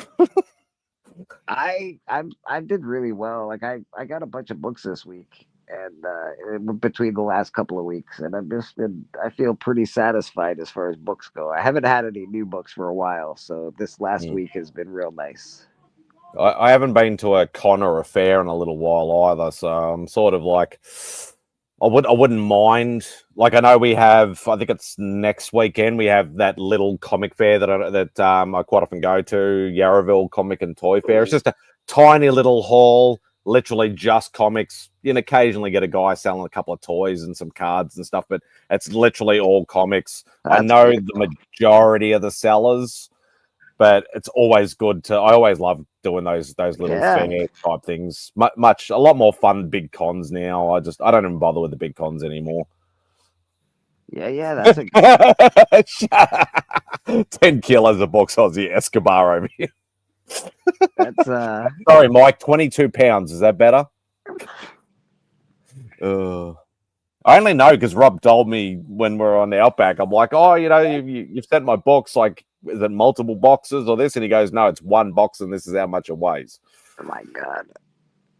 So it did have some only slabs wins in there that they've been just sitting there for a couple of months. Because usually, like, if I accumulate a few wins, which has only happened, I think, twice, I generally try to help out Rob with the shipping. I tell him not to ship them. I say, look, I'll chip in to help out with that, because it's not cheap. I know he says he'll ship worldwide, but I still like to help out if I can. I've only bought one thing at C3, but I bought those 5 blind bags from the stream that you were on, actually. Have you've got those yet, or no? Not yet. No, I'm pretty sure Dave sent them. Yeah, he said, I can't remember when he sent me a message that he sent them, but he said he sent them. Yeah. It wasn't 75 books, Mike. There was actually 11 slabs in there, which is weird coming from the slab guy. But I just kept saying old books, and I'm just like, yep, I want it. Yep, I haven't got it. I want it. Yep, and I just kept bidding on, and I ended up winning 11 slabs. But yeah, Papa's wood burning was in there too, so it's obviously being wood, a little bit of weight, stuff like that, and there was the full set of Demon and Bottle Run was in there as well. So that's a nice set to get. Yeah, I've always wanted that last book, that Infamous in the Mirror. Yeah, I know the book. I always wanted that book, and I was just like, that's the funny thing. It was like I didn't know hardly about any of these other books, but that was the one set that I knew was there that I wanted to go after, and yeah, that was the one, and I ended up winning it. So I honestly do the same thing, Spidey. So I've got a package coming from Houdat. I bought all these books, I don't know, months ago now. I know the raw books that are in there, but apparently there's a slab in there. No idea. I have no idea what I bought. I'm like, well, it must be good if I bought it. So I'm hoping it's good. That's what I love about, because I promised myself this year at C3, I had a little notepad. I'm like, I'm gonna write everything that I buy so I can remember and I can keep track of it and all that sort of stuff. Like I know Rob and DJ especially are very, very meticulous when it comes to like they've got full spreadsheets of what people bought, what they've paid for it on what show. They're very, very meticulous. I gotta learn to do that, man. I gotta get my shit together when it comes to that. I gave up after like Mark's stream, which is like the first stream out of the whole weekend. I gave up. I'm just like, screw it. It'll be a surprise when the box turns up. I'm like, that's right, I bought this, or I forgot I bought this, and it's more fun that way. I just please ask people if you ever won anything from me, just let me know and send me some proof that you won it. So I won that NYX3 for $5. Remember I that? I think you did. I'm pretty sure. Pretty sure that never happened. Dude, I'm so lucky to have that book. That's unbelievable. Love that. Can't believe it. There's only a few modern books that I think are worth having, and that's one of them. Yeah, that's what I said. Like my 3, and I only need that one to finish off that hat trick. And I think Miles Morales is another one. I also think that the Edge of Spider-Verse, the first Spider-Gwen, is another one. So I got that off the rack, so I was lucky with that one. I would think I don't think Young Avengers as much as Vengeance. I think is an important one too. They are low key on my radar. Mm-hmm. I don't have Young Avengers 1, and I don't have that like the first America Chavez one. I don't have those two. Very low key. They're on my list, but very low key sort of on the list. It's like if I find one at a reasonable price, I'm not going to be paying hundreds of dollars for them. If I can find one for like $20 or $30 or $50, I'll pick one up. What I think is interesting about American Chavez, and this is why I want her first appearance, or one reason I want it. She's the only version of herself in the entire Marvel universe. She's like the Phoenix Force. So there's only one of her. There's no multiverses of her. There's no other versions of her. It's just her. I think that's really neat. So at the moment. Yeah, at the moment. Yeah. Well, until somebody can't figure out how to write her properly, they'll be like, no, this is her twin sister from the whatever multiverse. Yeah. But for now, she's the only being that's her. So I think that's a real cool feature for her. Yeah. Yeah, it's definitely one real Batman. I'm Batman. I'm Fat Man, maybe. I don't know about Batman. Yeah, and that's the thing. Like that's the other thing that, like, we all joke that like Australia is like 10 years behind, and it's not. Like when it comes to books, it is true. It's like a couple of the other books that I sort of low key wanted. Like I talked about first White Vision, like that West Coast Avengers 45. Like that was a hot book for a minute when One Division came out, and literally up until recent times, that's still people still trying to get $100 or more for that book over here. Yeah, even now, and it's like, dude, it's like a $20 book at absolute most. I finally picked one up for I think like $12, like by absolute chance. And then the other thing is the last con I went to when Beck and I did that little like regional trip or whatever to that con in city called Bendigo. First Illuminati was another one. It's like it shouldn't be $100 book. No, it's and not. A guy was it's a $10. It's a $10 book, buddy. Yeah, I literally bought one for $10 Australian. Yeah, it's not, so I was like, not expensive. Yeah, I will grab that now. $100 for like half a second there. It was like $100 book, but not really. It's a $10 book again. If there was, it might even be lower than that now. There was three other sellers. The cheapest out of the 3 other sellers was $60. And then I saw this guy, and I got to talking to him. And he was a friend of a new YouTuber, young guy named Mitch, who's just started up his YouTube journey. And, a lot of the Aussie guys are trying to help him out and trying to support him and stuff like that. And he was helping him out at his table and stuff. And we got to talking. He's like, oh, yeah, like I bought, I don't know, $150 worth of books off the guy. So I ended up probably getting the book for maybe $7 or $8. Yeah. But compared to all the other sellers, I'm like, well, this is a freaking steal. Yeah, that's all the book's worth. It's not worth any more than that. It's a cool. Don't get me wrong, it's cool, but they're not. It's purely it was a spec book. That's all it was. Yeah, when Multitude of Madness came out or whatever, that's when it skyrocketed, and then obviously after the movie, it tanked. Tanked hard. But they're still 10 years behind, still trying to get a stupid amount of money for it, and it's just like, I'm fairly certain I have a copy of that around here somewhere. yeah, there's probably most of the probably guys in the bloody community probably got 5 copies of that book, but over here, yeah, not that easy. But yeah, that's when you said earlier, Blake, sometimes it's just the patience game. Yeah, you have to have patience. It really does help. Unfortunately, I don't. But Yeah. but in saying that, like, because of like once again, like reiterating, like the long list that I do have, it's more the factor of if I don't find the current books I'm after, there is always something else that I want.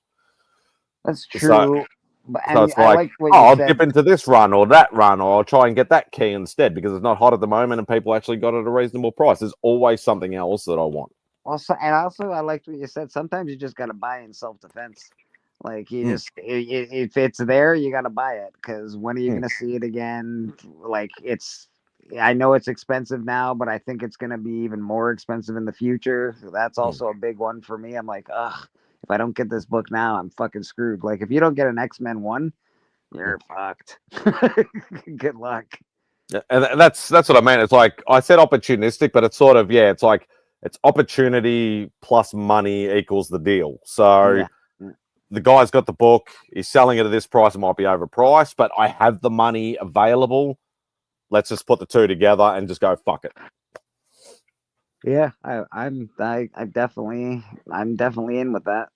You have to when it has to be done, it has to be done. And then I also get guys like my mate Michael, who he lives up in Sydney, who I met through because I'm part of a lot of the Aussie Facebook comic groups and stuff.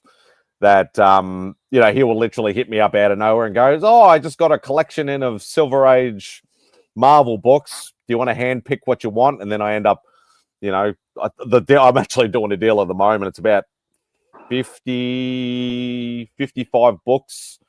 Mainly Fantastic Four and Strange Tales books, and he's like, okay, this is the price. Oh, we'll just knock it down to this. Do you want to do the deal? Just pay it off when you can. He's not like, he doesn't chase me up like every week or every 2 weeks. Oh, why haven't you made a payment? Why haven't you made a payment? It's just when you can. Yeah, nothing wrong with that. So I just every pay, I just go, here's $100 or $200 or $300 or whatever like that, and at the end of the deal, he just sends me the. Alan buys books like that.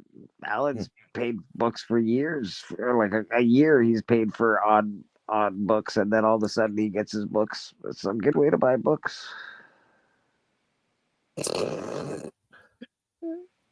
Get your mind out of the drug gutter there, Beckerman. How many kilos in 55 books? Well, Beckerman, if I told you, then they'd catch us for weird talk. Either that or try and get me for like tax evasion or something like that. But no, it's kind of great doing those because I've been dealing with this guy for probably 3 years now, maybe 4 years, and it's literally like it's so much fun just going, oh, I need all of these books. Let's just do a deal and stuff like that. But it's the time. Like, it's great paying it off because then you don't have to worry about, oh, this is going to, leave me broke for the next month. But it's like, oh, crap, I still got another, 4 payments the way I'm going. It's going to be like another 2 months or something. And it's sort of anticipation is hard as well. Yeah, no, I don't hate it, but it's definitely gives you that anticipation. You don't get that immediate gratification, but you do get gratification at the end of it. It's not bad. It's pretty good. And you get good books, right? If you're paying something on down payments, it's going to be a good one. Yeah, well, it's not. There's nothing like the last couple of lots I've gotten haven't been any they're all been Silver Age Marvel books, all low to mid grade sort of things, so all right in my wheelhouse. But it's a lot of mostly run fillers, but still trying to get a lot of these run fillers over here. Like, I don't want to spend $50 on a run filler from the Silver Age. Yeah, no, But I tried looking at getting into the Weird War stuff, and like just run fillers are fucking $25, $20, $30. Like, fuck off. I mean, it's just, I know they're cool books. I get it. That's why I want them, but like, they're not $30 cool books. Some yeah, of them and are. that's the thing. Most Silver Age books, doesn't matter whether you collect DC or Marvel or whatever, most run filler books over here at least start at like $20 to $30. You Yeah, know, most- from that age. all Spider-Man run fillers, $25, $30. Yeah. If it's, it has to be in decent condition. But even in, sevens, they're still $25, $30 books.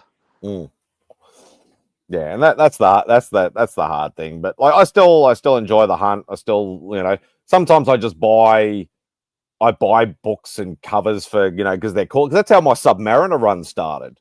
I literally like, I like this character, I like this villain, I like this cover, and then I ended up working out that I'm like, shit, it's like a 72 book run or something like that, and I have like 50 of them. Why not just go for the run? Gotta go for the run, bro. Gotta Yeah. go for the run.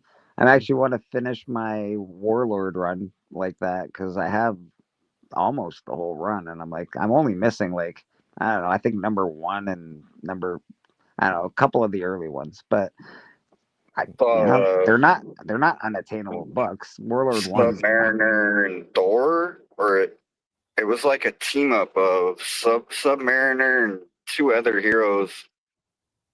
It was old, real old. Almost bought it today. It's like you guys said, like 20. They had like a few of them, and they were all like $25, $30. The old Submariner Iron Man books, are those the ones you're talking about? I love the dual books as well. Like I'm actively, like, obviously just the hero books. Yeah. I'm actively going after Tales of Suspense, Tales to Astonish. Strange Tales I'm sort of diving into a little bit more now, but I never really collected a lot of them. And the other one is Journey into Mystery. That is a fucking hard and expensive run over here. Very rare to find any Journey into Mysteries over here, but I've accumulated a few over the time. None of the really, really big ones. I do have a few of the, because obviously there's a lot of keys in there, but I do have a few of the good keys, but I don't have the massive ones. Is that's not a real one? Is that a It's the that's gold a record. golden record reprint? Gold record, yeah. Yeah, see, a lot of people say that to me. They're like, oh, you can't afford the original one, get the golden record reprint. And I'm like, if I can't have the original one, I just won't have it. I got the gold record given to me, but I'm of the opinion that the gold record came out the same fucking year as the original one. I'll take the gold record any day of the week. I thought they were a year later. I think they were a year later. I'll take it. Second print. What's the technically, Superman? yeah. Yeah, what's the Superman second print going for? So, you know what I mean? Yeah. That's all I'm saying. It's a pretty good book. I think people sleep on it, and I think it's not a smart thing to do. Yeah, I'm as I said, I'm just one of those, like, they're like, oh, just use it as a placeholder. I'm like, I can't. I'm not wired that way. Yeah, but I'm never gonna get $100,000 fucking Journey into Mystery 83. You know what I mean? Like, well, come on, bro. That's never gonna be a collection.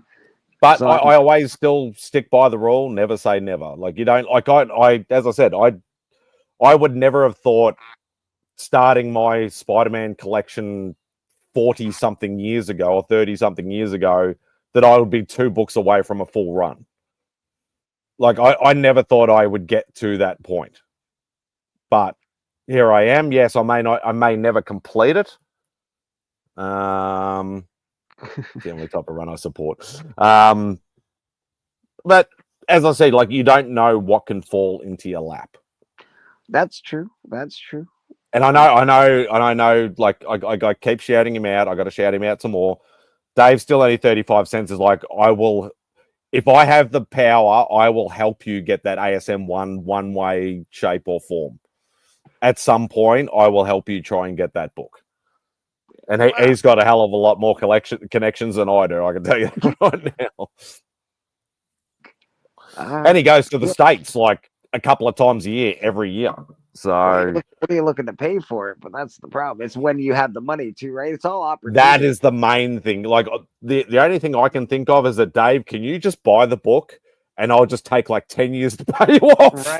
Right. It's really because people will say I want books all the time, and then you message them and they're like, I don't have the money. You go, hey, it's on an auction right now. It's real cheap. I wish I could, but I can't. You're like, all right. And I will fully admit I am that way as well. Like I've been searching for the Silver Surfer one like the whole year, but actively like really trying to like look at all listings and stuff like that, trying to get the opportunity and the money at the same time. And the only one I came really close to was a guy is actually selling one on eBay in Australia, and it's a low grade raw. He wanted $450 Australian for it. And I'm like, it's actually reasonable for here. But like people are saying, like I was looking at it and I was talking about it online or talking about it to somebody, and they're like, no, that's too much for that book. Don't pay that. And I'm like, okay, I'll leave it. I gave him some low ball offers. He had that automatic decline shit happen. So I just went, screw it. Now he's dropped the price to $400. But because I've already blown my 3 bloody chances at offers, I can't redo the offers. So I'm like, do I just hit this guy up and just say, look, what do you want to take for it? And if he's got the same handle, he might have the same handle that he does on Instagram as he does on Instagram. I've done that before where I've gone to check out sellers on eBay, and then I'll message them on Instagram and say, hey, I'm looking at a book you have up on eBay and I would rather not pay the eBay fees. So what are we talking about here, brother? And it can happen. It does work. But I got a feeling he just wants these to. Are secrets and tips. These are secrets and tips. We shouldn't even be talking about this stuff. Yeah, it's like, what are we doing? This is backstage talk. But the thing is though, like, and the thing that worries me is if I actually message him privately and said, look, can we do a deal outside of eBay or whatever, which some sellers will do. Yeah. My last store. He might be a store owner. You don't know. I did have a try to see if I could find him on any of the Facebook groups and stuff like that. I couldn't find him anywhere. But my last offer was $395 when he had the book at $450. And it still got declined, and then he sent me a counter offer of $400. So I'm thinking he's not going to drop much. Oh, you should have taken the $400, bro. Yeah, and I'm just like, but I had a closer look at the book, and it's like it's got a little like I know I'm a low grade guy, and I don't really fuss by that much, but I'm like, realistically, it's probably a $250 to $300 book, realistically, in the condition that it's in. But I'm like, do I just say fuck it and just do it? And then I don't know. I'm hoping he drops it at $350 and I'll just go fuck it, just go buy it now. Matt, fair enough. It's still sitting on there. It's been on there for like a week or two at $400. So wow, that's crazy. So yeah, nobody bid on the $450. Nobody's bid on the $400. So there might be still a chance. Yeah. Just keep watching it and pray he keeps dropping it. But yeah, there is desperate sellers, man. People went fucking ham during COVID, and they have so much money invested in some of these books, and it's just like they're not. That's the other problem of it too. They're like, oh no. They're like, yeah, and that's the exact point I was going to get to. It's like, oh no, I paid $10,000 for this book, but it's only $1,000 book now. Yeah, but I paid $10,000 for this book, and it's like, did. Sorry, you're never going to sell it. You're going to sit on it, and it's going to be dead stock. You got to look at it as a business as well as anything else. It's like if you're sitting on something for X amount of time, it's dead stock. It's something that you need to move at some point. Wow, Spider-Man 1 is never going to be dead stock, but no, definitely not. But like, there is definitely that thing where it's like, you didn't move it. You should have moved it, or you bought it at the wrong time for the wrong amount of money. How many people paid, I don't know, over $1,000 for Venom 3 The first appearance of Null. How many?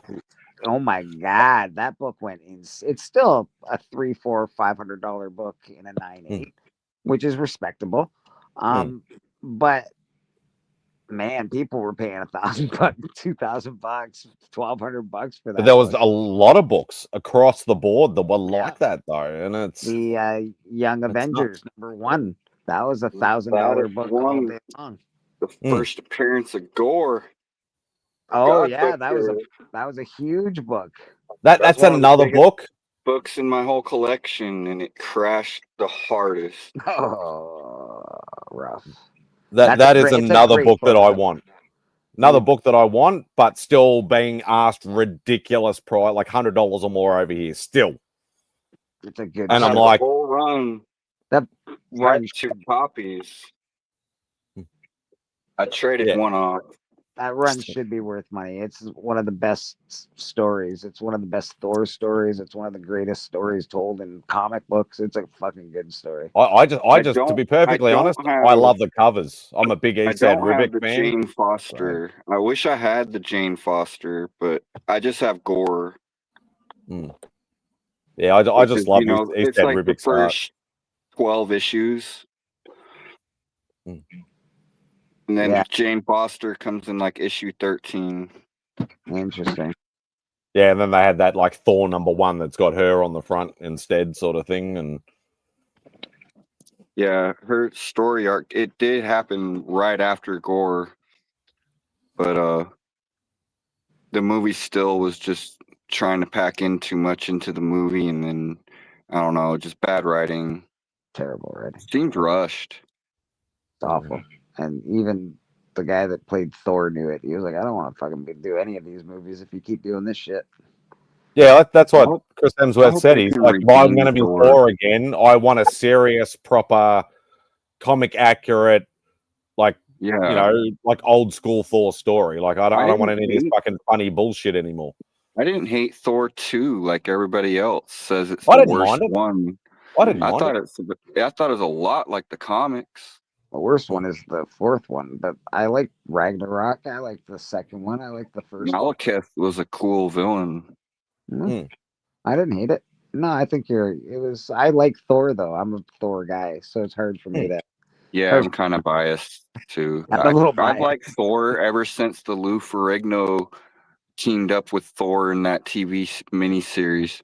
Oh. and the first appearance of Malekith is a very low key, cheap key to buy. Yeah, I got a couple copies of that. I think I have one. I think I have one. Thor always had great covers, great like from silver to bronze. They were just really good, man. Thor covers were awesome. It really drew me in when I was a kid looking at Thor stuff. Yeah, because I picked up, I think about 10 Journey into Mystery books about 6 months ago, or whatever like that. And yeah, I love those old Thor books. And I actually like his Rogues Gallery. It's very underrated Rogues Gallery. Like it's not huge, like like a Batman or a Spider-Man or something like that, but he's got some cool villains. He really does. Very mythical. I love that sort of mythical aspect to it. Yeah, I like the way he talked. The whole thing, I really enjoyed it, man. It was cool. Yeah, probably one of the favorite ones I picked up was that. I think it's Journey 103, First Enchantress and Scourge the Executioner. Nice. I picked up that book, and that was that was a nice little pickup. I liked in the first movie where he threw the cup of coffee on the ground. I thought that was a good again or more or whatever it was. Yes. Boom. Another. That's right. Another. Have another. I was like, yes. That's exactly what he would do. It's great. But yeah, whatever. They wound up messing him up eventually, but it was good while it lasted. Bloody Kiwi, bloody Taika Waititi screwed it up. Dude, I always thought Captain America had the best trilogy in the Marvel universe, and then all of a sudden they came out with fucking the last Captain America. I was like, well, there goes Captain America now. Yeah, I still didn't mind Civil War. Like Civil War was still pretty cool. Like obviously it was along the lines of the comic storyline loosely, but yeah, I didn't mind it. Like obviously it introduced Spidey, even though I'm not a I'm not a massive Tom Holland Spidey fan. He just seems a bit young looking, good and athletic and all that sort of stuff, but he's too much like a nervous little kid. Like there's no smart ass, quick quips with the villains and stuff like that. He just seems like a nerdy little kid that, there's not a You're a nerdy little kid. TM. Who's your favorite Spidey? like I like all three for certain different things. Okay. I like Garfield.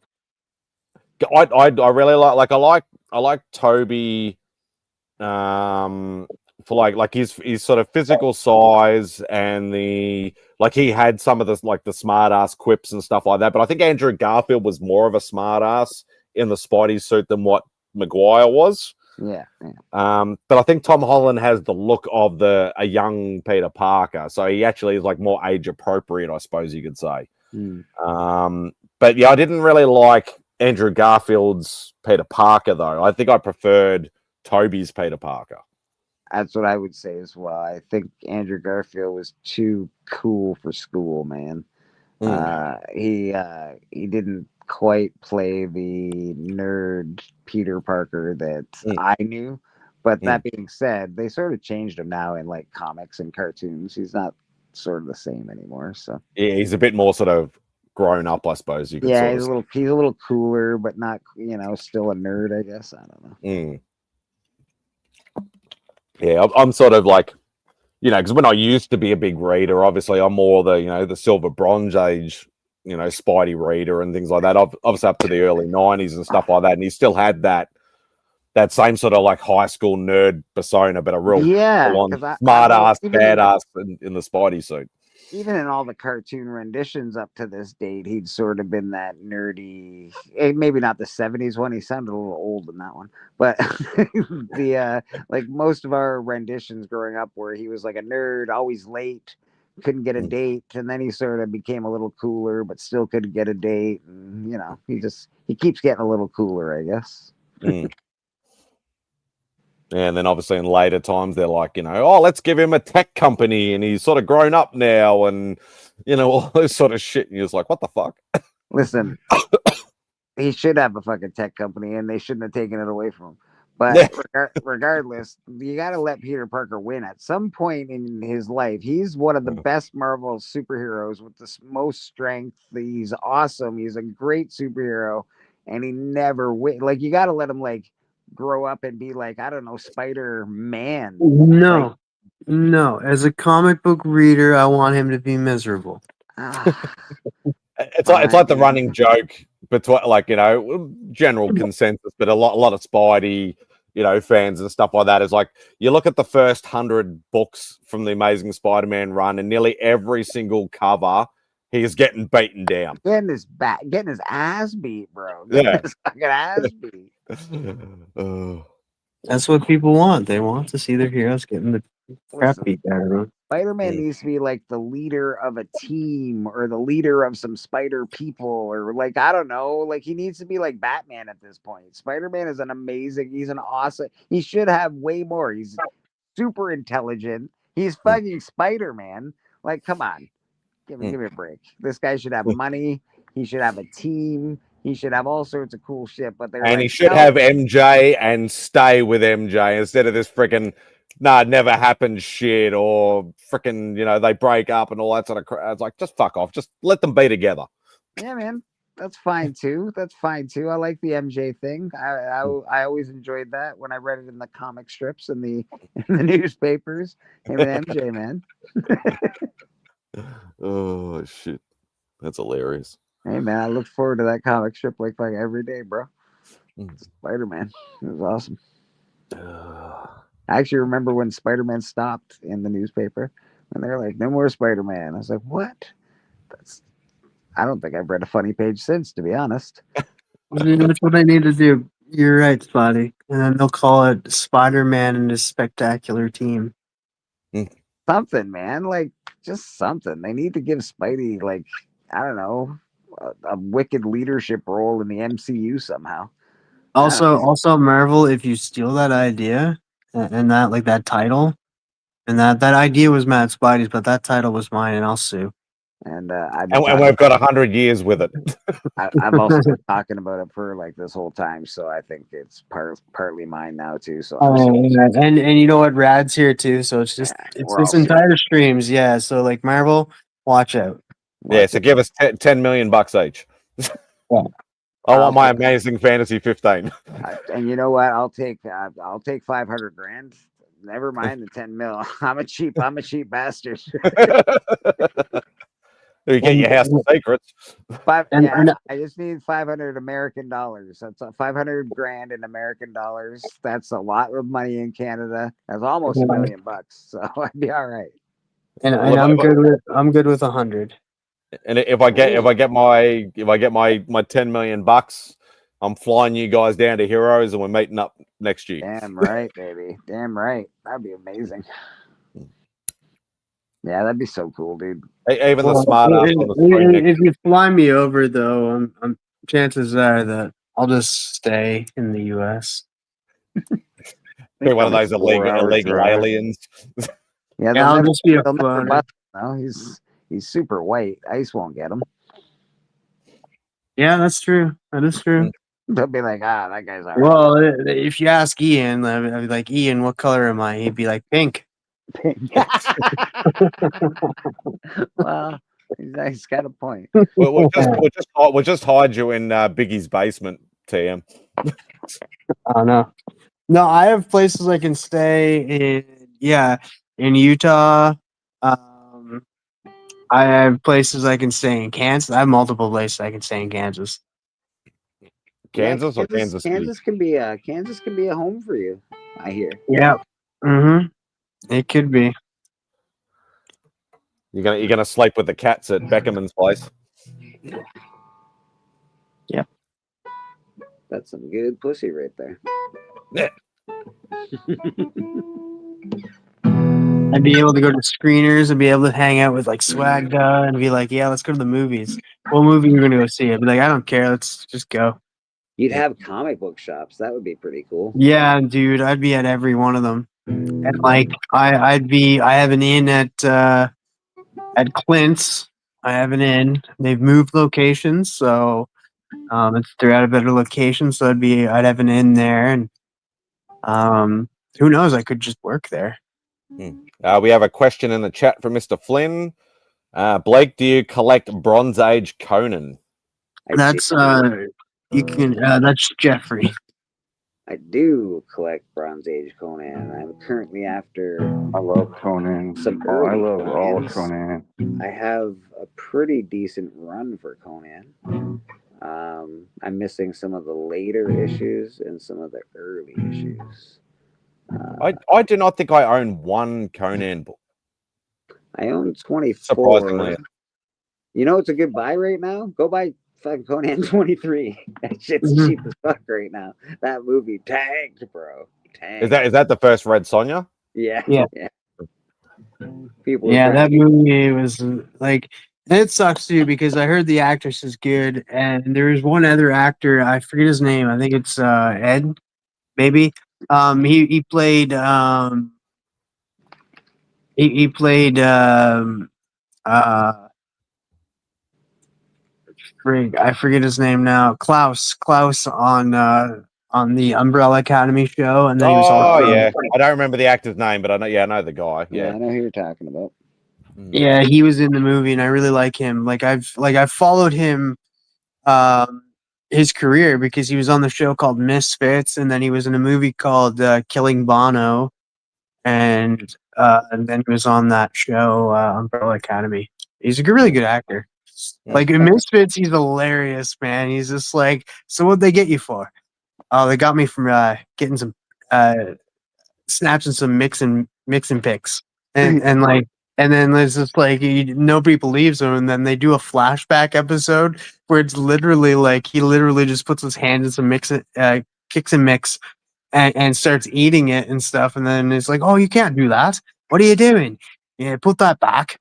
So Shirley, who names that kid Shirley? Your parents must have been having a wank. Like it's hilarious. I followed the guy that played Eddie, or no, sorry, the Queen guy in the Queen movie. I followed his career from he was in a show, The Pacific. It Oh, was you're like, talking about Rami Malek. dude, he was in The Pacific, and it was like an army show that Spielberg and Hanks did after the Band of Brothers, and he was awesome in that. I was like, this, Apparently, that show he did, Mr. Robot, was really good. Yeah, it until the was end. good. It was good. It was a little. It got a little much after a bit, but it was pretty good. Yeah, the ending was not that good. I heard. But he was also in Twilight. Really, he was in Twilight. He was in Yeah. Twilight. I never watched Twilight, so I wouldn't know. I have seen Twilight, not that it was a once and one and done sort of thing, but It's I funny. don't remember that.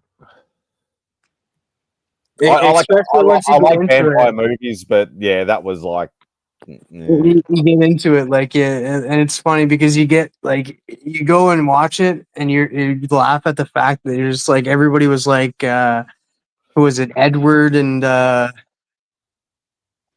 werewolf dude. yeah, they were like, yeah, it was like, no, he should be end up with him, and then no, he should end up with him. What happens is he ends up with their baby daughter. That's a little weird. That is a little weird. It is. I'm just like, kind of they don't have any fangs and they got sparkly skin. What the fuck? What's that, buddy? It was like the Sorry. werewolf guy. He was grooming the daughter of the vampire and the human, Weird. and they had the whole love triangle thing going on. You know, That's weird. Yeah, I'm done. I didn't even watch Yeah. it. I can't. but they did have the one guy that was I think he was in Underworld. He was like one of the Lycans, Okay. the leader of the Yes. Lycans. Yes, Michael. I forget like his that name. guy. Yeah, he was in Good Omens as well. He was he's a great actor too. Really is actually. I love Underworld. Underworld's awesome. The world's pretty good. Again, I wouldn't. I was talking earlier. I wouldn't put it on my must-see 100 movies of all time, but it's one of the funnest, coolest fucking vampire flicks. It's awesome, man. It's cool as shit. Yeah, like if as I said, like I'm not really a horror movie guy anymore. I was a lot when I was younger, but I do love a good vampire or werewolf movie. Yeah, werewolves, and yeah, I do like a werewolf. I love zombies too for some reason. I'm a huge zombie fan. So What was that? I've never been a big zombie guy. Land of What the was Dead. that? It's good shit. It's not Sinners. Before I asked this, what was that vampire movie that came out in the last year or so? And it was just like, The it was Demeter. like, say that again. The Demeter.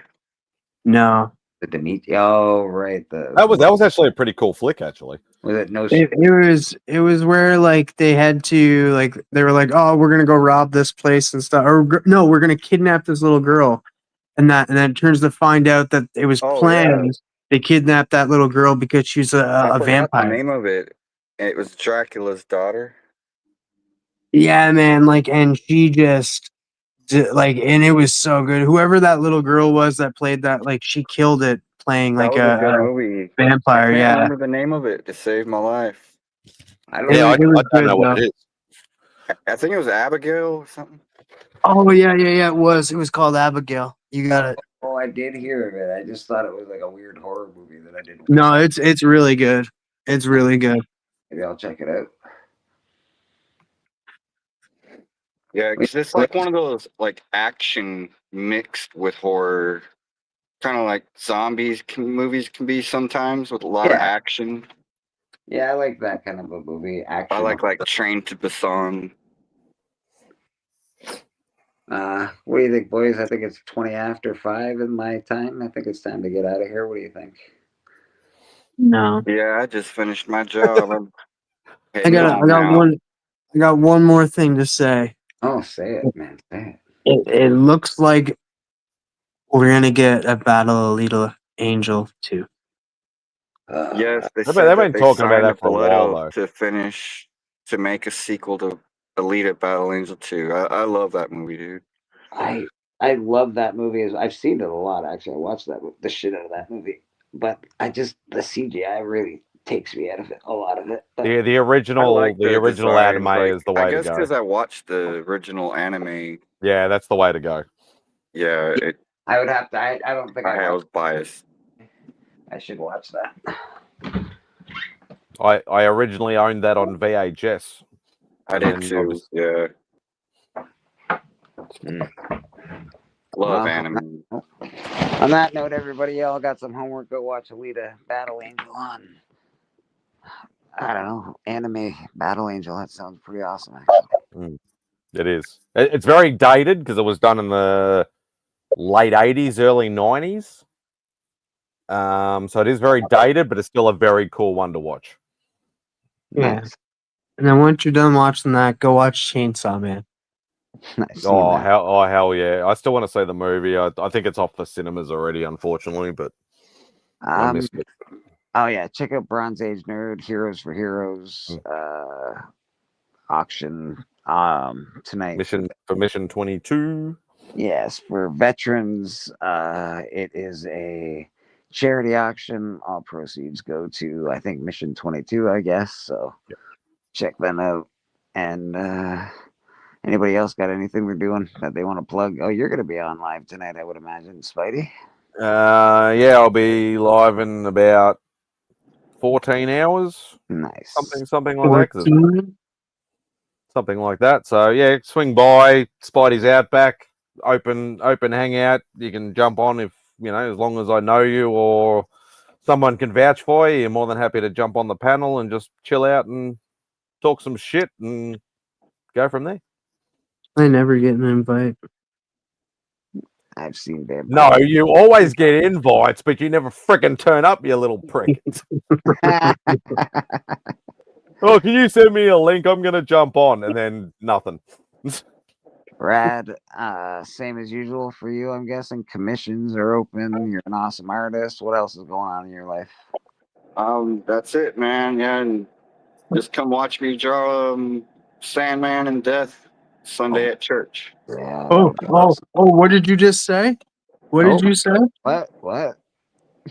That's crazy. Yeah. TM's getting something cool. TM, what do you got going on, brother? Well, if you guys have not watched that video I dropped on Insta or on YouTube, I gotta go reply back to a lot of comments on. I got 25 comments on that one video, so thank you to everybody who's commented. I'm gonna go reply back to them slowly, because I get emotional because you guys are like hitting me in the hearts with your comments, so I appreciate them. You have a heart? I do. That's good. Sometimes. Like I just some days I just take it out and I put it in a container in that when I don't want to use it. That's nice. You're like the Pirates of the Caribbean guy. Good for you. Yeah. Yeah, so go check that out. I'll be dropping more shorts. I've been slacking on dropping like variant shorts to be like, hey, I'm this is what I collect and I have a lot of cool variants to show now. I showed off keys. I do have another key video now that I got that one key in that I'll do and show off my last key haul and then show some more variants to show you guys that I'm in to win this crown prize. So yeah, I was going to say vote for TM Nerdy when the next round of the Comic Kumite, which I think is going to be done this weekend. I think. Yeah, it starts. Brackets. Yeah, he'll go live 9 p.m. Eastern on Sunday to announce the final four.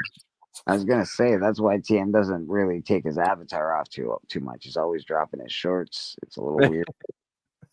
Yeah. That's how I'm just like Butters from South Park. Like if I go to the bathroom, my underwear, like I have to drop my pants to my ankles. That's the only way to be. Like Derek Lewis. Derek, why'd you take the pants off? My balls was hot.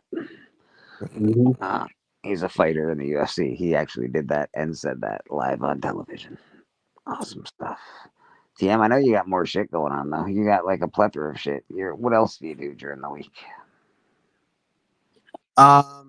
Book club this week. Yeah, the Hot 5 Commandments that will be back this week. at some point. We took a break this week, busy week. Book club this Wednesday. I forget the book, but it's a golden age book. And that it's Alan's pick. Then collector club on Friday. I'm posting on IG every day. I'm hosting the November cover art challenge. I'm also part of the comic syndicate on IG. So shout out to the comic syndicate. And you guys are all welcome to join. Everybody's welcome to join. But yeah, I just post on IG for them too for themes. That's all it is like just a group of guys that got together and we do a hashtag stuff. So Very cool, man. and then yeah, I'm on Bleeker's channel all the time for church. I don't miss one. And then like I do shout. This is how I shout you guys out. It's like yeah, I'm over on Mad Spidey sometimes, and then I'm always over on Bleecker Street Church. But, yeah, Biggie. Yeah, Biggie. We're still up. We're just about to head it out, actually, but we are still up. Yeah, Bro, jump yeah. back into this if you're awake. Yeah, I better set up my stream for tomorrow too. Yeah, man. You got some shit to do. You can always find me here every Sunday, Comic Book Church, and other things. I do other things. Yeah, oh yeah, and the 2 to 4 with Biggie. Oh yeah, I do other things, but usually I'm not on the 2 to 4. But I try to squeeze in there for my like lunch break when I'm at work. Oh, you're on there quite a bit with us. I try. I try to be. I think that's about it for me, man. Apparently, I just purchased something from Apple. Oh, it's my cover price. I see what I purchased. Do you have the shop app? Yeah, it tells me what comes out. What's up, Biggie? Yeah, it hit me up and gave me a $5 off like my next purchase at like one of the stores I use. And I was like, well, look at this comic only costs $5. Boom, Nice. free. All right, people. Have a wonderful evening, man. Those are hot dogs, right? Yeah. Want one? Yeah, I'd love one. That'll be $2. Check. Yeah, but it's a good check. Get on it. I work on a cash-only basis. But it's a perfectly good check. No! I'll make it very clear.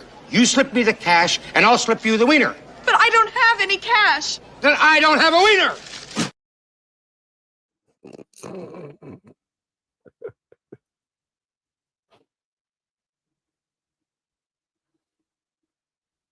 Ow.